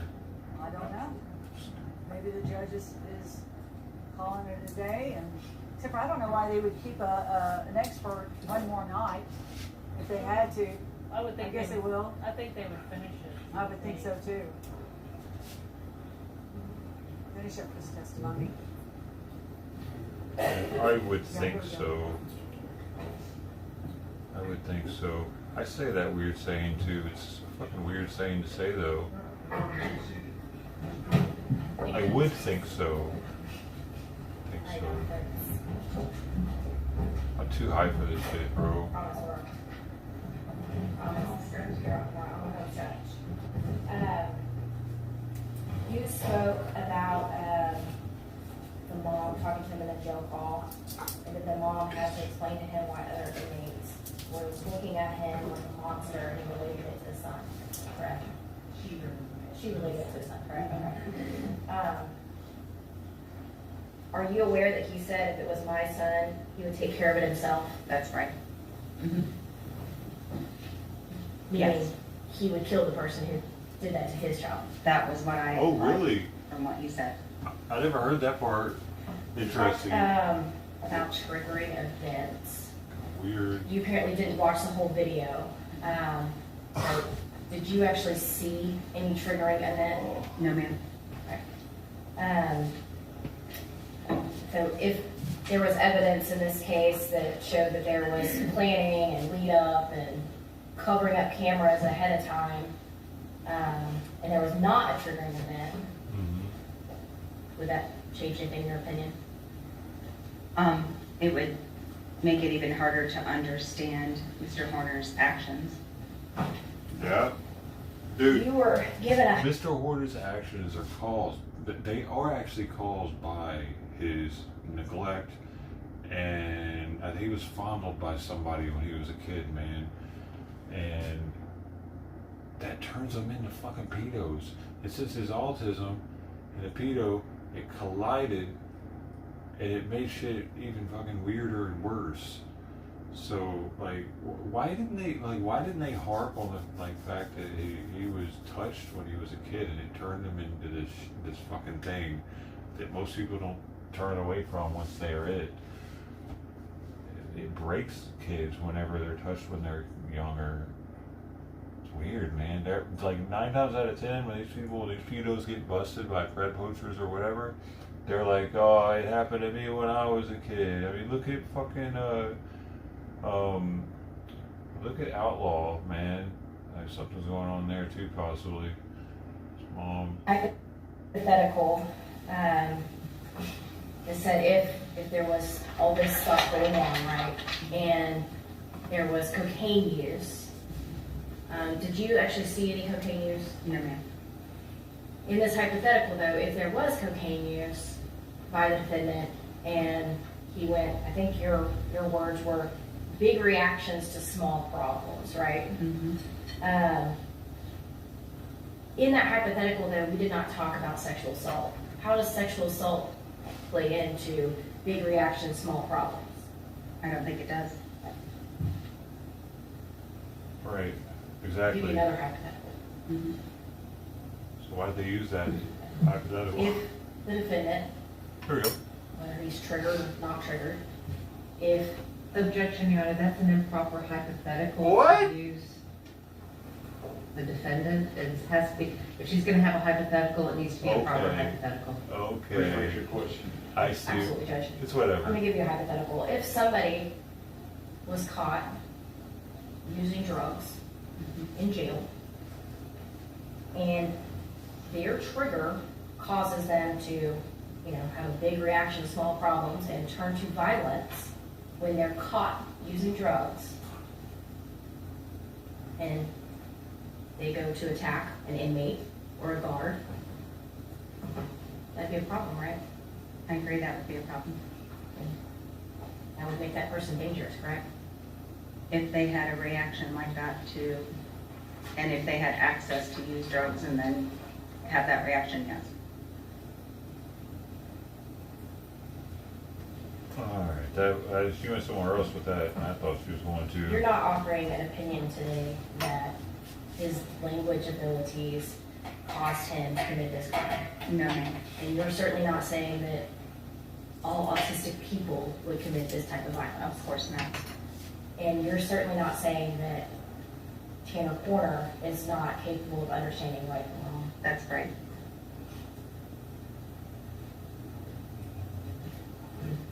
That's what Mr. Read it, right? Oh, yes, Dr. Fritz. Let's talk about the records that you were provided. Okay. You had mentioned that you have been provided the same records that had been promoted to a Dr. Arambula. Mhm. Do you know who Dr. Arambula is? No. Were you given a report from Dr. Arambula? Hold on just a moment. Yes, I was. With regards to the jobs that the state asked you about, what significance were the incidents that led to Tanner's either resigning or firing or leaving that job? Lots of difficulty with what we call adulting. Transportation issues, significant interpersonal conflicts, difficulty understanding the importance of being a contributing member to society and continuing to have a work ethic, even when you don't want to. Those things are challenges that Mr. Horner consistently displays. Is that something that you see in your patients? Very often, yes. When you are talking about your patients and talking about Mr. Horner, how does the fact that he has these comorbidities come into play? I mean, how does that affect the deficits that he has? Well, mental health issues can definitely exacerbate the challenges that we see from being neurodiverse. And I think those are extreme in Mr. Horner's case, along with his social history. The state talked to you about the strengths that were noted in your report. Mm-hmm. When you are looking at a patient or a client, do you focus on the strengths or do you focus on the deficits? The deficits. Why do you focus on the deficits? Because the DSM, it's called the Diagnostic Statistical Manual. It's what we use to give a diagnosis. For that, it's deficit driven. So you have to be able to look and see those. Unlike, like if they can do a blood test to see if you're diabetic, autism is a clinical diagnosis. So it's based on having those deficits. With regards to the deficits, how severe were the deficits that you saw in Tanner? Very severe in terms of his pragmatic deficits, his social communication deficits, very severe. Expressive receptive depended on the area. Some areas he was relatively typical in or had mild deficits, and other areas were more impaired. Dr. Fritz, is there a difference between being able to give information versus being able to effectively communicate? That's a great question. Yes. So information exchange is one portion of communication, and the giving and receiving of information is one part of it, but communication involves all those other subtle nuances that I've been talking to you about, like facial expressions and other forms of nonverbal communication to make sure that your intentions and your messages match. So the fact that Tanner could give information, does that necessarily mean that he didn't have the deficits that you had talked about earlier? No, and in fact, I think when he gave information in the interrogation video, for example, he was giving information, but the detective had to continually bring him back to point because he was missing the big picture. In the giving and receiving of directions, that's one subset of information exchange, and some individuals have a strength in that area. Mr. Horner also told me he has a strength in the giving and receiving of details relating to time. And the reason he has that, as far as I understand, is because of the fact that time is so hard for him. So he likes to know exact information there. Those things are under the same subcategory of pragmatics. So those you can have relative strengths within a given aspect of communication and still have overlying deficits. Is it possible for one to commit a horrific crime and still have deficits? Absolutely. And again, you're not here to excuse what happened or to justify what happened. No. Not here to say that that his autism caused any of this. Absolutely not. And Dr. Fritz, the last thing I want to talk to you about is what one of the things that the state brought up regarding these suicide letters. Mm-hmm. How many letters did you review related to his suicide attempt? 8, maybe 4. I know I remember reading one to the detectives. I know I read one to his pastor, Mimi, or his grandmother, and no 5, because I also read one to his mother, and then I read the one to Athena's family. I think we can agree that the letter to the detectives carried a lot of falsehoods in it. Absolutely. Does that change your opinion about the letter that he sent to Athena's family? No, there are falsehoods in the letter he sent to Athena's family as well.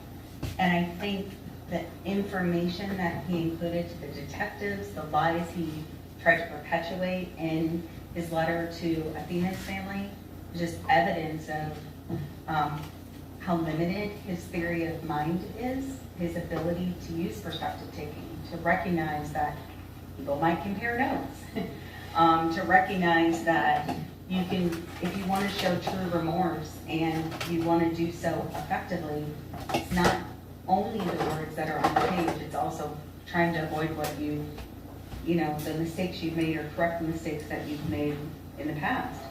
And I think that's the deficit occurring. As I mentioned earlier, the words are there that show remorse. And I think it becomes muddied by attempts to place blame otherwise. When you're looking at the letter to the parents, it appears that he was trying to explain what happened. Is an explanation of how someone got to where they are the same as blaming? No, I think his explanation of his stress is real and genuine, and I understood why he included that. I also want you to know that the route being changed frequently is a true trigger for a lot of my clients. It's a very real trigger. I can understand those explanations. The continual lying is the part that I think is trying to push blame elsewhere. His route change made him kill that's the some part little that girl I and just, molest her? that's not logical. And when it's not logical, that calls to mind deficit to me. And Dr. Fritz, at the end of the day, did that letter meet the criteria for remorse? It does. It has all 4 qualifying factors of language that's remorseful. We have a moment, Your Honor? Yes, ma'am.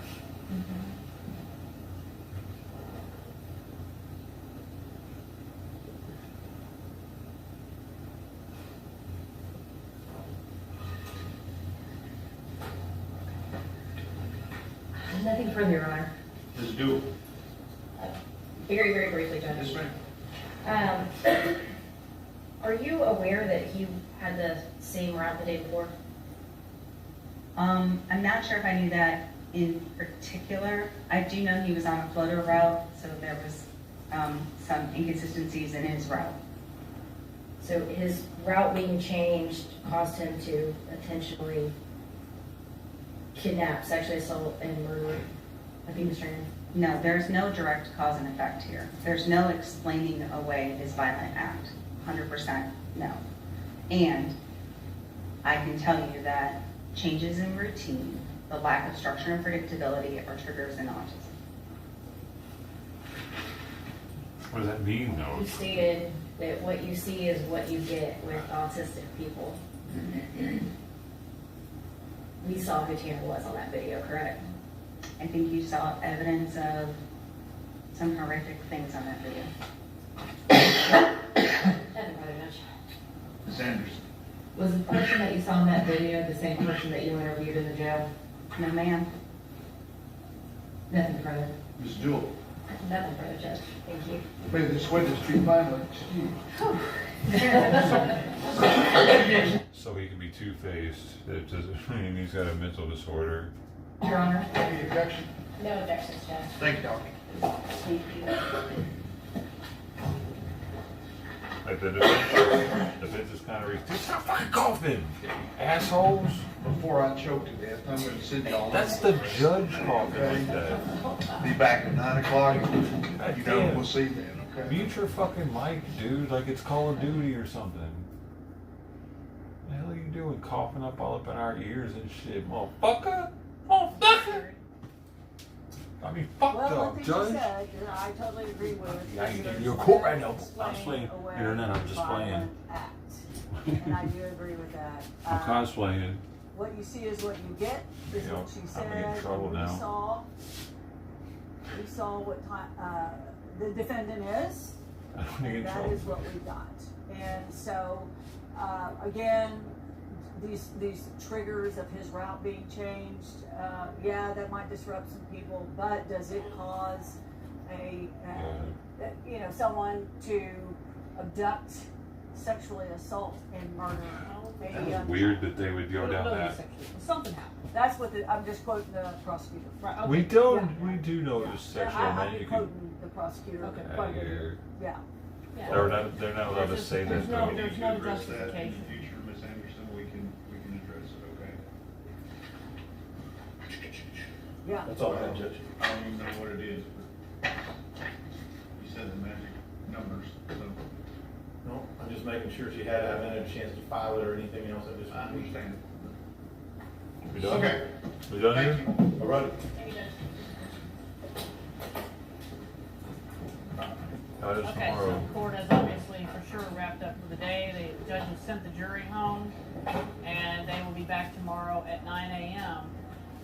So this concludes day 4 of the defense case, and we heard from his best friend slash former best friend slash love interest. We heard from a special ed professional. They were fuck buddies, actually. They just didn't say that. Hired from Azel ISD. Friends with benefits. And a That's all he pastor. wanted out of it. Of course, we heard from. She wanted more. This expert, the first expert that we've had testify in They this knew trial, each other since the 5th grade. met with Tanner Horner and seems to have actually examined some real records. And Yeah, yes, but she can't diagnose him. She just admitted a minute ago that she can't even diagnose him with autism.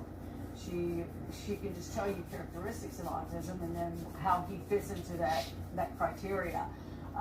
One of the things too is talking about That's the weird letter that she to can't the diagnose family him. that they found in his jail cell after his attempted suicide, and she says that letter meets the criteria for remorse, even though he lies even through that letter. And you know what I thought about? I've had young children before, and my kids were often remorseful when they got caught, and they would oftentimes tell maybe a little bit of a different story. But that is just human nature. I'm not sure that his intellectual disability or whatever they're claiming that he has anything to do with his lies. And he's calculated, and I'll write a letter to the family, but then on the same breath, I'm going to write a letter to the detectives and talk about an old man with a rifle and telling me he wants the girl, and so I've got to turn her over because what am I going to do? I have a rifle point. I mean, it's ridiculous. yeah. It's absolutely. It sounds like a 4-year-old man. I need to cook And I some stuff, heard man. that the letter, they read that letter in court, whatever day that was. It was probably several days into the trial, and I don't remember which legal expert I had with me that day, but it was just the reaction was me, how this affects me, and just because you write the words and say I'm sorry, right, but then you spend the majority of the letter talking about how this is your woes, your problem. When I first heard that and they were reading it, I was almost hopeful. I thought it sounded good. I'm sorry, I'm done it. And then the way it morphed, it was almost like his true character was coming out in that letter. So, you know, it's hard to buy anything this man says, as he is very good at lying. He continues to lie. He makes up more lies. He makes up personalities. He's very calculated. And he lies at the beginning there in that van.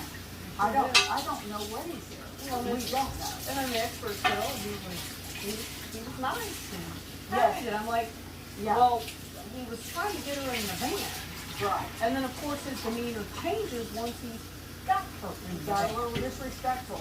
Yeah, I believe she said. It's disrespectful, I would say. Yeah. I'm I'm still confused about the triggering event hypothetical about, well, if someone thought that a little girl had seen you doing a hit of cocaine, would that be where in the world did that come from? Because one of the Where defense in the prosecutors world? said, well, did you see the video any time where he took a hit of cocaine? Do we know that he took a hit of cocaine? No, nobody knows. Where did that come from? I don't know. I'm struggling with that one too, because Right. that was the first time I had heard that, even as a hypothetical. I'm trying to understand how that even comes into play, even as a hypothetical. Right. How could that be a triggering event? And of course, Terry, you have seen and heard the video, and there was no hits of cocaine going on, either hypothetically or not hypothetically. No, so. he took his.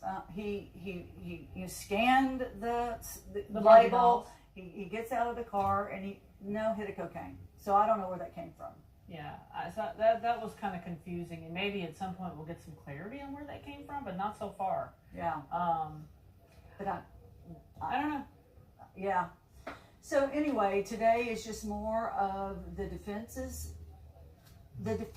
trying to do its job by bringing in these mitigation experts, these witnesses, childhood witnesses, girlfriends, the pastor and the church, but every witness that comes in, it seems to boost the case of the state, that he follows directions, he can try out for a drum team, he can compete in a major national competition. He can have relationships. He can have relationships. He can get jobs. And when you apply for a job, this is what really struck me. When I apply for a job, I have to fill out an application. Right. I have to fill out an application, and I have to talk to people. I have to have an interview, and I'm sure that most of the jobs that he had to fill out an application. He probably had to talk to someone, right? And he kept getting hired. Whether or not he kept the jobs longer than a year and a half, that may be completely unrelated. But the fact of the matter is he's functioning skills. And I know she was trying to say yes. And on one hand, he was very strong here, and on the other hand, he was severely disabled in this area. So, whatever. I guess you can just pick. I want this one or this one. And he also lied to her. He still regurgitated the same lie about hitting Athena. Yeah. The same lie. Yeah. So I mean. Yeah, remember the original story we all heard was that he delivered a package to Athena's home. He was backing out. She obviously was behind him, and the rear camera did not work. He didn't see her, so he bumped into her. He got out. She was crying. But then that story changed because he told the investigator that she was dead. In one of the stories that she was dead, and he put her in the van. So, and then on the other story is that he heard her. He was afraid he was going to get in trouble, so he tried to calm her down. She wouldn't calm down, so he put her in the van. And did he even say he was going to take her to the hospital? Did that come out somewhere? I feel like I heard that at one point. Regardless, it's just lie after lie after lie after lie. So it's hard for me to think that any of these mitigation witnesses are gonna make any kind of difference at all, these defense witnesses. We have not heard from the mitigation expert, who will have spent many hours assessing him, evaluating him. She's probably going to come in with the diagnosis and talk more about just his, truly his mental health situation, maybe how all of these pieces fit together, because they're reviewing each other's report, and that's what these experts can do. Once you're declared an expert and you can testify, is that you can review other reports that are provided by the experts. So that's why they keep referring to these experts, like the lead expert, the MEI. So that's what's going on here. But we haven't heard from their main forensic psychologist, who is their mitigation expert, and that's coming. Okay. Somebody's asking, Yeah, baby. do you think her testimony helped her at all? Well, I think that's subjective, because again, I think she's giving excuses for his behavior. But she's saying, I'm not doing that, I'm giving an explanation to the way he acts. But, so it's really subjective. If you're sitting there on that jury and you're wanting, just give me something, just throw me something, then I guess you can cherry pick some of the testimony that she gave during this examination. And I don't. If you're asking me, no, I don't. She's not even qualified to diagnose him with autism. So she's a speech pathologist. Isn't that right? Yeah. I mean, she can't even diagnose him. So, no. To answer your question, I don't think so. But again, if someone wants it bad enough, they can cherry pick it. Yeah. But I don't, but then you've got to take all the totality of the facts, the totality of the evidence, and you have to group it all together. It's not just this little snapshot, it's everything together. And they have an hour of torture that they can't get past, in my opinion. Right. Yeah, I don't know how you get past that. I don't know how the jury, these folks have, I've said this before, I'll say it again, these folks cannot talk to anybody. No? Anybody. They can't talk to a therapist. They cannot talk to any human person. I guess they could talk to their dog, or they could pray, but they cannot, another human being, they cannot do it. Their husband, their wife, their child, their best friend, their mom, their dad, and to have seen. I think I had to write a video and said they can't talk to anybody. You have to explain it, weirdo. And very weird news station. I cannot imagine. I mean, they can talk to their dog about it. Imagine that. So somebody's asking, I'm just looking at your questions, how can we teach our kids stranger danger more efficiently? I will say this. You know, she almost left the dogs out, much you know. more likely to be harmed by someone than someone than that. That's a reality. Stranger danger cases are actually fairly rare. They do happen, and that's why when they do happen, there's so much attention. But they are actually more they're not the norm. They're more the exception to the norm. Yeah, and Athena's mom obviously taught her about stranger danger. They talked about it in school. Athena said, you can't do that to me. My mom said, I cannot do that to other people. You cannot do that to me. Well, she asked if he was a kidnapper, which is a word right. that a 7-year-old Where are we going? Normally know. Exactly. Where are we going? Are you a kidnapper? So it was very clear that Athena had been talked to about stranger danger, about, body safety.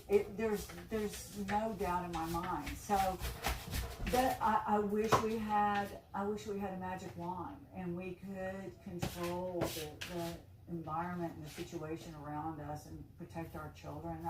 Our children aren't even safe in school. I mean, wherever they go, unfortunately. So we just have to do our very best to protect them. I mean, are we though? If the children aren't safe, we're not safe either, weirdo.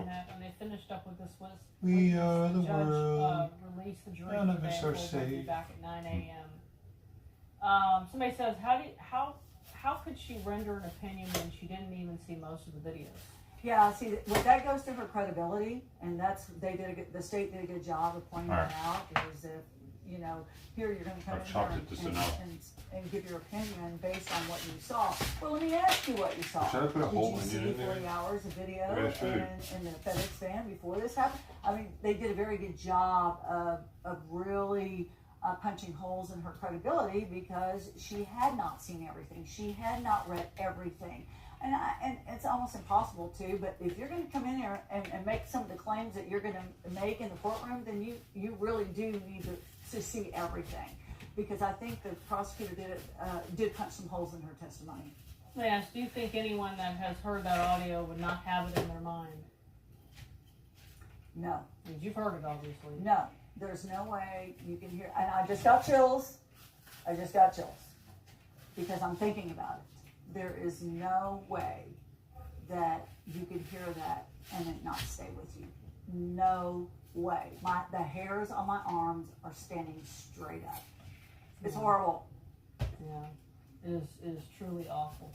Somebody asked, can they talk about the case after they're done? Yeah, Yes. Once they've been released, they can absolutely, they can do media interviews, but more importantly, they talk to, I really do, cannot say enough, I really do hope they get professional help because most of these people are, you know, they're not, I would consider us sort of denizens of the court system. You know, we even as horrible as this was for you know, for you and just even me even knowing kind of what was on it, these people are they don't deal with this on a regular basis. They're not conditioned for this, and truly, They're not it's almost professionals like you, we're, like you guys. an invisible It's not even even cry. armor when you're in our business. It's not supposed to do that. And just you, like police officers, think about when they go out to the various scenes that they have to go to. It's almost there's a detachment in a sense, so you're not so pierced by what you're seeing and what you're doing. And I know I talk to lots of police officers, and they'll say the word impossible thing that they have to deal with when a child is involved.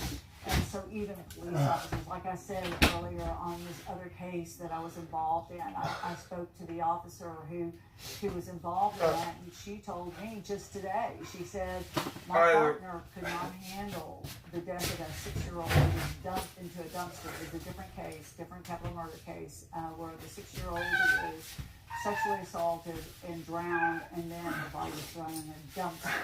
And she told me that her partner could not handle it. He started drinking. He didn't talk to anybody, and he ended up drinking himself to death. So this is no matter how ruthless you are, or prepared you are, or how tough you are, it's life changing, and we have to all take steps not to let him have any space whatsoever in our brains, got super teary in our all of a hearts, sudden, in our man. souls. No way does this man occupy any space in my life. I'm not going to do it, and that's what we're going to have to do. Absolutely. Zeke, are we hearing from Brittany? Folks are asking if they can hear from Brittany. You know, if they're working, Zeke is working on it. Man. They're in the process. You know, we live in a world of technology, and they have to get the video call up. And, well, Rebecca told us that she sat in on a lot of the hearings that they had. Okay, so Jason just told me she's trying to track something down. So Okay. she may not make it, guys. We may not hear from Brittany. Terry and I will continue to chat here for another 10 minutes or so, and so if we get Brittany, we will definitely want to put her on, because I am curious to know, like, what, if she was able to see anything in the courtroom, what the jurors' reactions were. My guess is there's not much of a reaction. Probably you know, similar to our reaction. Yeah, Except for they can't express it. We've got the internet jury over here in the comments, and we know what you all are thinking, and you know, so you know, we can make a connection that The internet the jury, jurors may be thinking the same that thing. does not you know, tell you I shit, think lady. that one of Echo the things chamber as jury. as an attorney, and when you're trying criminal cases like this, either side, you can develop a bias. You can develop a prosecution No one in that bias. chat So is you've got probably a theory of your case, brave and enough by golly, to you're say going with that anything theory. against the Right, death right. penalty. And so there's not a whole lot of flexibility. You But I bring in bet witnesses, you get there prepped, could you know be exactly where you're going with your case. Same with the a, defense. You've got a defense that, and in our jury system, by the that way, does. it really. Because you know, I mean, the person in the chat thinks that one comment's going to make them look like a pedo. If they have any sort of remorse, or not remorse, but compassion for this So guy. you really don't have to do anything, but we know human beings want to hear. Human beings want to see. Hey, You Top better- Chat was you that better guy's speak issue. up I'm and glad say you got it something, worked out, right? man. Right. Not that you have to defend yourself. but Yeah. You better say something. So there's oftentimes a defense theory bias. And what I think. Wait, did you happens figure that out? is Because I have the often thing is on that the we screen get that so says the entrenched Top in our Chat case thing. that we don't Every see now and then. maybe some of the things that we really ought to spot. For example, when they defense showed the video of the young Oh, that's right, Tanner, you're bringing that up. yeah, Okay. the young Tanner. It hasn't said Makes it total today, sense though. that they showed. I said his name. I know. Well, it was. That's It right. was. The It was kid, a young Tanner. Well, it was a little boy, Chester. His son's name is Chester. Yeah, but before that, they were showing class pictures of the Right. defendant when he was in elementary school. Okay, I totally get that. That makes sense. That's part of the things that you have to do is you have to humanize your clients. But I thought what was probably it probably made the jury really angry is the video of the defendant and his little teeny child taking his first steps, walking towards Yeah, that was him, weird. and I remember that. the defendant yelling and smiling and yay. I thought, oh man, that is tone deaf. Right after that jury had just heard that audio. Do you think that was a video. mistake? I do. I think you can alienate a jury. You can make a jury mad, and you need to really look at all of the evidence that you bring in and evaluate whether do you need to bring that in, because I think that made that jury mad to see that. Did it make you mad? Yeah, it made me mad. It made me mad. It offended me. Of course it did. It offended me. And I don't think that was yes, there it is right there. And right after Thank you, this Zeke. 7-year-old, good job, Zeke. Right after that 7-year-old darling baby, precious 7-year-old innocent thing was murdered in the back of that van, and then right after the state rep and the defense takes up And the then you case, see that. and then you see that, and it's like, you've got to be kidding me. I think that was, I think that was tone deaf. Tone deaf. Well, because you're clearly an effort to try to humanize him. Yes. But these jurors at that point, they had already seen and heard some pretty horrific things, and not just, and certainly the audio and the video is horrible, but it was more than that. It was all those interrogations. Yeah. It was those internet searches. It was those letters. Again, it was on and on and on and on. You know, and the fact again. Oh, This year, we got Brittany. oh, good. Good, Oh, good, good, folks good. want to hear from Brittany. Okay, Brittany, folks in the chat, they really, they're calling you the Rebecca stand-in, but they're very excited to hear, and I'm sure you're happy to do it.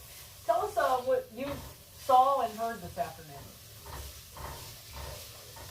Well, there was a lot there. Okay, so we walked into the courtroom, and to go Stand to by, some of the Brittany. questions you had a little bit. Stand by, we can't hear you. I can hear you. Oh, you can? I can hear you. Oh, excuse Oh. me, excuse me. Go ahead, Brittany. Okay. So we walked into the courtroom. Obviously, Mr. Horner sat there. Essentially, what you're seeing in those tiny little snippets that we show of him just sitting with his attorneys, that's what he did for the extent. of some of this testimony. So that was kind of what he looked like today. Now when the expert was testifying today, obviously a lot there. We can go into that in just a minute. But the jurors, many people looked like they were paying attention, but you could see some people kind of fidgeting, messing around. I don't want to say they weren't paying attention, but there was a lot there. Almost like kind of an exhaustion. We didn't see a whole lot of note taking or writing, whether it's notes or doodles. So, which is interesting in my opinion, because when we're talking about assessments and the diagnosis and these really big words that we heard this expert talk about, you would have thought perhaps maybe that would be a time for note taking. We didn't really see much of that happen. What did you think of this expert's testimony? I thought it was interesting for a couple reasons. Because she's there and she's saying, "Wow, guys, this diagnosis is severe," and I believe she even says his social communication skills were among the worst she's ever evaluated, and it just didn't match what we heard from the other witnesses. And so my mind kind of went back to that. Well, if this is the worst she's ever seen, but these other witnesses are saying he was a functioning member of groups. He made friends, and he was able to actively participate in society. It just didn't. It kind of left me with more questions. Okay, what does that really mean? If this is the most severe case you've ever seen, and here we are hearing from people who essentially described him as a seemingly normal-ish kid. The other thing that was interesting is that, again, she's describing this as being the most severe case she's ever heard, but she can't really explain when prosecutors ask her, okay, so why don't we see that in this video of the induction? Why don't we see the lack of communication skills? In fact, you see the opposite. Calmly talking to Athena. And she couldn't really explain that other than being surprised. And I think we knew that testimony was coming. But again, I think you're just left wondering, okay, how scientific is this? If nothing's really lining up here. Well, she can't diagnose. She's not a diagnostician. And the other thing is at times, remember she talked about that he can employ sarcasm and he can use puns and sprinkling, it doesn't match. And what Terry and I were talking about was it felt like she was trying to have it both ways. I don't know if you felt that way too. Well, exactly. Yeah, that's what I mean. She's saying this is so severe, and then she, on the other side, she's saying that he's doing all these things that it just doesn't match. Is it severe? And if it is severe, then okay, why aren't we seeing what you're describing? And I think another kind of surprising component here is that, again, the prosecutors brought up, okay, well, what did you review in coming to some of these determinations? As you mentioned, she said that she can't diagnose autism spectrum disorder, which is interesting in and of itself because she's an autism expert. So it's just a lot of There's a 6 likes, that y'all. seem That's to amazing.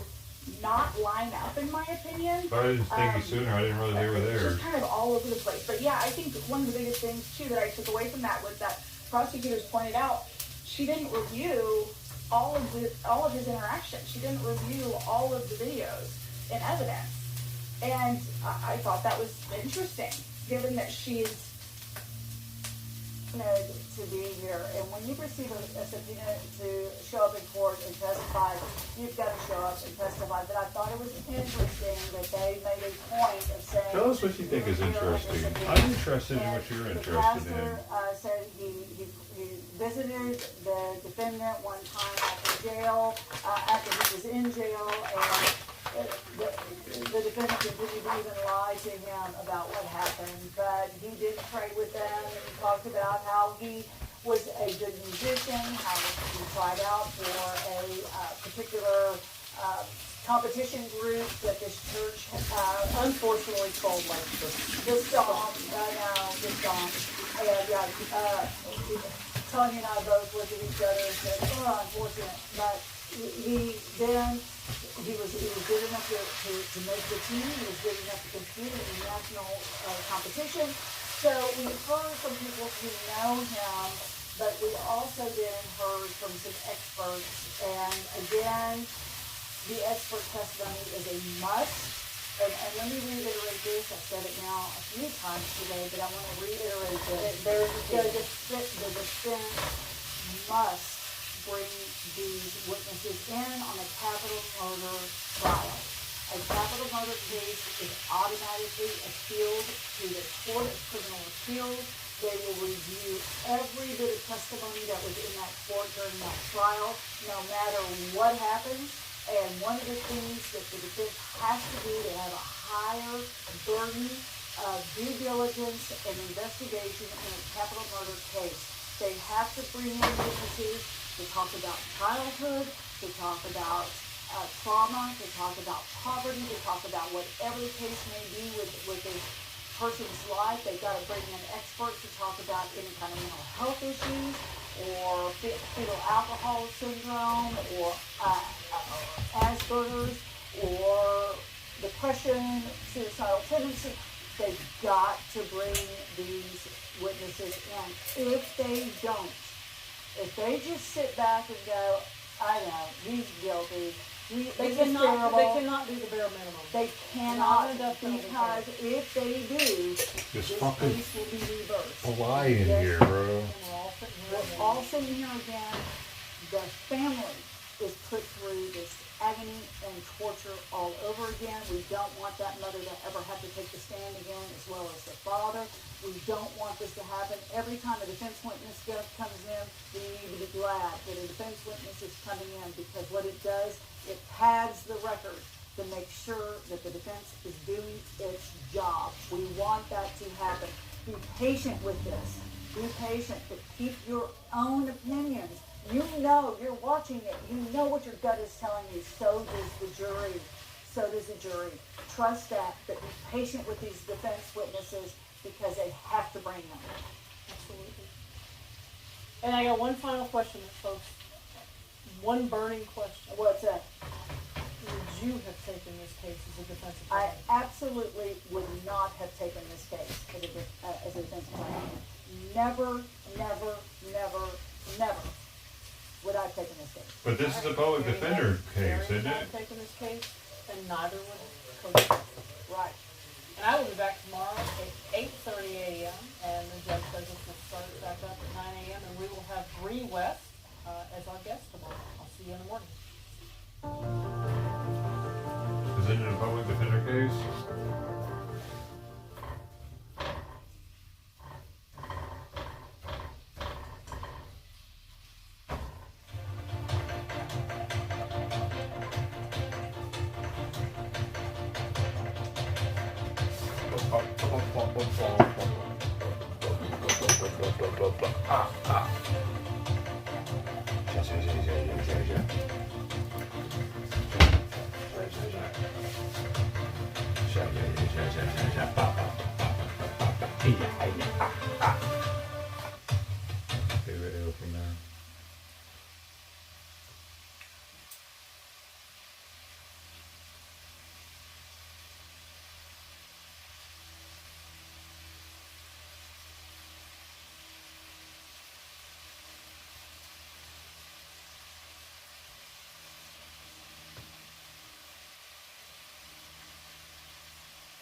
They got the onions in here with the meat. I'm just gonna add to the pre-made spaghetti sauce.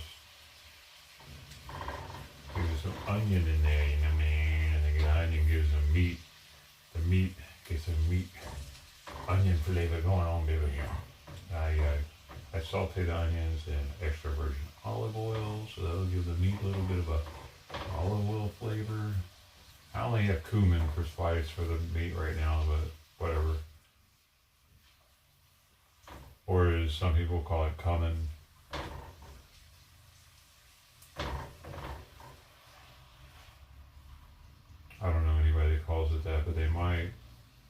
looks like it's pronounced that way.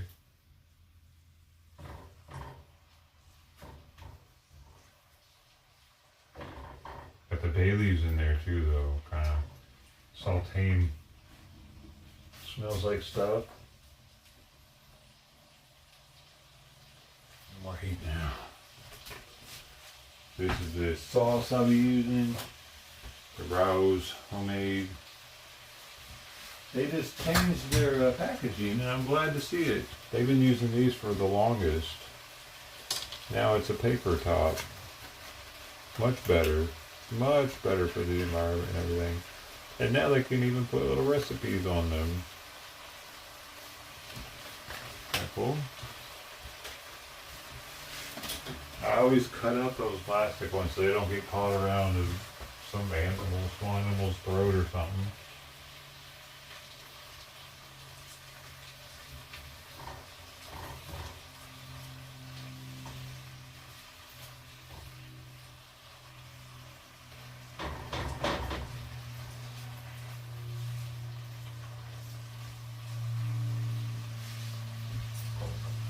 This is what my meat mixture looks like over here.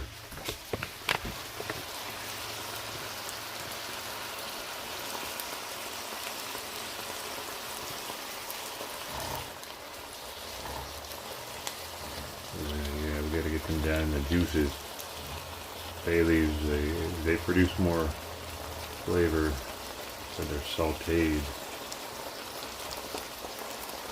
I'm extracting the heat, baby. Without the 2 motherfucking peppers. You don't always need them 2 motherfucking peppers, baby.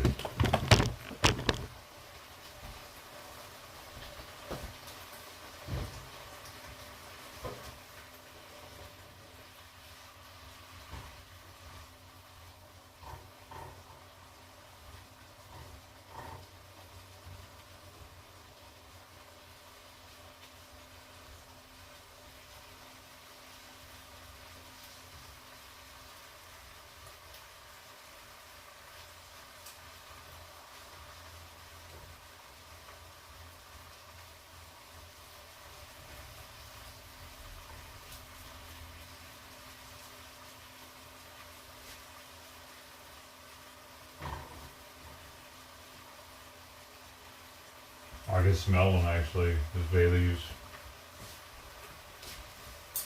That's kind of cool. And mixed with the cumin, that helps. Gives a little flavor, if they'll taste that in there. So just tad bit. Salt and pepper, just a tad bit.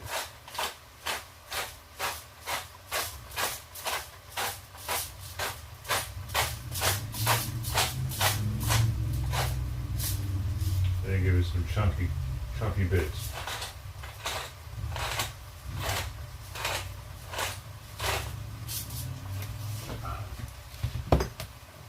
Some fine, some chunky.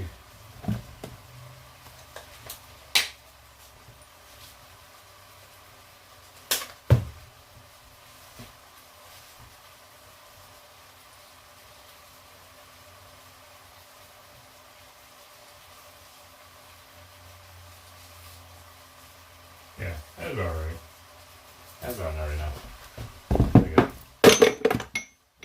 Every little thing is gonna be a little spicy.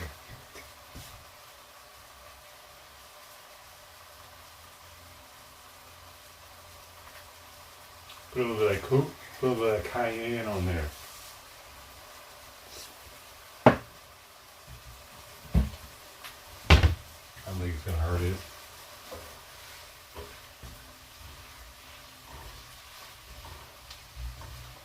Like once it mixes in with the spaghetti sauce, so it just gives me a little bit of flavor probably.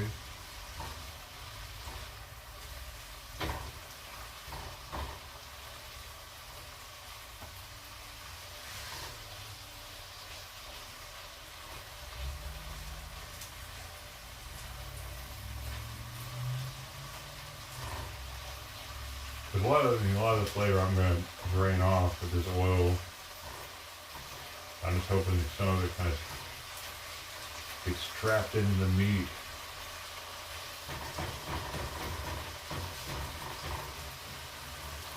The internals.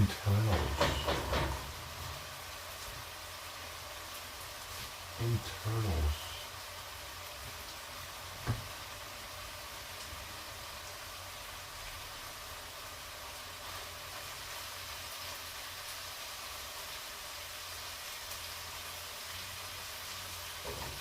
I think it was good to turn off now.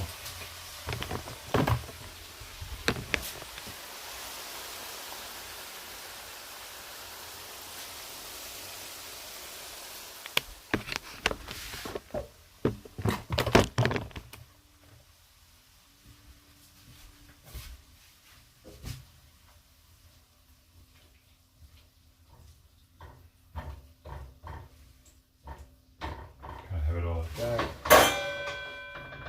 Tilt it to one side. Get the oil to drip down.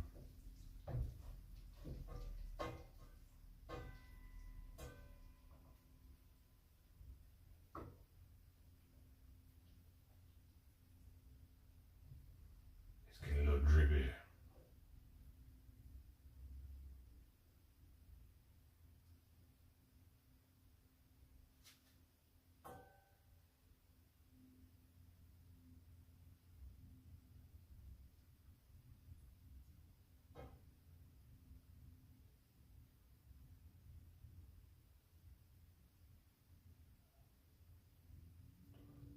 There might be some fluids from the onions, maybe.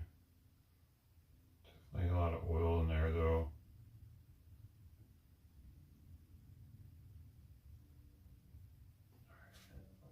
I should have gotten the paper towel first. Alright. I can't reach it. Okay.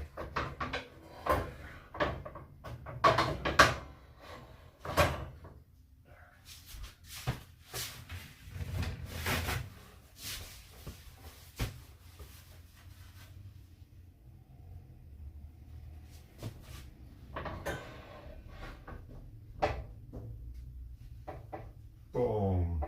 Paper towel just sobs it up.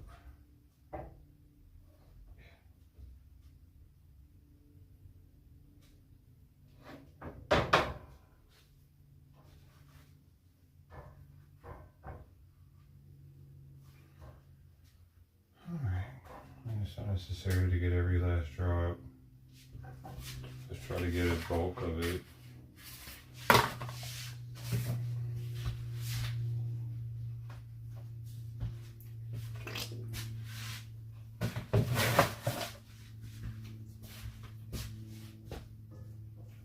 Alright. That's damn good looking meat right there, boy. I said we'll try to do a piece of it.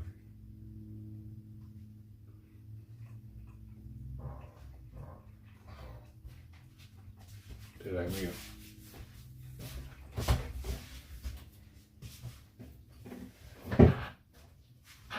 The sauce is still good. It's been sitting in there. Probably. I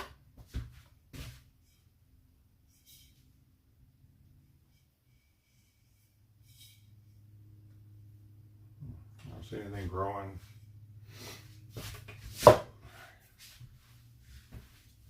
What are we gonna store it in?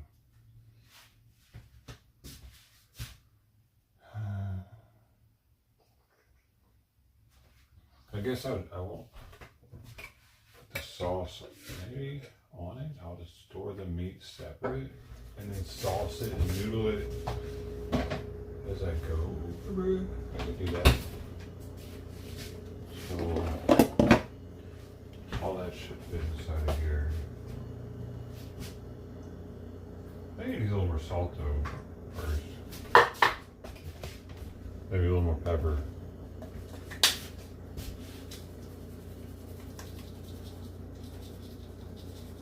I rinsed the salt off maybe when I drained it.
That's better.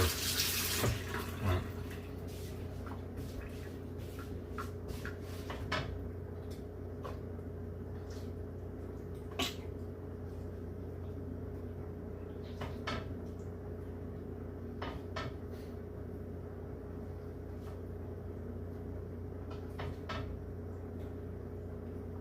Man, it's just bold, man.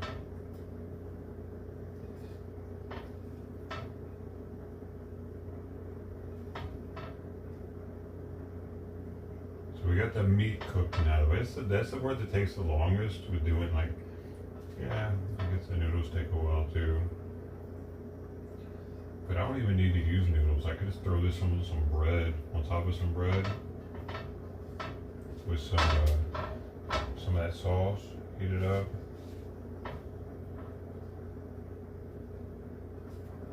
Shit, I got some meat right here, boy. With two. With the two.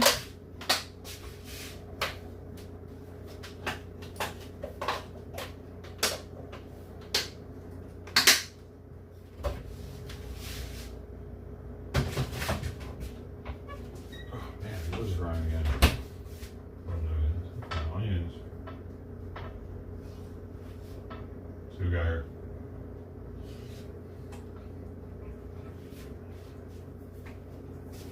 That's pretty good.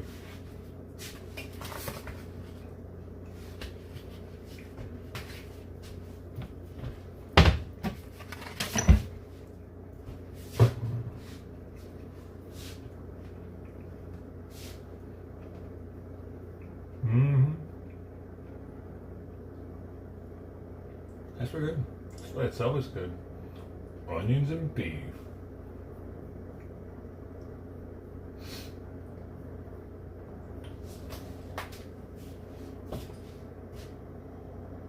Oh, it's the pepper it's making those red. That's what it is.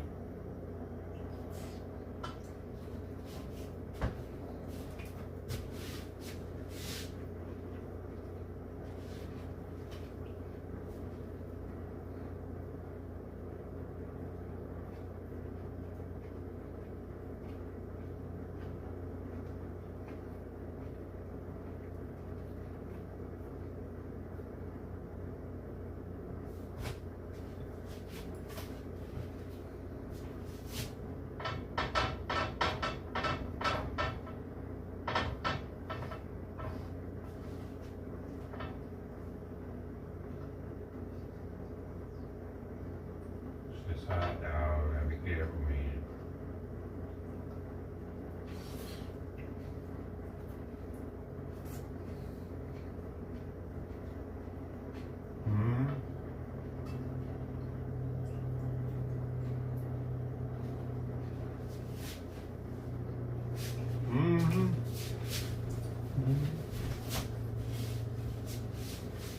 I could just eat that.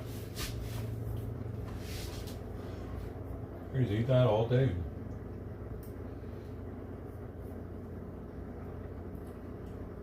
All right, y'all. I'm gonna shut this one down. All right, thank you all for the likes, the 6 likes, the 2 people still here. Hope to see you on the next one. Who knows? That might be in a few minutes. I gotta get my Arc Raiders points up, you know. Arc Raiders is life.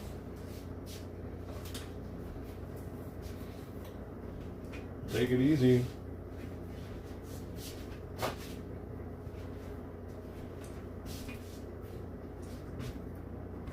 Cheers, bro hams.